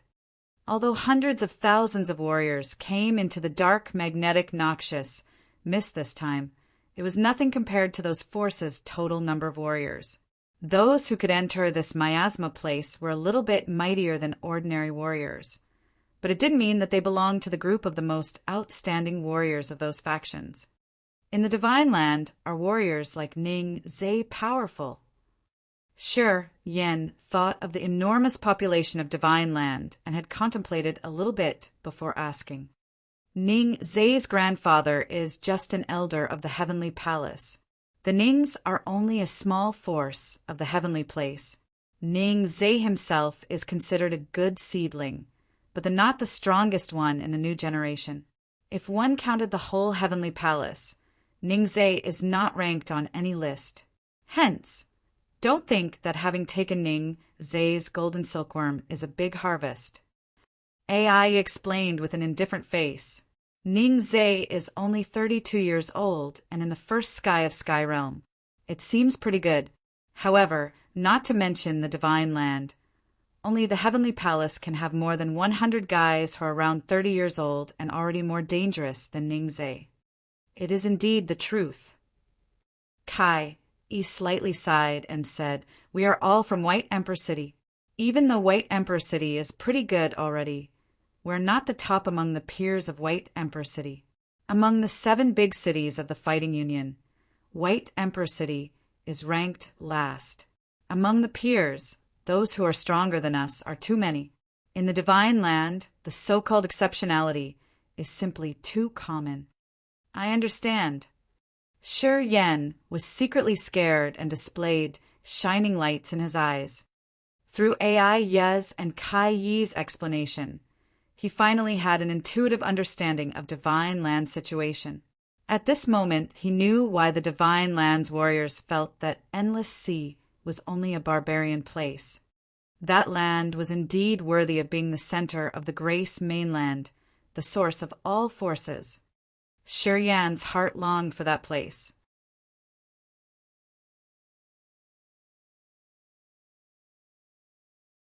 Chapter 388 Beasts' Roars. Chapter 388 Beasts' Roars. In the ancient city of the exotic land, Shi Yan and the others stayed inside an ancient castle and frequently looked up at the sky where the 2 galaxies intertwined, waiting for the changes of the galaxies above their heads. Aya, Kai, and the 2 brothers had never come here before. They only heard about this area from their elders' instructions. Those elders had been here before, so they could tell them briefly about the situation of this place. The changes were different at every 60 years, and they couldn't even say what they would probably encounter here. Therefore, Shi Yan's group could only wait and be cautious with any changes in the sky. They wanted to find out some clues from those changes. In this ancient city, small teams like Shi Yan's group were many, but for the time being, no fight had occurred yet. Teams that had entered this place were apparently not ordinary. They certainly went through a lot of danger along the way to get there. As they didn't see any changes of this place yet, they all meditated to reinforce their strengths and maintain their supreme state, waiting for the point in time when changes happened. Ningzhe hadn't arrived yet. It might be because the blood vein ring had taken the golden silkworm, and thus the connection between Ningzhe and that golden silkworm had been cut off. In the meantime, Shi Yan was ready and well prepared to see Ningzhe again. Unfortunately, Ningzhe didn't seem to sense their location as he still hadn't shown up. Shi Yan was staying in a 100-meter-high ancient castle, in which there were hundreds of rooms with different sizes. The smallest one was about 70 or 80 square meters. This castle was obviously the place where the blacksmith had been living before. Taking a tour around this castle, they realized that there were many furnaces that only blacksmiths could use, as well as a few of forging tools. There were a lot of forging tools, but none of the materials had been left. This exotic land would open once every 60 years. It had been thousands of years since the dark, magnetic, noxious mist had been discovered. During the past thousands of years, countless warriors had entered here. Even if these castles should have had many refining materials, they had certainly been scraped away. Therefore, the people of Shi Yan's group didn't waste their time to search for them, but instead concentrated their main power on the galaxies above their heads, waiting quietly. This time, the 2 brothers loudly observed the changes in the sky. Shi Yan, Aya, and Kai were using the demon crystals to meditate. In a stone chamber as big as a basketball court, Shi Yan released a little bright starlight. His shining eyes looked at a cluster of starlight spots while he used the star martial spirit to control the starlight spots, letting the order of the rotary stars of heaven and earth circulated into his consciousness. A bunch of starlight spots, which looked like a cluster of fireflies, were flying around the stone chamber, brilliantly lighting up the entire chamber. Each starlight spot followed a trajectory, which could be a curve or a straight line or a magical arc. They were all different.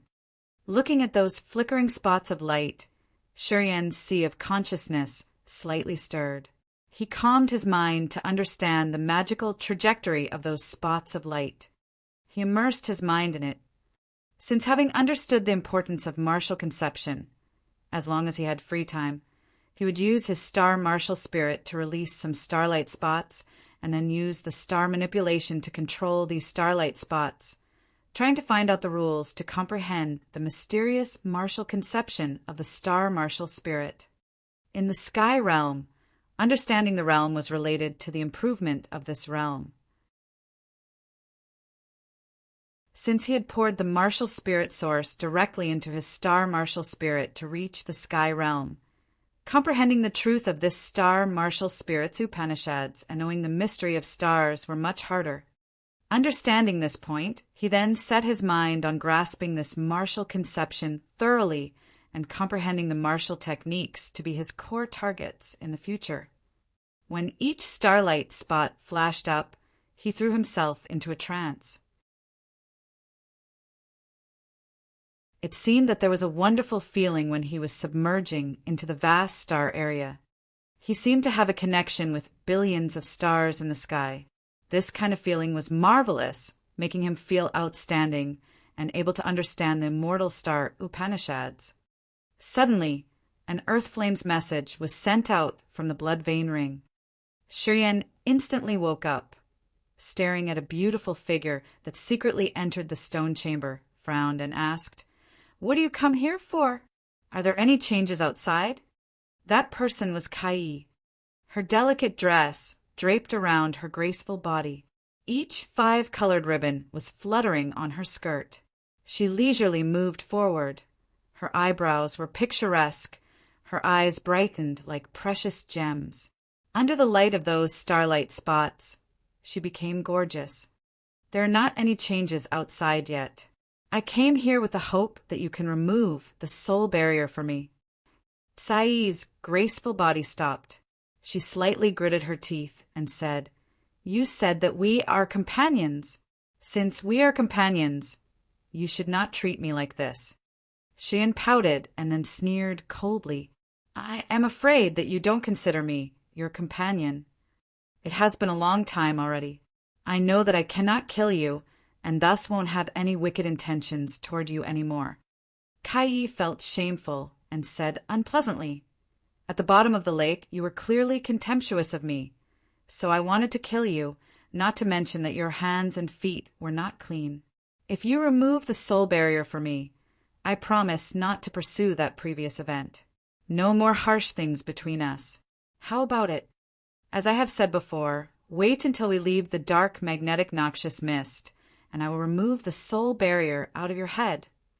Shiryen was unmoved, shook his head, and said indifferently, "In case you and Aiya unite to kill me, it is easy for you guys to do so in this exotic land if I am not careful. Sorry, I don't believe you. Leaving the soul barrier in your head helps me control Aiya in the crucial time. I don't dare to let my guard down against you two ruthless girls." Tsai's delicate face suddenly darkened. She said hatefully, "My host soul has a barrier, so it is certainly limited and can exert its full power. Once this miasma has changed, all the teams will fight with all their strength to deprive secret treasures. By that time, if my strength cannot be cast out 100%, I will possibly die here. You want me to die here, don't you?" Shiryen was still indifferent. "Speak up. After all, what do you want to remove the soul barrier for?" Kai was silent for a while, and then her neck suddenly flushed. She turned her back toward Shiryen, slowly took off her dress, gradually exposing her soft, white back. She took off her clothes until her slender waist was exposed and then stopped. Her hands clutched her big, firm, snow-white breasts. She then turned back, bowed her head looking down at her toes, and spoke up with an indistinct tone. "I know your preferences. As long as you remove the soul barrier, I will let you caress them." Tsai's upper body was completely naked, under the dazzling light of starlight spots. Her white skin was glowing beautifully. Her breasts were too huge that her 2 hands couldn't cover all of them. She was exposing an amazing beauty that could make any man's vein bulge uncontrollably. Although I do like women, I am not stupid enough to take my own safety as a joke. Shiryen's eyes brightened. presumptuously looking at Tsai's naked body. He grinned, "You should leave. Before leaving the dark, magnetic, noxious mist, I will not remove the soul barrier for you. Even if you offer me your body, it will not change my decision." Kai raised her head, aggressively staring at Shiryan full of anger. She tightly gritted her teeth, displayed a hateful manner, and resented that she could not crush Shiryan into 8 pieces. Shiryan coldly sneered and then clucked his tongue. "Your body is really mesmerizing. Wait until we get out of the dark, magnetic, noxious mist. If you still want to offer yourself to me, I will definitely not refuse." I really like women who take the initiative. I will not refuse any girl who proactively comes to me. By that time, I am sure I will not let you down. I curse you not to have a decent death." Kai bitterly cursed him and soon put on her clothes again. After that, she left the chamber with a complicated face. Shiryan revealed a cold smile, shook his head and whispered, "Her appearance is not bad at all. Regretfully, that is a wicked woman. Depending on each point of time, she will show her poison fangs. The timing is not right, otherwise you would hardly escape my hands." As he wasn't disturbed by Tsai's arrival after she had left, Shiryan continued his arduous cultivation in the stone chamber and circulated the mysterious star power at the same time. Today, Shiryan woke up again from the martial conception. The galaxy has had some changes. Raising his head toward Aya's clear voice, Shiryan slightly frowned, stopped perceiving martial conception, and stood up. Aya was different from Kai. If there was nothing happening, she certainly wouldn't come here. As she daringly entered the chamber this time, Shiryan knew that something was happening out there. It is not the galaxy. Aya's face was solemn. It is the 4 symbols mountain range outside. Since yesterday, the 4 symbols seemed to have changed. A small earthquake quietly rumbled from the surrounding mountains of the ancient city. In that earthquake, beasts' roars could be heard from those 4 mountains. Beasts? Shiryan was stunned, looked outside and asked, "Did you see any beasts appear yet?" "Not yet, but there are many roars." Aya's face seemed odd. "I guessed that there should be around 100 beasts with different levels. I just guessed it from the roars. The real number of beasts is probably more than that. If those beasts jump into the ancient city, it will not be easy for us to deal with. Hundreds of beasts." Shiryan's face slightly changed. The lowest level beasts that he had seen in this foggy place were at the 6th level. He had never seen any beasts lower than that. Even if it were the 6th level, hundreds of them were already terrifying. If there were many 7th level beasts among them, that force would be very tough to handle. At least 1/3 of them were at the 7th level, Aya added. Shiryan felt cold at heart. His face was tense. It seems that the changes in the galaxy should come very soon. With many beasts showing up, this place certainly will not be peaceful much longer. After talking, he went out of the chamber, heading to the place where the 2 brothers loudly were taking guard. Outside the ancient city, it seemed that the 4 symbols mountains were lurching continually while the dull roars came up from a distance. In those mountain shakes, some horrible changes seemed to be quietly born. You're tuning in to the Thunder Spear YouTube channel. Don't forget to subscribe and join us on this journey to catch the most captivating stories.